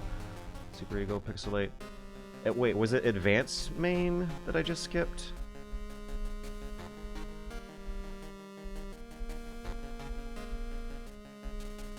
Right. Yeah, this it's like a middle ground. Things aren't the pixels aren't sanded down too much. You can still see them, but the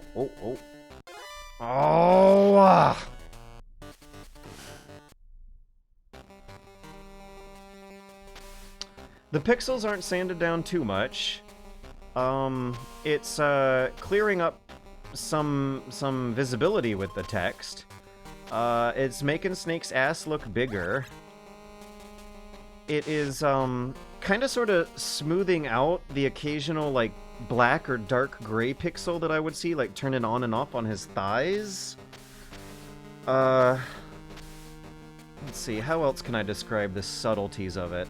Let's see what it does to the codec screen. Do their eyes look like they make more sense now? No, their eyes still don't make sense. Campbell's right eye. Yeah, look at Campbell. No. Oh, I can't believe I'm doing this to myself. I can't unsee Campbell, like, looking off in 2 different directions independently with both eyes, like he's on a earnest VHS tape cover or something. Look at that. His right pupil is looking all the way over here, and his left pupil is suspiciously scanning for someone sneaking up on him on the left.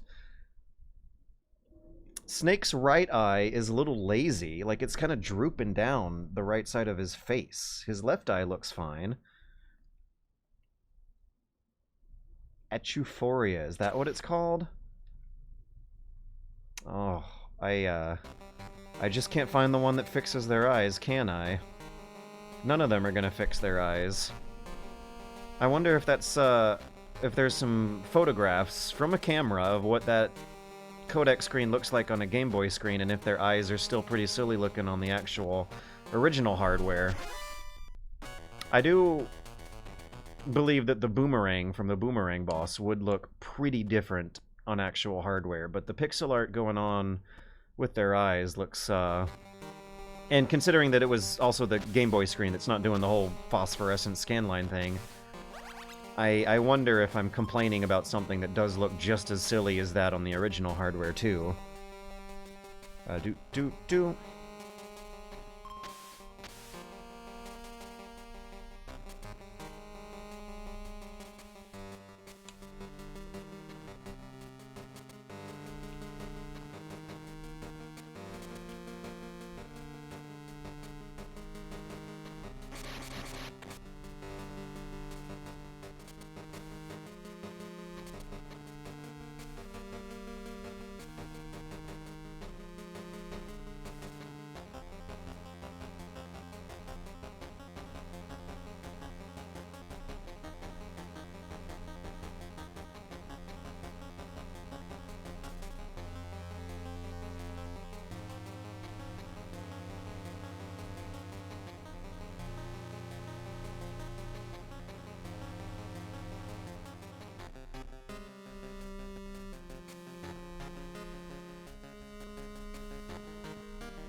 Okay.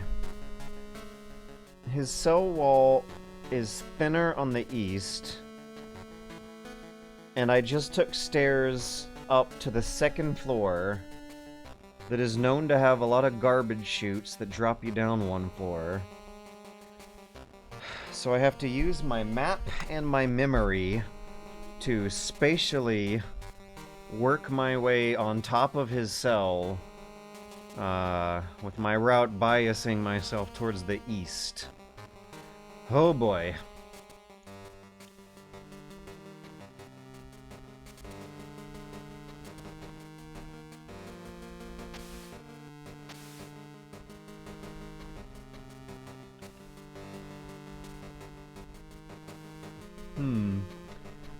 Those two portraits are the same in the Metal Gear 2 Shinkawa portraits, same as. They just had...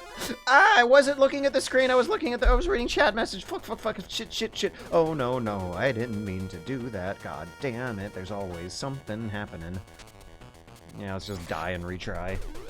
There's two portraits are the same as in the MG2 Shinkawa portraits. They just had different pixel artist interpretations of the Shinkawa art. Oh, I'm back here? I thought I would at least be upstairs. Why is there a 9 on the ground?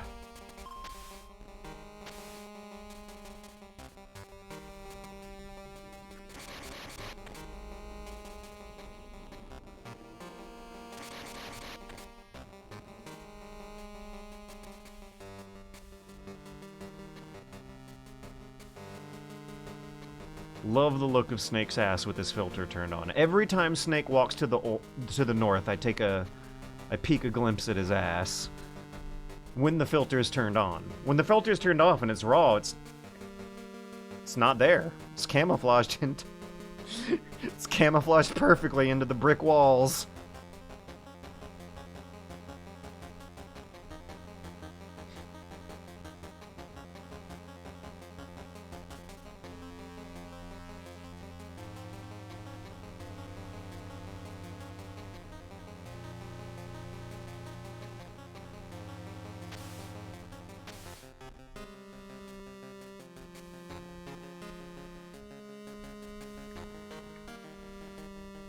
I prefer to see Snake's ass raw.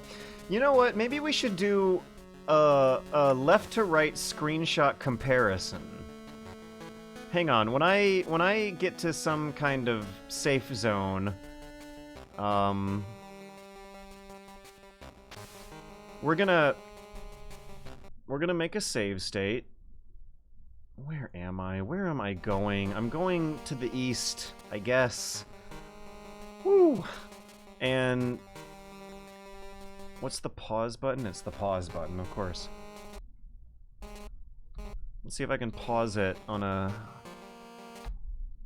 You know, I'm also starting to see the motion blur in effect, too. The motion blur might be very, very subtly inflating the size of Snake's ass. You guys see how, like, the right cheek in this frame that I paused it on is sort of blending into another frame of the character's animation, 1 pixel on top upwards.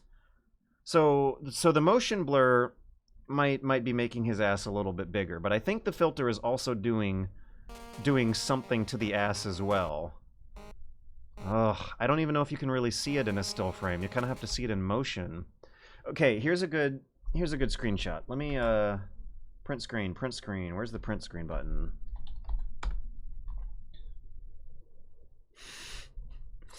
All right, now I've got that screenshot on. Let's turn the... What did I just do? What did I just do? I pressed Control G like I've been doing to change the filters. Oh, it's because it's paused. Okay. I'm not in a safe enough area, I think, to really be doing these ass comparisons.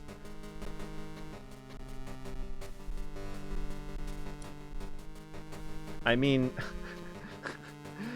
I promise, Kanzit, I'm not totally lost. I promise that the Super Eagle HQ2 stuff looks like ass to me too, but I still want a little bit of that pixelated grittiness, just not quite as much as what you get when it's raw.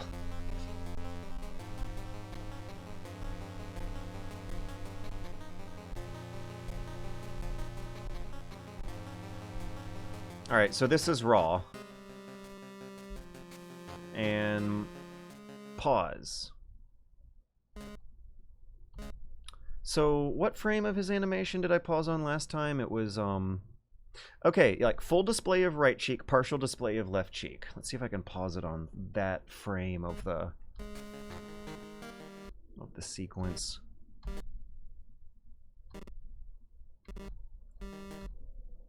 Okay. Yes, observations has been made.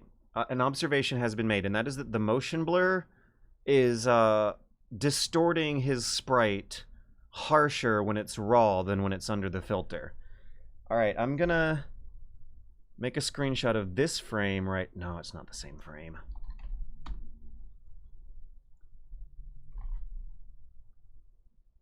Yeah, his leg, his right leg needs to be a little higher.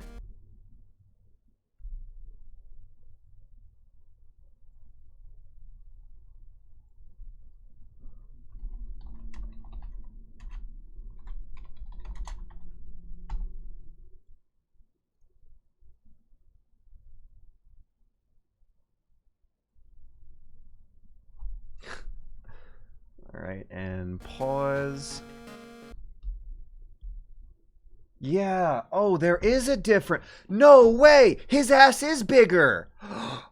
Oh my gosh, you guys. Oh, wow.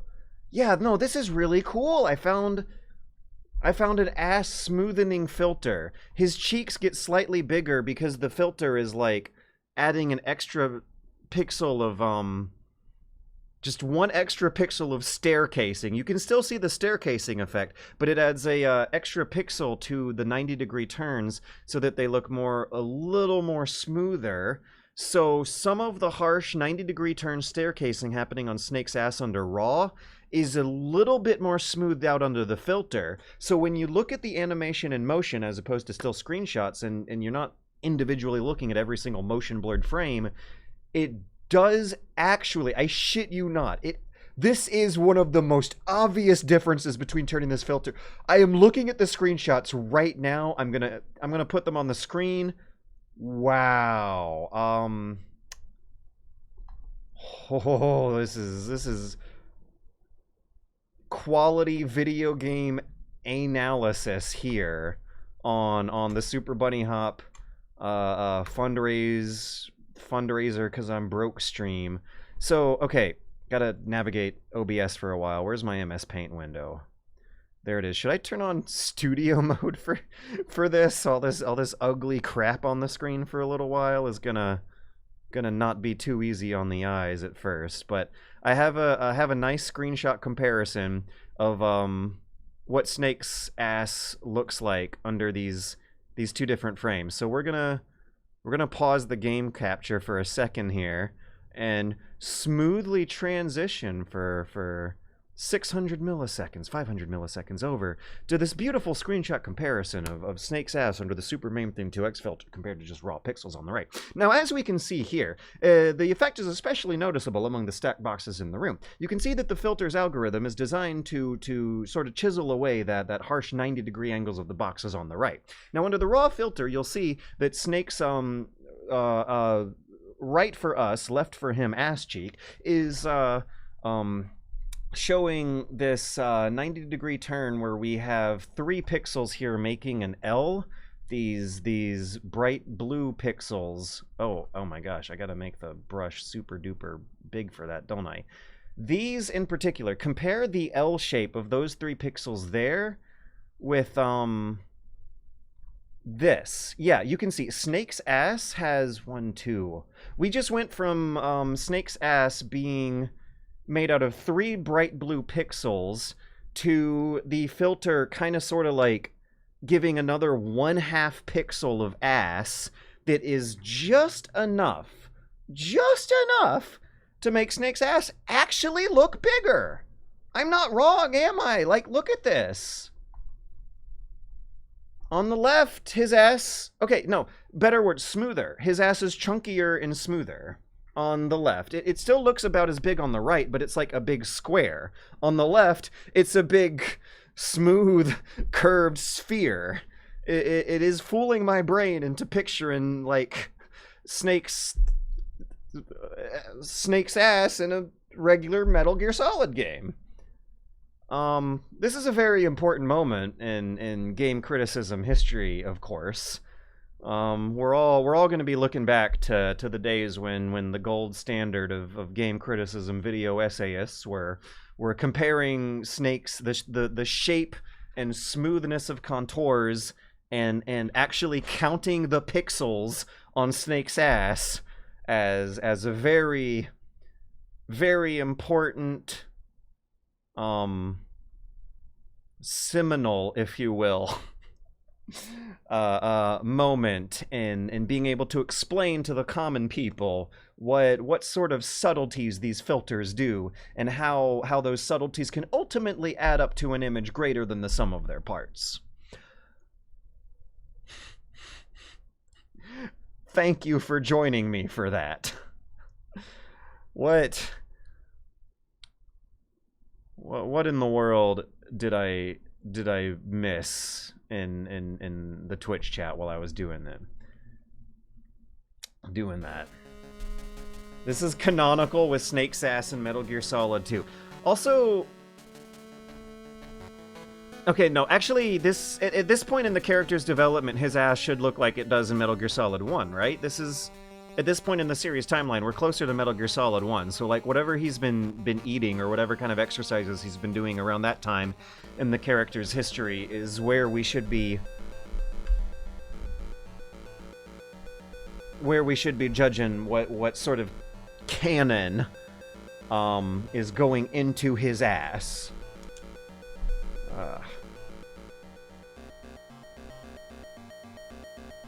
This in-depth Snake's ass discourse is why I subscribe to Super Bunny Hop. Sir, his ass molecules are vibrating so fast they appear gigantic. Someone write this down for future generations. It's probably already written down. Like, as silly as all that sounds, that probably sounds an awful lot like what has been said in many a game development studio when... in many Japanese fighting game development studios in particular. I am very sure that the exact placement of pixels to fool the mind's eye into thinking that they're looking at a smooth, spherical, curved surface, when really they're looking at harsh, jagged edges staircasing their way into diagonal lines, has been mulled over and zoomed in and scientifically dissected on a professionally meticulous level with the ridiculously impressive pixel artists that are out there, and the very, very appealing, charismatic characters they have been able to make over the years. Let's see where the blue goes. Wait a second, when was my last save state? I think it was pretty soon, right? What time is it? It's 11:55, and it was 11:45 when I made it. 10 minutes. I'll save 10 minutes by taking the blue route down twice. And I also need to update my map.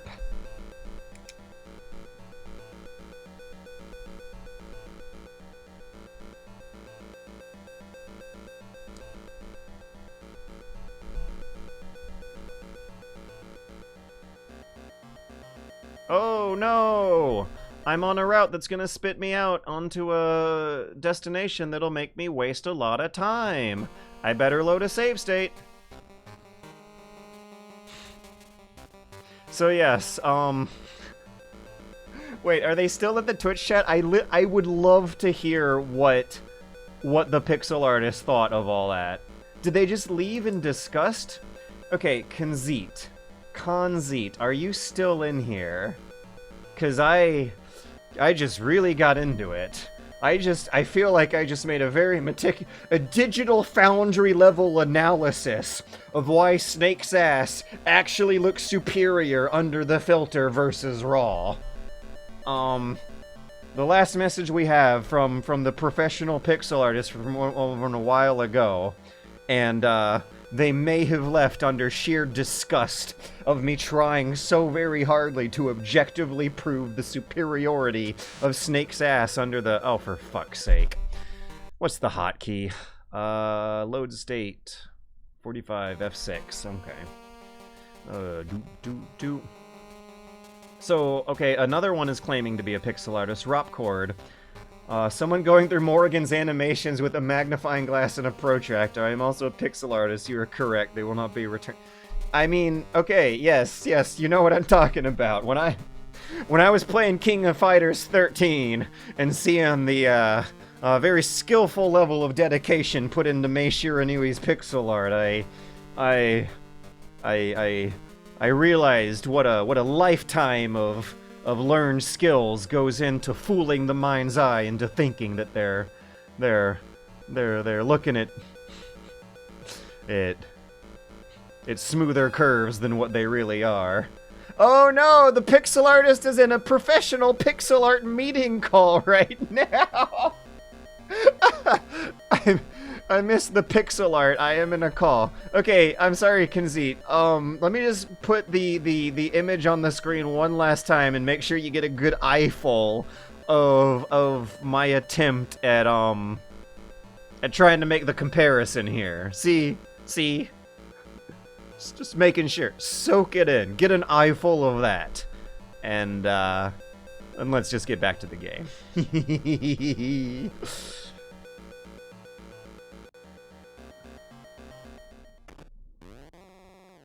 I just did the same... Wait, did I?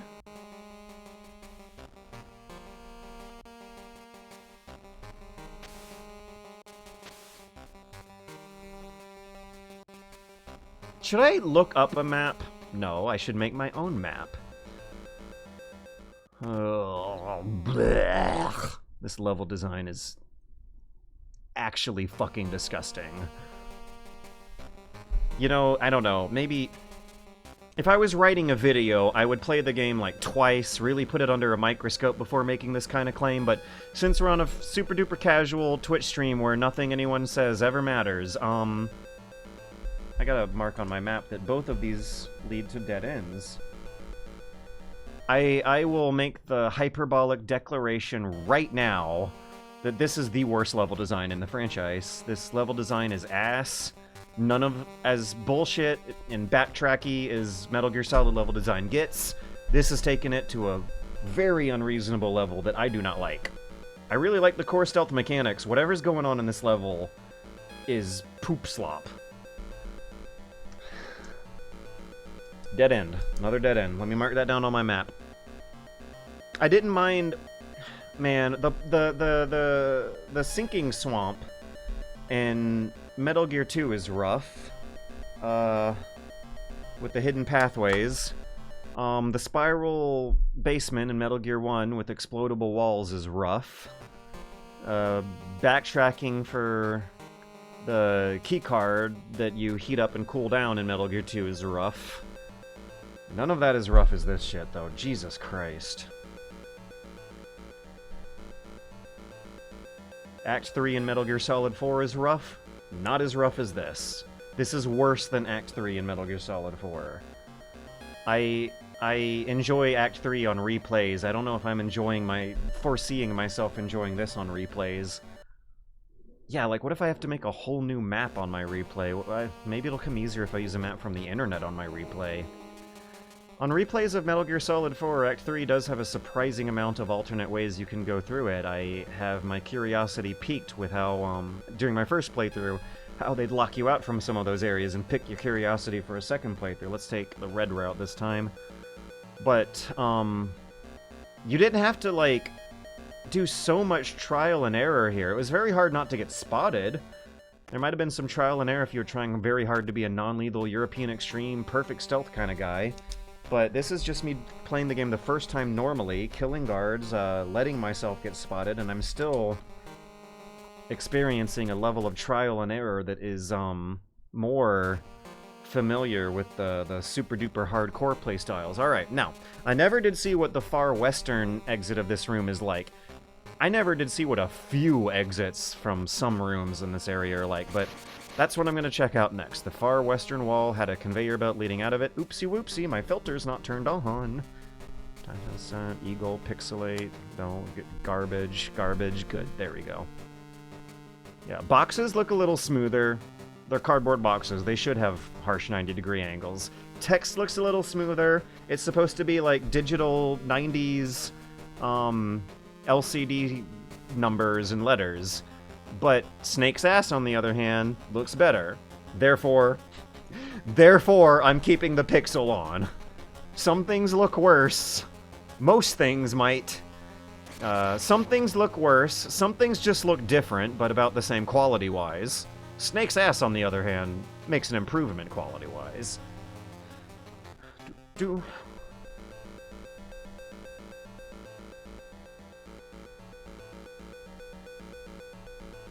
Uh-oh.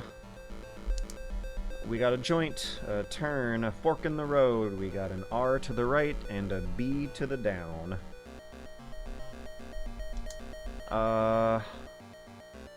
R is going straight into a garbage chute. But it's also pretty north? I don't know if I want to go north anymore. Don't I want to go east? I have a save state from just a few seconds ago. We're going to experiment. We're going to see where R goes, and then I'm going to load up the save state. Dead end. Alright. I should be using the hotkeys instead of clicking. F6. Is it Control or Shift F6 that saves as Shift? Alright. So that R is a dead end. How in the world did you guys do this on a Game Boy when you were kids? I would assume you would have to have made a map. Because, yeah, someone on here is talking about how this, like, was eating into battery life. You had to buy replaceable batteries or a rechargeable battery pack. And this is... It's like this level design is designed to stimulate the battery pack industry or something. The amount of backtracking and retries and trial and errors and how long of a route it is really taking the worst of Metal Gear Solid's level design to a new height. Ah!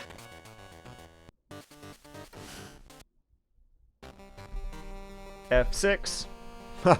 Yeah, fuck that. I am not playing all the way back from that point. No way.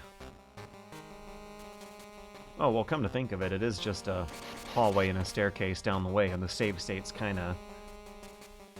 relying on them kind of softens you up for how bad some of the inconveniences may be. But no, this is inconvenient bullshit.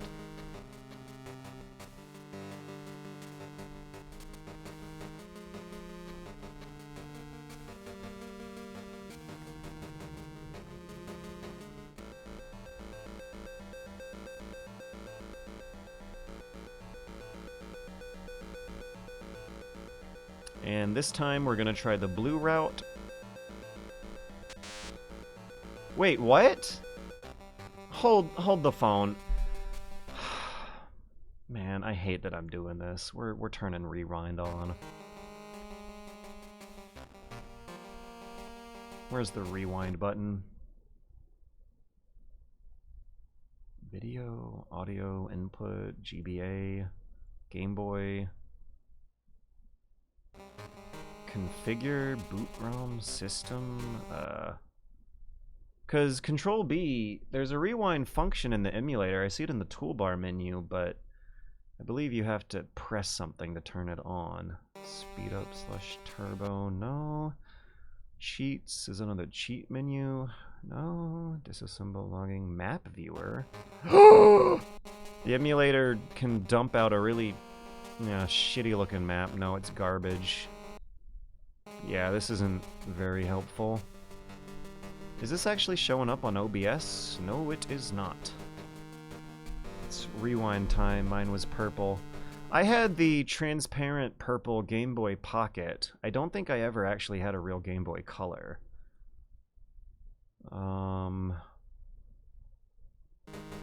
General? Yay, rewind interval. Second 0 to 600, 0 disables, 600 is max. Let's set it to 600, then press F6 to load our save state.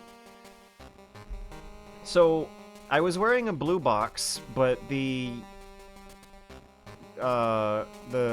conveyor belt hood spat me back out as if I was wearing an invalid color. I was wearing blue. There was a blue light on the hood, and it still acted like I was wearing yellow or something that didn't have a corresponding light. The translucent purple one looks so cool. That's what I had. I had translucent purple Game Boy Pocket and a translucent purple N64 controller. The translucent purple aesthetic from the late 90s really needs to come back. It is badass. You're shitting me. This one was all of the worst messages I've read on Twitch chatter from Helio replicas here. Heroic replicas. Heroic replicas. You have broken bad news to me like 3 times now. So I'm too colorblind to tell the difference between blue and purple. This is going to be a problem. I see it now. Now that they're right next to each other, I can't... Okay, so in my eyeballs, that purple looks... To my eyeballs, it looks like light blue. The box looks like a real super blue. It looks like,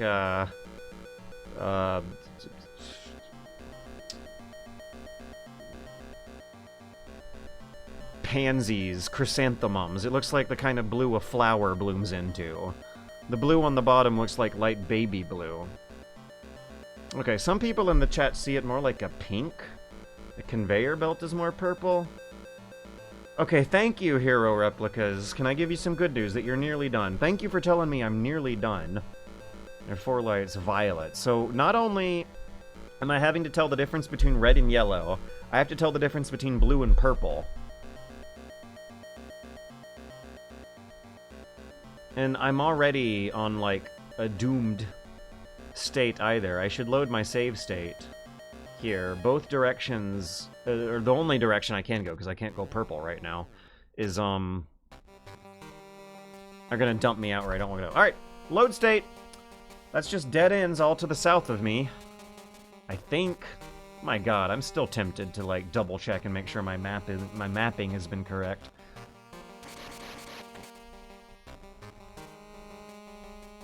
The bad news is I have literally reloaded from the correct path twice so far. Okay. I appreciate it, Heroic Replicas, but that's a little too specific for going through a challenging simulated conflict experience where occasional moments of friction and unknowns are required for the proper experience. My lips are sealed. Yes, yes. Let's keep me guessing. As much as I hate it. Could be worse. Definitely could be worse.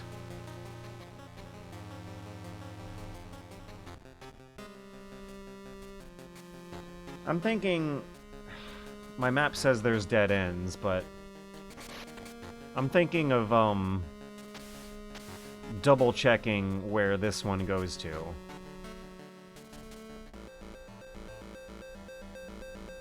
So, blue goes to 2 dead ends, I think.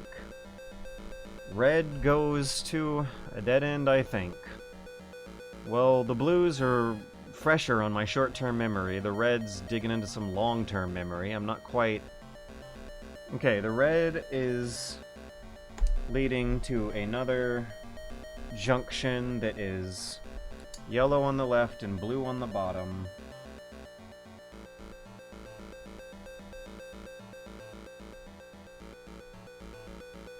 Let's try blue.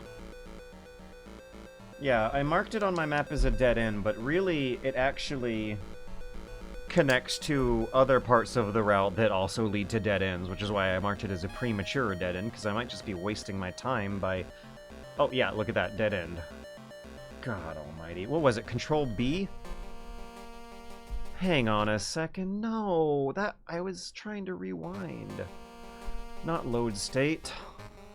Either way, I'm still where I want to be, but how does this rewind function work? It just loads state, it's not rewinding. Oh well.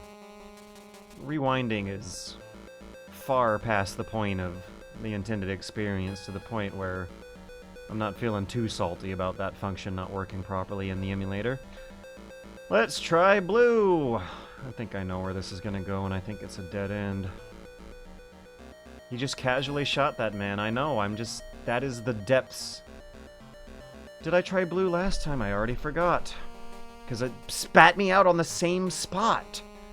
They all look the same. All the levels look the same. So many of these, not all the levels, but too many of them look the same. Too many of these corridors look the same, and too many of these hallways look the same. Is there a fast forward button?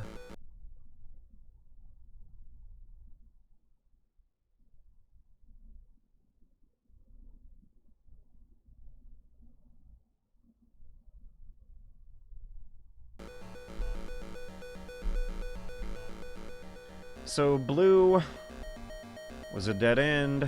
Yellow is what? What is yellow? Is it on my map? Yeah, this should be leading to a yellow and blue. If I take the yellow, it's a dead end. If I take the blue, I'm back to where I saved my state.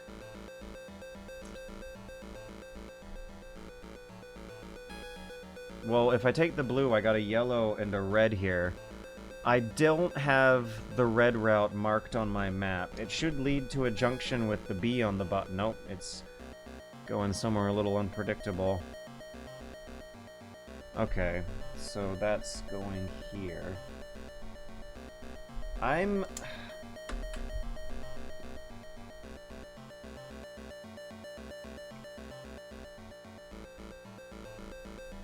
Huh. So we have 2 people in chat who claim to be pixel artists. They both agree that Snake's ass makes an improvement from the pixel art filter. I'm also gonna take a screenshot. What? My fucking gamer brain just said screenshot when I'm taking a cell phone picture. I'm gonna take a cell phone picture of the map I drew and put my cell phone brightness on low, and let's see if this shows up on camera. There's too much reflection there, but in the top half of the frame, yeah, here we go, I can angle it right. So, can you guys, like, see how much of a fucking mess these conveyor belts are. No, you can't. You can't see it very well, but...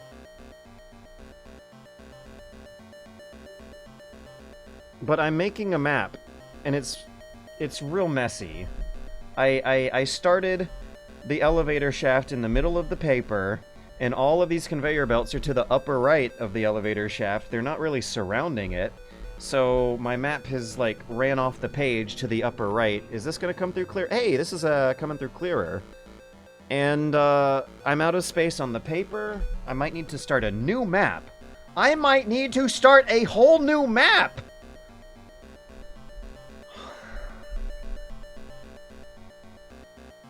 It'd help if I had a pen with multiple colors. Ugh. RBY letters, I think, are good enough. It's that I'm starting to run out of room on my map. But yeah, I don't know if I can really show it on the camera or not, but there's a part of this where I just jotted down the routes the conveyor belt took, and there's such squished amount of space left on the page, not enough space left on the page to the point where the conveyor belt on my map is making a little, like, loop-de-loop circle route. My god, this is fucking nuts. I've played through, like, Ultima games with awful level design from the early 80s that weren't doing this bullshit.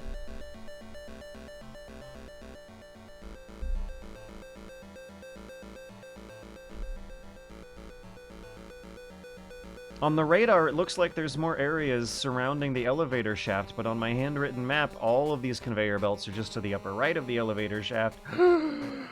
Woo!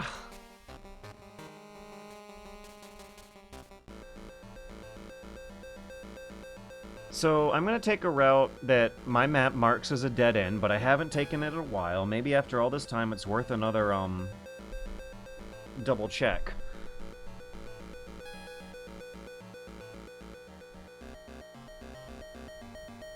I feel like a lot of people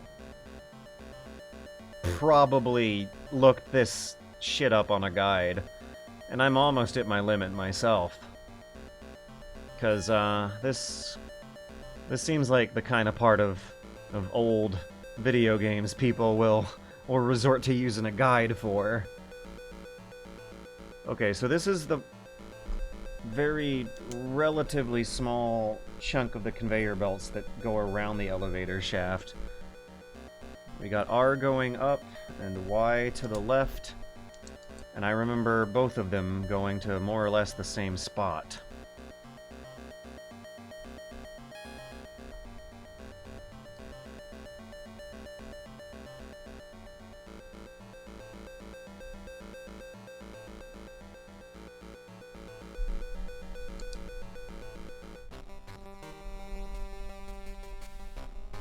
My map is getting even more complicated. I wrote the guide, sorry to say.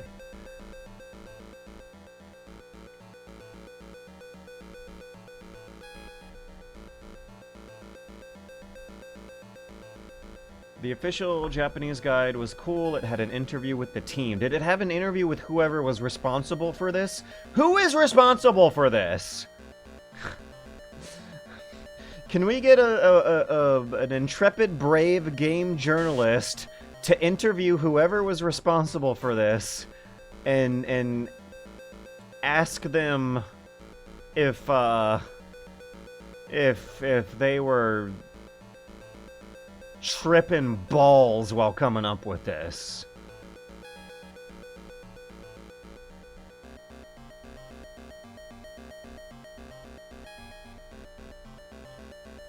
Hideo himself insisted on the conveyor belt set. Okay, yeah, maybe this is actually like throwing a point against Toku Fukushima's credibility, because he's the sole writer on the Metal Gear game that has the conveyor belt zone. Oh, now I'm imagining Sonic the Hedgehog just blasting through the conveyor belt zone and slowing down and being at the absolute mercy of the storm with these things. Oh, there's more conveyor belts to the left of me in here? The radar is showing a lot of stuff I don't want to be seeing. So So now I'm in the basement again. No, I'm on the first floor again. Silly me, it looks exactly the same as the basement in terms of the tile set they're using, so I was fooled. Wait, if I put a box on, can I... Is this a garbage chute that'll drop me down? No.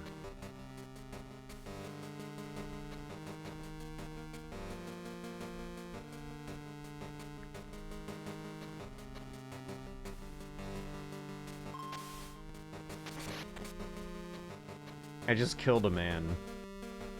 I just punched a man to death in the back of his head, and I don't feel a thing. Whatever remorse and sympathy I used to feel for these guards is gone.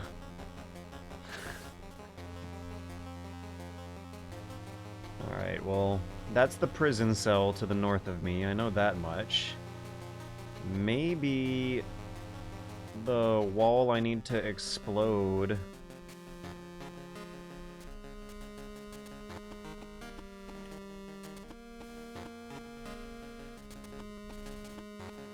Maybe the wall I need to explode can be accessed from down here?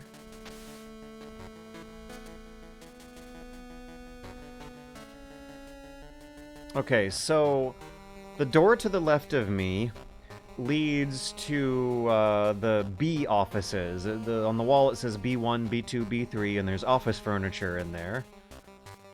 And the wall that I want to blow up is like 2 screens north, 3 screens north of where I am now.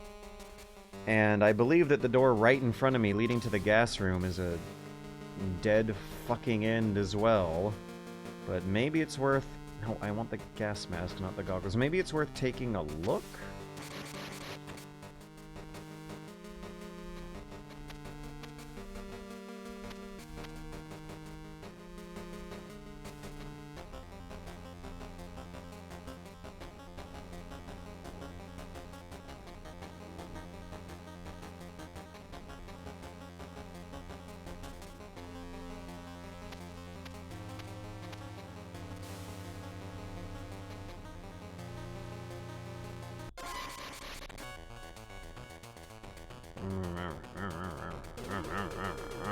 Wait, where...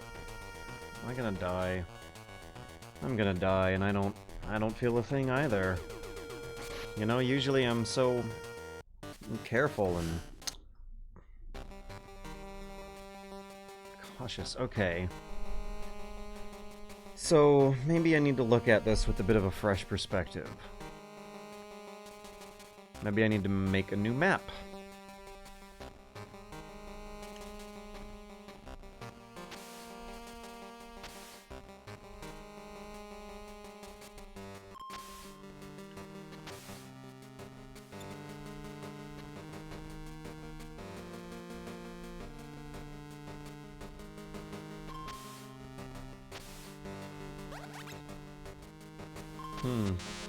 You know how just a few minutes ago I said this place was full of office furniture?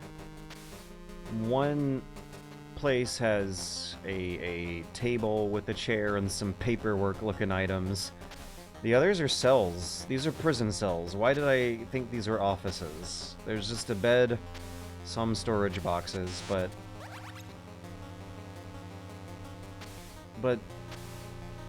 my brain interpreted the artwork and the layout as offices, and shoved that into my short-term memory instead of the truth.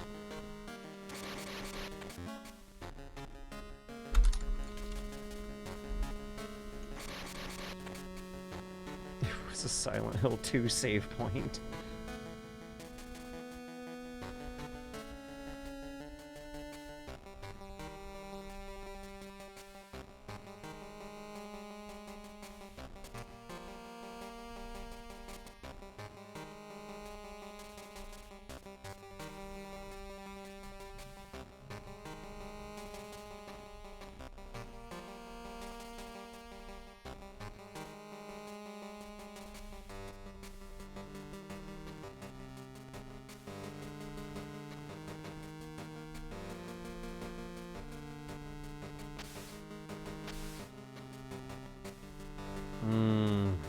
goggles, that's right. You have to go through the lasers.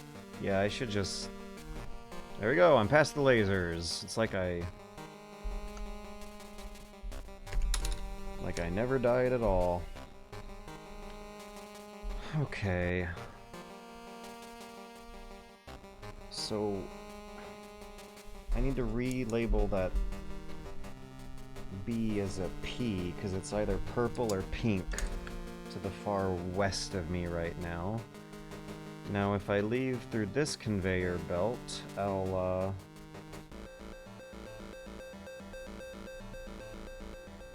I can end up getting back on the main line by taking the southern route here, which is yellow. I'm a little tempted to double-check the eastern routes, though. I got my save state, so if it turns out to still be a dead end, like I have it marked down on my handwritten map, I won't be losing too much time if I just load the save state.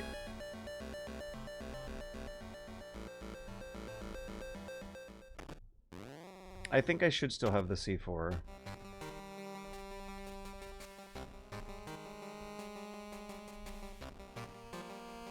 What? What? I don't have the C4. Oh boy, oh my gosh. I should just kill myself with a grenade and respawn next to the C4. How did I not have the C4 with me? I thought I saved this after going back up to...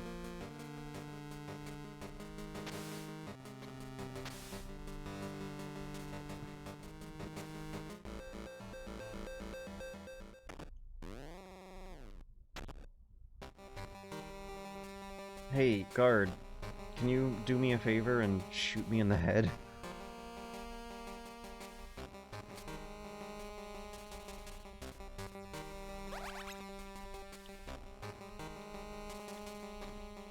I'm just trying to refresh myself on the level design. I'm gonna get Snake killed and restart next to the C4, but I want to give whatever this is. Is this basement or first floor? I think this is basement. Yeah, this is basement. I wanted to give it a quick look, but it's pointless.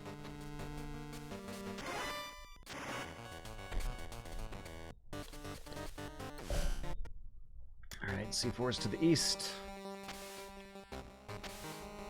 Yeah, there's no point in trying to map out or memorize the basement layout. It's the conveyor belt layout I need to map out and memorize.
Okay, now I can make my save state.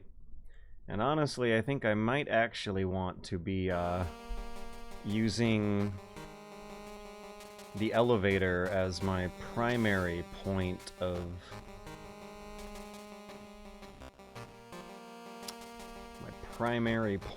entry for navigating these conveyor belts.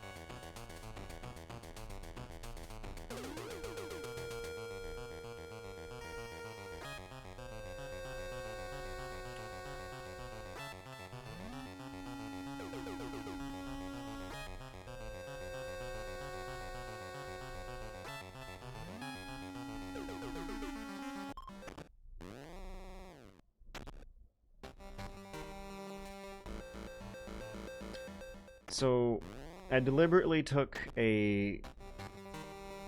Wait a second. Yeah, I deliberately took a dead-end route thinking it would spit me back out at the elevator, but instead it spat me back out in the basement, so let me take a different dead-end route to get spat out by the elevator instead.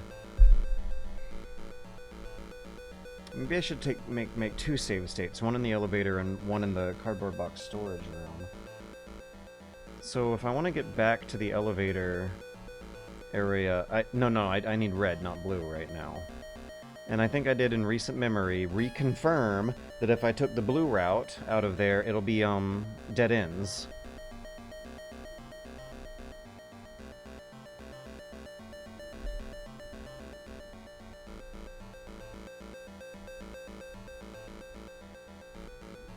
So blue. Need to very carefully inspect this map and get my bearings here. Blue's a dead end, but on my map I have redundancies and dead ends marked as the same, and what I really want right now is a redundancy because I want to go to the elevator, not the basement. There we go. Alright, now let me make another save state by the elevator, and so if it turns out that the proper route is near either the elevator or the storage room, I'll have a save state next to each one. Do an extra C4 check. I'm not sure about this save state. I'm pretty sure I have C4 in this save state.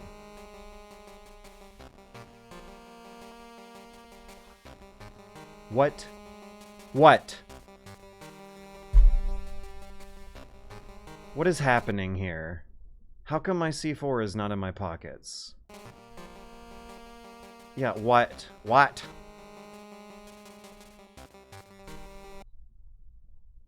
Oh my gosh, you guys saw me pick it up and go all the way around in a circle to come back, didn't you guys? It's not in that save state either.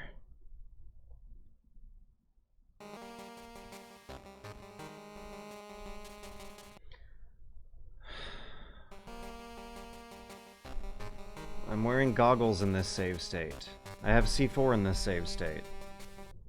So let's overwrite slot 1 with this one.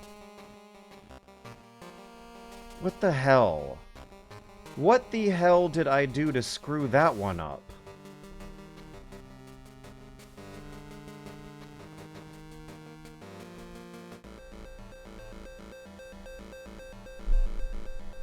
Now, I want to go south. And then I want to go south again.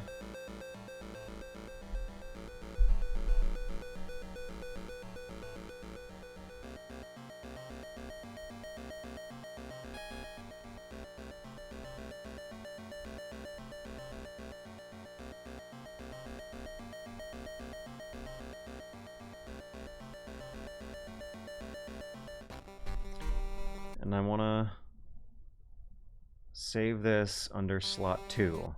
Okay, now if I load state 1, Right, I have the goggles on and the C4 in my pocket. In slot 2, I have the blue box on, and there is C4 in my pocket. And I need to turn it off because I'll waste it by accidentally mashing buttons. Okay, now I'm at the elevator.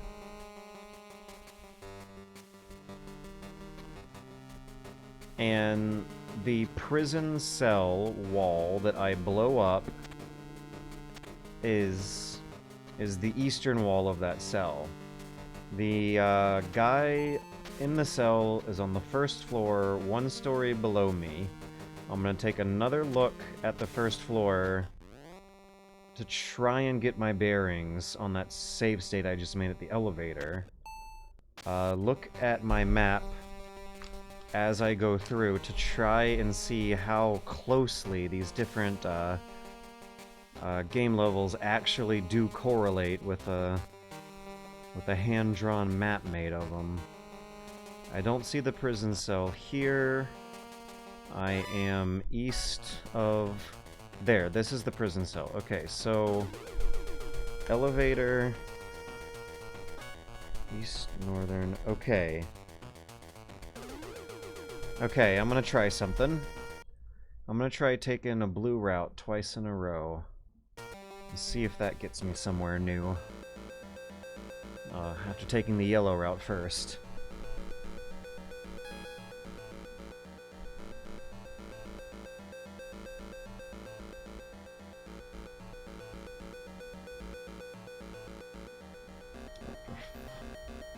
Yeah, now counterfeit bagels talking shit about my preference in pixel art filters.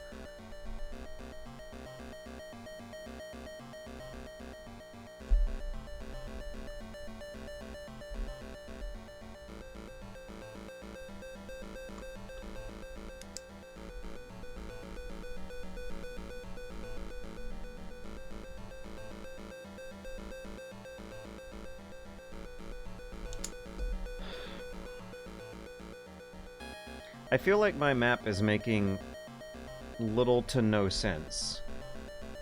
And,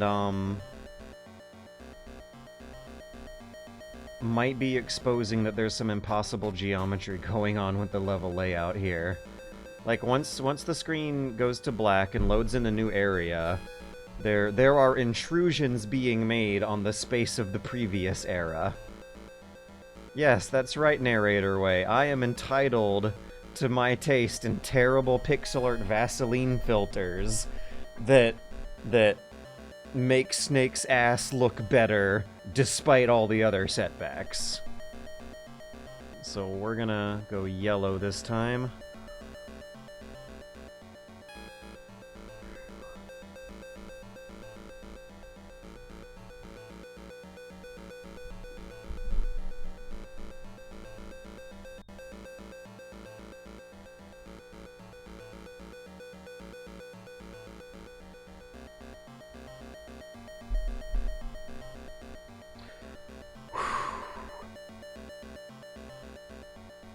Think I'll try yellow? It'll drop me down to a dead end I've been at before, but I didn't know I was supposed to blow up walls down there. Wait a second. Oh, God. Alright, let me see if I can blow this wall up.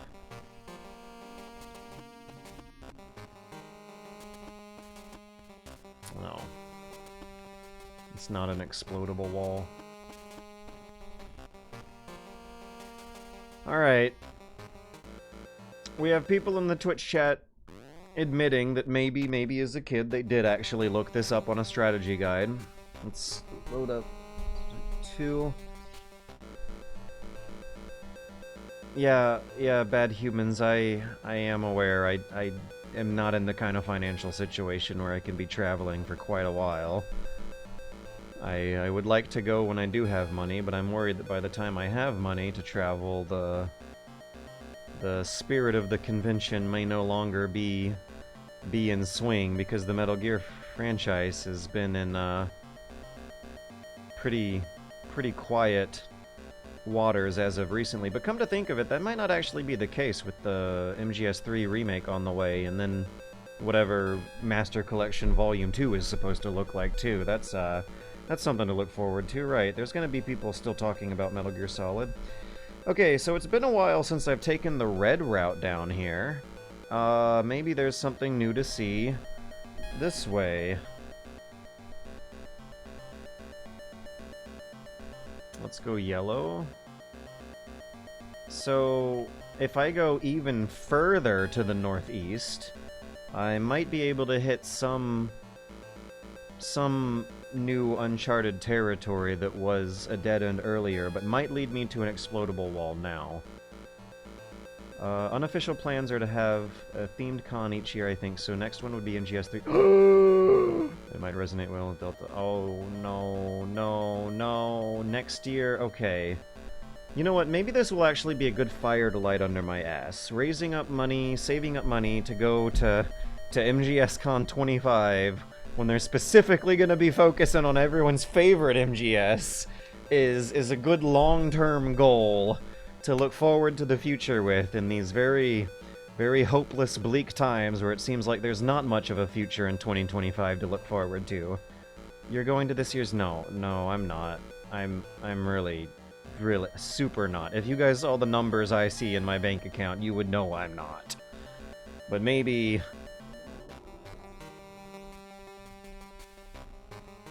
now that I'm starting to get my shit together better, it might be less of a hopeless possibility. Let's see how MGS Delta handles the camo system. Yeah, I wonder if they'll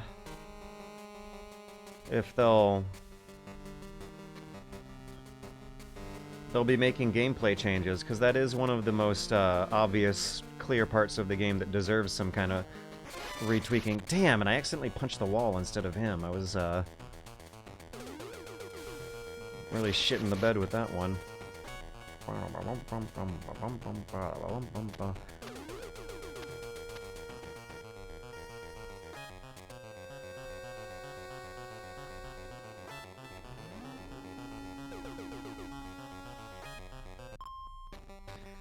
So, yeah, Outer Heaven, I am very interested. I feel very sad. You can probably hear it in the tone of my voice.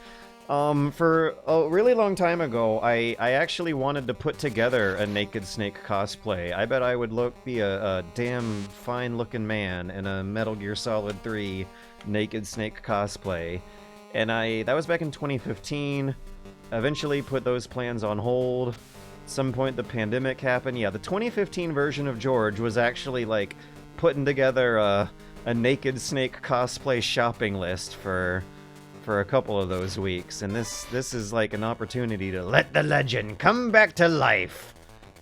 Ugh, I just reminded myself of MGSV.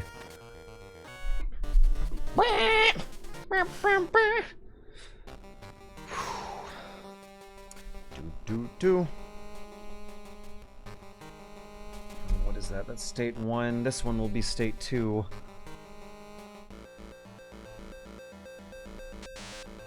Ah.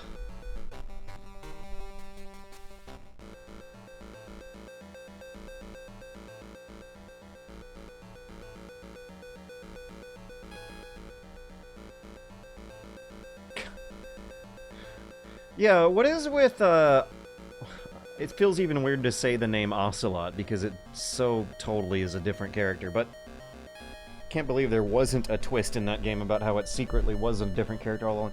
What is with Ocelot's, like, incomplete sentences here? He says, "Get down, Snake, the enemy sniper." I also remember a line where helicopters show up, and Ocelot doesn't say, "Look out for the enemy helicopter." He doesn't say, "Watch out for the enemy helicopter." He doesn't say, "Snake, we just received reports that an enemy helicopter's in your area." He says, "Snake, the enemy helicopter." It's like, there's no verbs. There's just nouns. They played us like a fiddle! Oh yeah, but that was Kaz doing voice acting. Ocelot's, who was it? Troy Baker? He wasn't voice acting, he was just talking. Doesn't he call them enemy? Yeah, that was it, wasn't it? Snake, the enemy gunship. I remember there being a suspicious absence of verbs in a lot of those lines of his.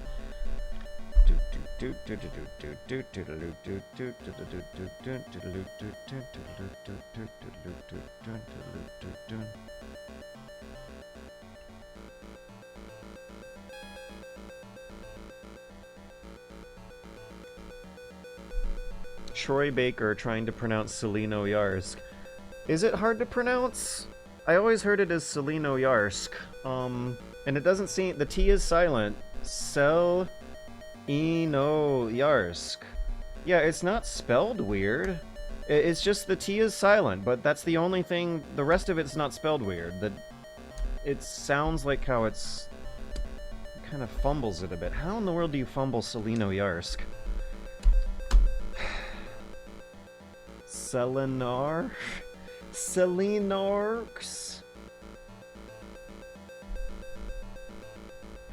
Alright, do I want to go up or to the right? If I go to the right... You know, I think my map is at least reliable enough to entertain the audience with a 30-second segment of me safely going in a loop I have mapped out ahead of time.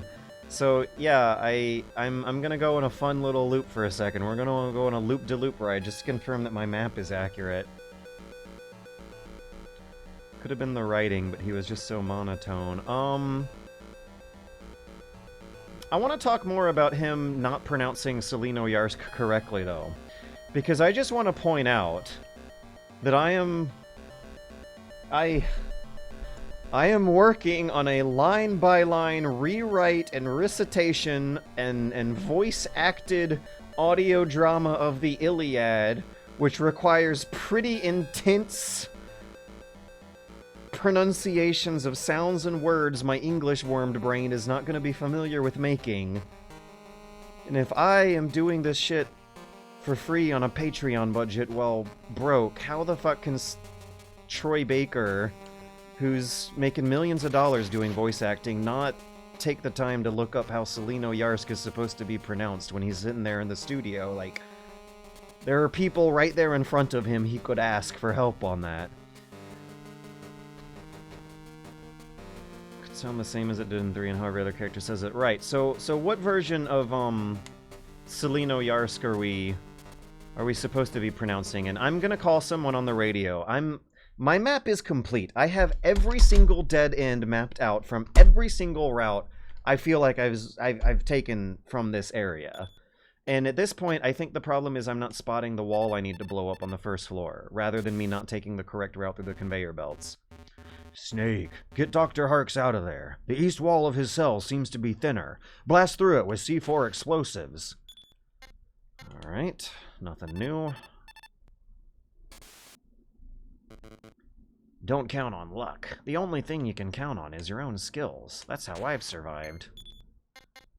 I guess Weasel is believes in free will instead of determinism.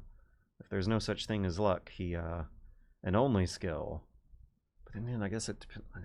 You know what? Never mind. He didn't mention anything about what I was overthinking.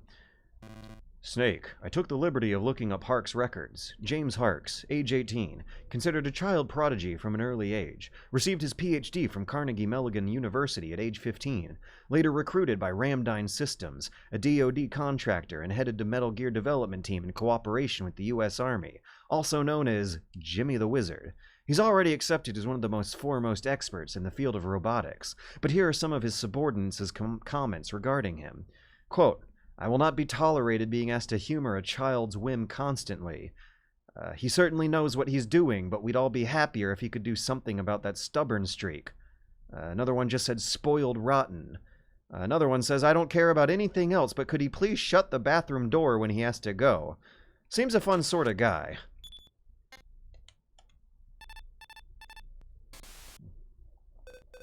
So the east wall of Dr. Hark's cell seems weaker? Why don't you try blasting through with explosives? I'm gonna save, and I'm going to use a strategy guide. This is my limit.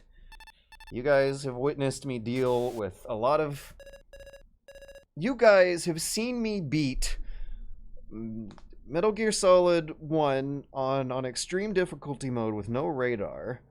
I beat Metal Gear 2 with no kills. I beat Metal Gear Solid 2 on hard mode, and I was going for no kills, but the screen told me I killed 4 people anyway. So I'll still say no kills because I don't remember making those kills. And I did not use a guide for any of that. I am using a guide for this part right here. This is where my limit is. My limit was not being tested by all those other things, but it is being tested by this. They say you can't be in 2 places at the same time. You can't do 2 things at the same time either. You're not doing something else while you play this game, are you?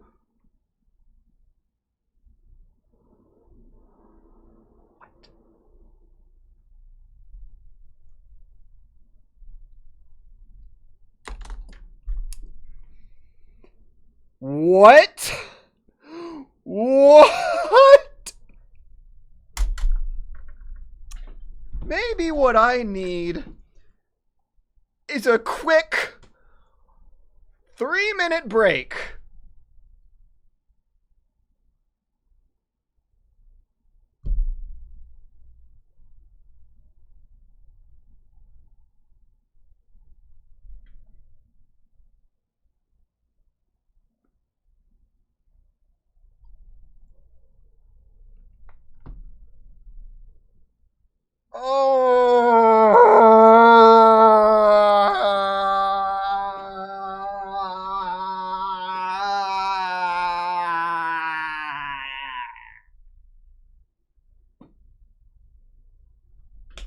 Three minutes. I'm gonna get water. I'm gonna get a snack.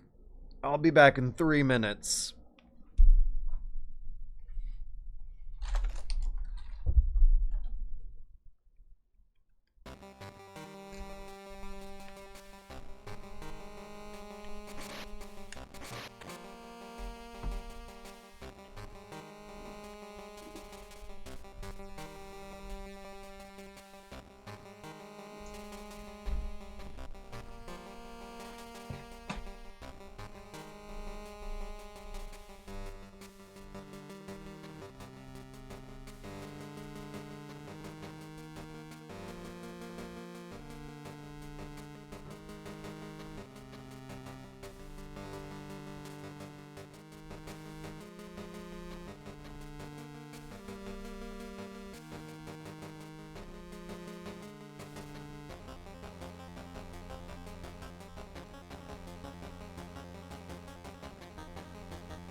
I'm back, I think. I hope.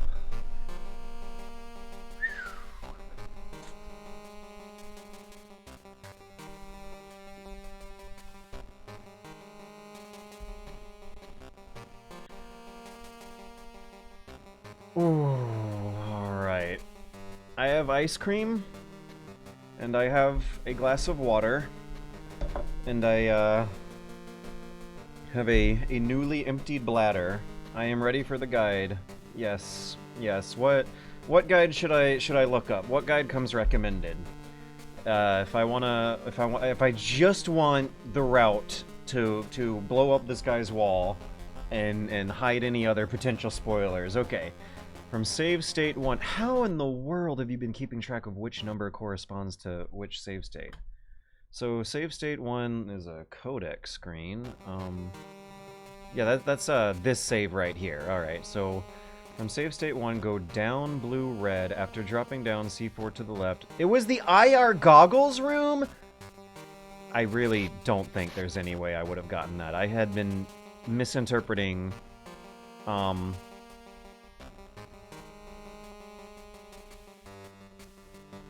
the idea here. I thought it was supposed to like drop down into a new area. Okay, so it's the IR goggles room.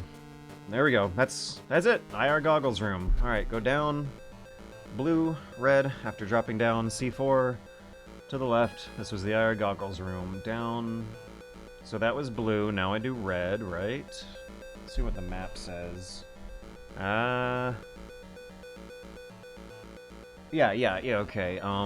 R still looks like it's going in the same general direction I want. The backseating special edition guide. Yeah, that's the one I'm using. Twitch influencers get their custom game walkthroughs from their sycophants. Okay, so... Yeah. The prisoner is gonna be southeast of me right now, isn't he? Just gonna... Oh, what was that? Oh, it sounded different. Yeah, okay. No, I remember, like, going counterclockwise to get to the like, something about the way my mental map of this place has been laid out is not, like, accurate to where the... Yeah, okay, I see it now. That took a while. Fuck. Eat shit and die, you sick little fucking... God. Ugh. That took a while. Are you really as great as you say you are? God, I fucking... 1 hour and 25 minutes. I was found 16 times. I killed 15 people. My rank was terrible. Okay, I'm sorry, but, like, listen, Metal Gear Solid Ghost Babel scoring system, okay? Up to this point in the game, I remember going through areas pretty slick. I remember not killing enemies and not eating rations, and it lasted, like, less than 10 minutes, and you called me terrible then, so you should be calling me something worse than terrible right now. You should be calling me, like, the modern... You should be calling me the Great Satan or something. This is, like... That if my previous runs in the earlier stages were terrible, then this is like an unthinkable abomination of incomprehensible misery. We're going from terrible to worse. For how much worse this could possibly be from terrible? I don't think we even have the words in English to describe what my performance must have been. They're saying terrible is a euphemism. They're calling me terrible to make me feel better about how I actually did. Woo! You still need to do a big boss run after having ranked terrible every time. Ugh.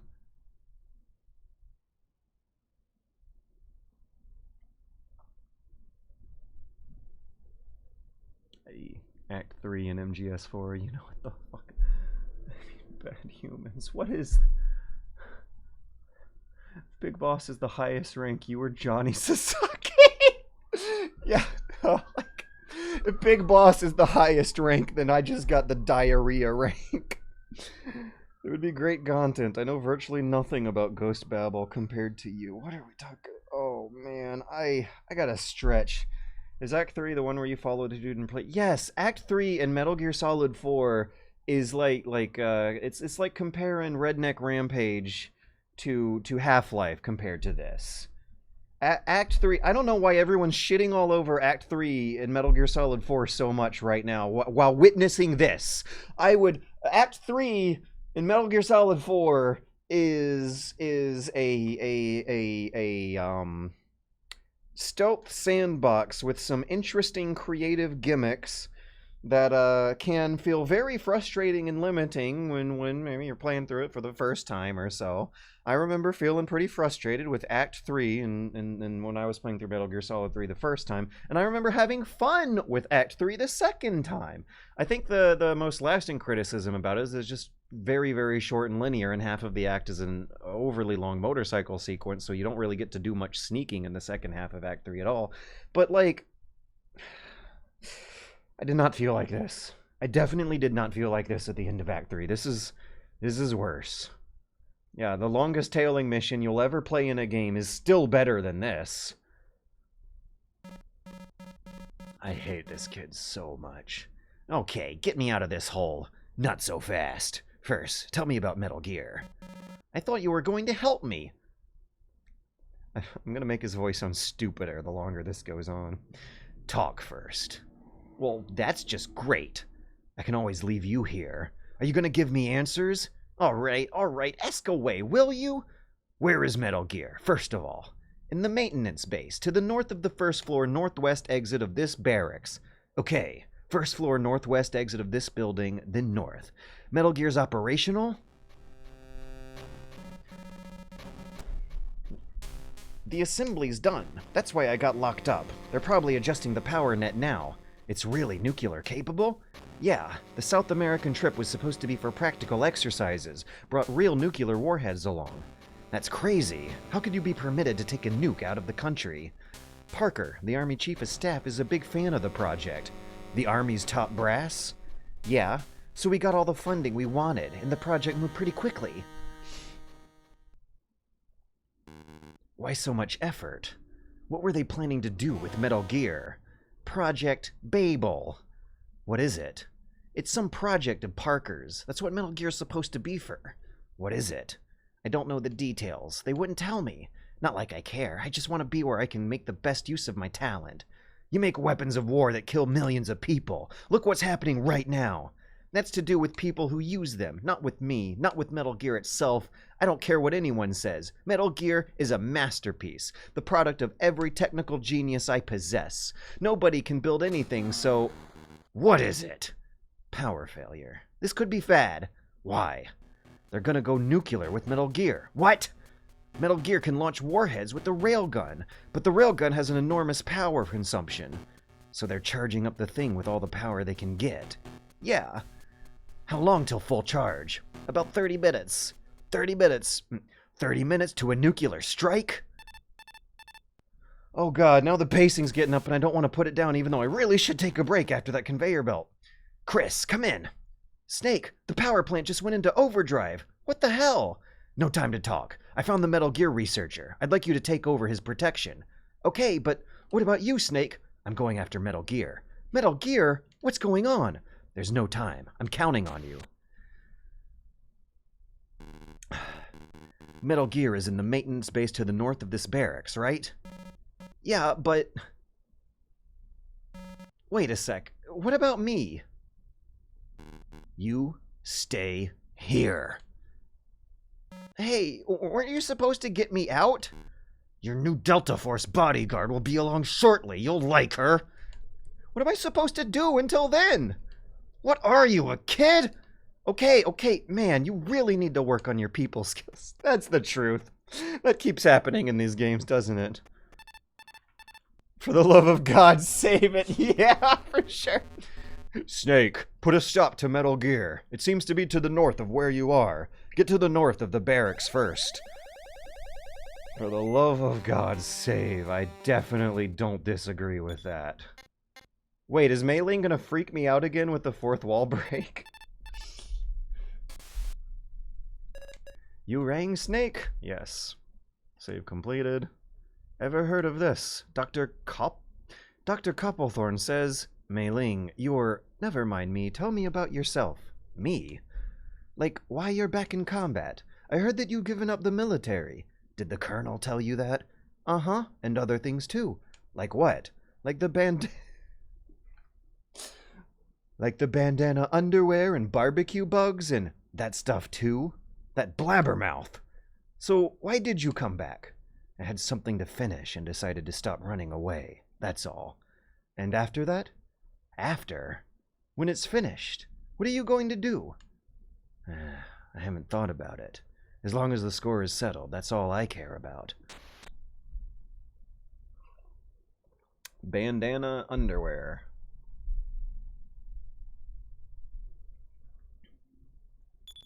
The bad news is that we technically have more conveyors. The good news is that they aren't moving anymore. Are they really conveyor belts if they don't move anymore? I guess at that point they're just regular ordinary belts. But in either case, I'm wondering if I really should, like, put things down here and pick this back up next time, because that was a lot. Got yourself some C4 explosives, eh? C4 are high-yield plastic explosives that can go through walls on the thin side like cookie dough. B button and detonate with the A button. But you better not stick around when this stuff blows. C4s are the standard issue plastic explosive for the Brits, the US, and other major armed forces. The color is white with a clay-like texture, and it consists of an extremely stable chemical composition of 91 RDX and 9% inert plasticizer. In fact, it won't detonate even if it's thrown into fire. When it does go off, it has detonating velocity of approximately 26,400 frames per second, with a relative effectiveness of 1.34. Wait, 1.34 what? I still suppose that FPS was feet per second, but, you know, gamer brain. One of the better explosives around.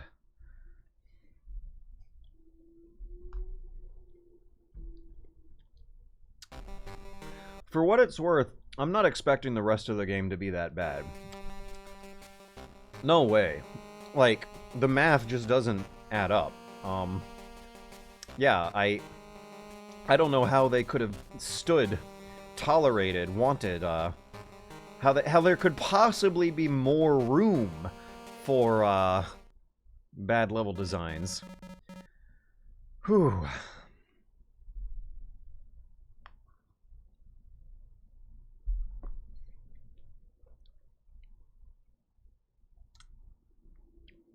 Should I stay or should I go? When was the last time I took my dog out? What time is it now? Oh my god, it's 1 a.m. Yeah, I should wrap things. Oh my god, I've been streaming for 5.5 hours. Whew. Well, yeah. Thanks again. I'm gonna wrap up. I'm gonna go to bed. I'm gonna take my dog out. I'm gonna eat real dinner instead of ice cream. I completely lost track of time.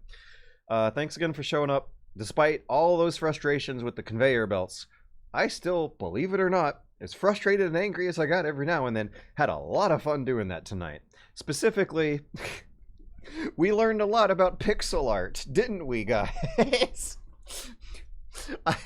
Right, and how we can make the pixel art intensify the claps, for example. I see that people in Twitch chat are clapping, right? But Metal Gear Solid games are famous for their clapping qualities. There's some popular memes in the internet culture about how fun it is to clap your way from one end of the corridor to the other. And we found out a neat little trick with the filters here that turn pixel art into thixel art. I also hate to say it, but I think the way it poofed out the text might have actually fucked up the speed reading a little bit. Woo! Also, Bloodborne Kart. Nightmare Kart. Forget I said that. Nightmare Kart was fun. A little bit janky. It's got that indie game, one person, mostly one person, game development jank going on. But it's still really fun, solid kart racer. Definitely, it's free. Why not? How in the world are we living in a world where Lilith decided to rebrand Bloodborne Kart into Nightmare Kart so that it could be legally distinct as its own IP, and still gave it away for free? What in the world is it? How how do we simultaneously live in the worst timeline, but also have this this fun, very personality-driven game project release in a pretty good state, and do it for free. Anyways, yeah, I'll be picking up Metal Gear Solid next Monday and then Friday. What I'm gonna try to be doing is standardize my schedule here. I'm gonna have Metal Gear Mondays to get me in the groove of some productive work weeks, and then more inconsistently and infrequently and informally stream my actual work process next week to keep the fire lit under my ass and make sure that I'm going to be productive in front of everyone on the internet, and then do another Metal Gear stream on Friday. I don't have any fun alliteration for that, but for the foreseeable future, we're gonna have Metal Gear Mondays. That's how I'm gonna be beginning my week. So I'll say it right here and then announce it on Twitter to make it super duper official afterwards. But next Monday, 7:30 p.m. U.S. Eastern, I'll continue the Ghost Babel story, and then again on Friday at the end of the week. So I'll have like a nice little way to bookend the beginnings and ends of my weeks as I go through this next chunk of life where I absolutely positively have to be staying productive, making as much money as possible, cause I gotta move my mom into an assisted living facility in Atlanta. Anyways, thanks for hanging out so much. Thanks for the donations to those who donated. Oh man, I'm having flashbacks now. There was actually someone who like showed up to say hi and talk about how meaningful and appreciative they were of my videos, and I don't think I actually I did lay eyes on their message, but didn't actually tell them thank you and everything. But in case I didn't actually get to you and personally tell you thank you for justifying my place of being in the universe here, thank you very, very, very, very much. I will be picking this back up for Metal Gear Mondays and then Fridays, and that'll hopefully keep me productive enough to raise up enough money to move Mom into a assisted living facility closer to Atlanta. And then maybe I'll have enough left over after that to go to Metal Gear Solid Con in 2025, when there's going to be more interest in the series because of the remake coming out and the re-releases coming out, and I do manage to stay productive and keep this fire lit under my ass and pay off all my debt and have enough money saved up. I might be able to do it. That is a really good long-term goal to look forward to. Whoever you are, outer heaven, whatever position of authority and in the fan base you may have, I just want to say thank you from my heart for at least putting that idea in my head, because that is a very, very good long-term goal that is actually really going to help me get my shit back together over the next year. Hell yeah. Yeah. Great. You'd be great for the content creator panel. Keep in touch. Let's do a proper introduction. I would like to know who you are and talk Metal Gear with you, buddy. Hell yeah.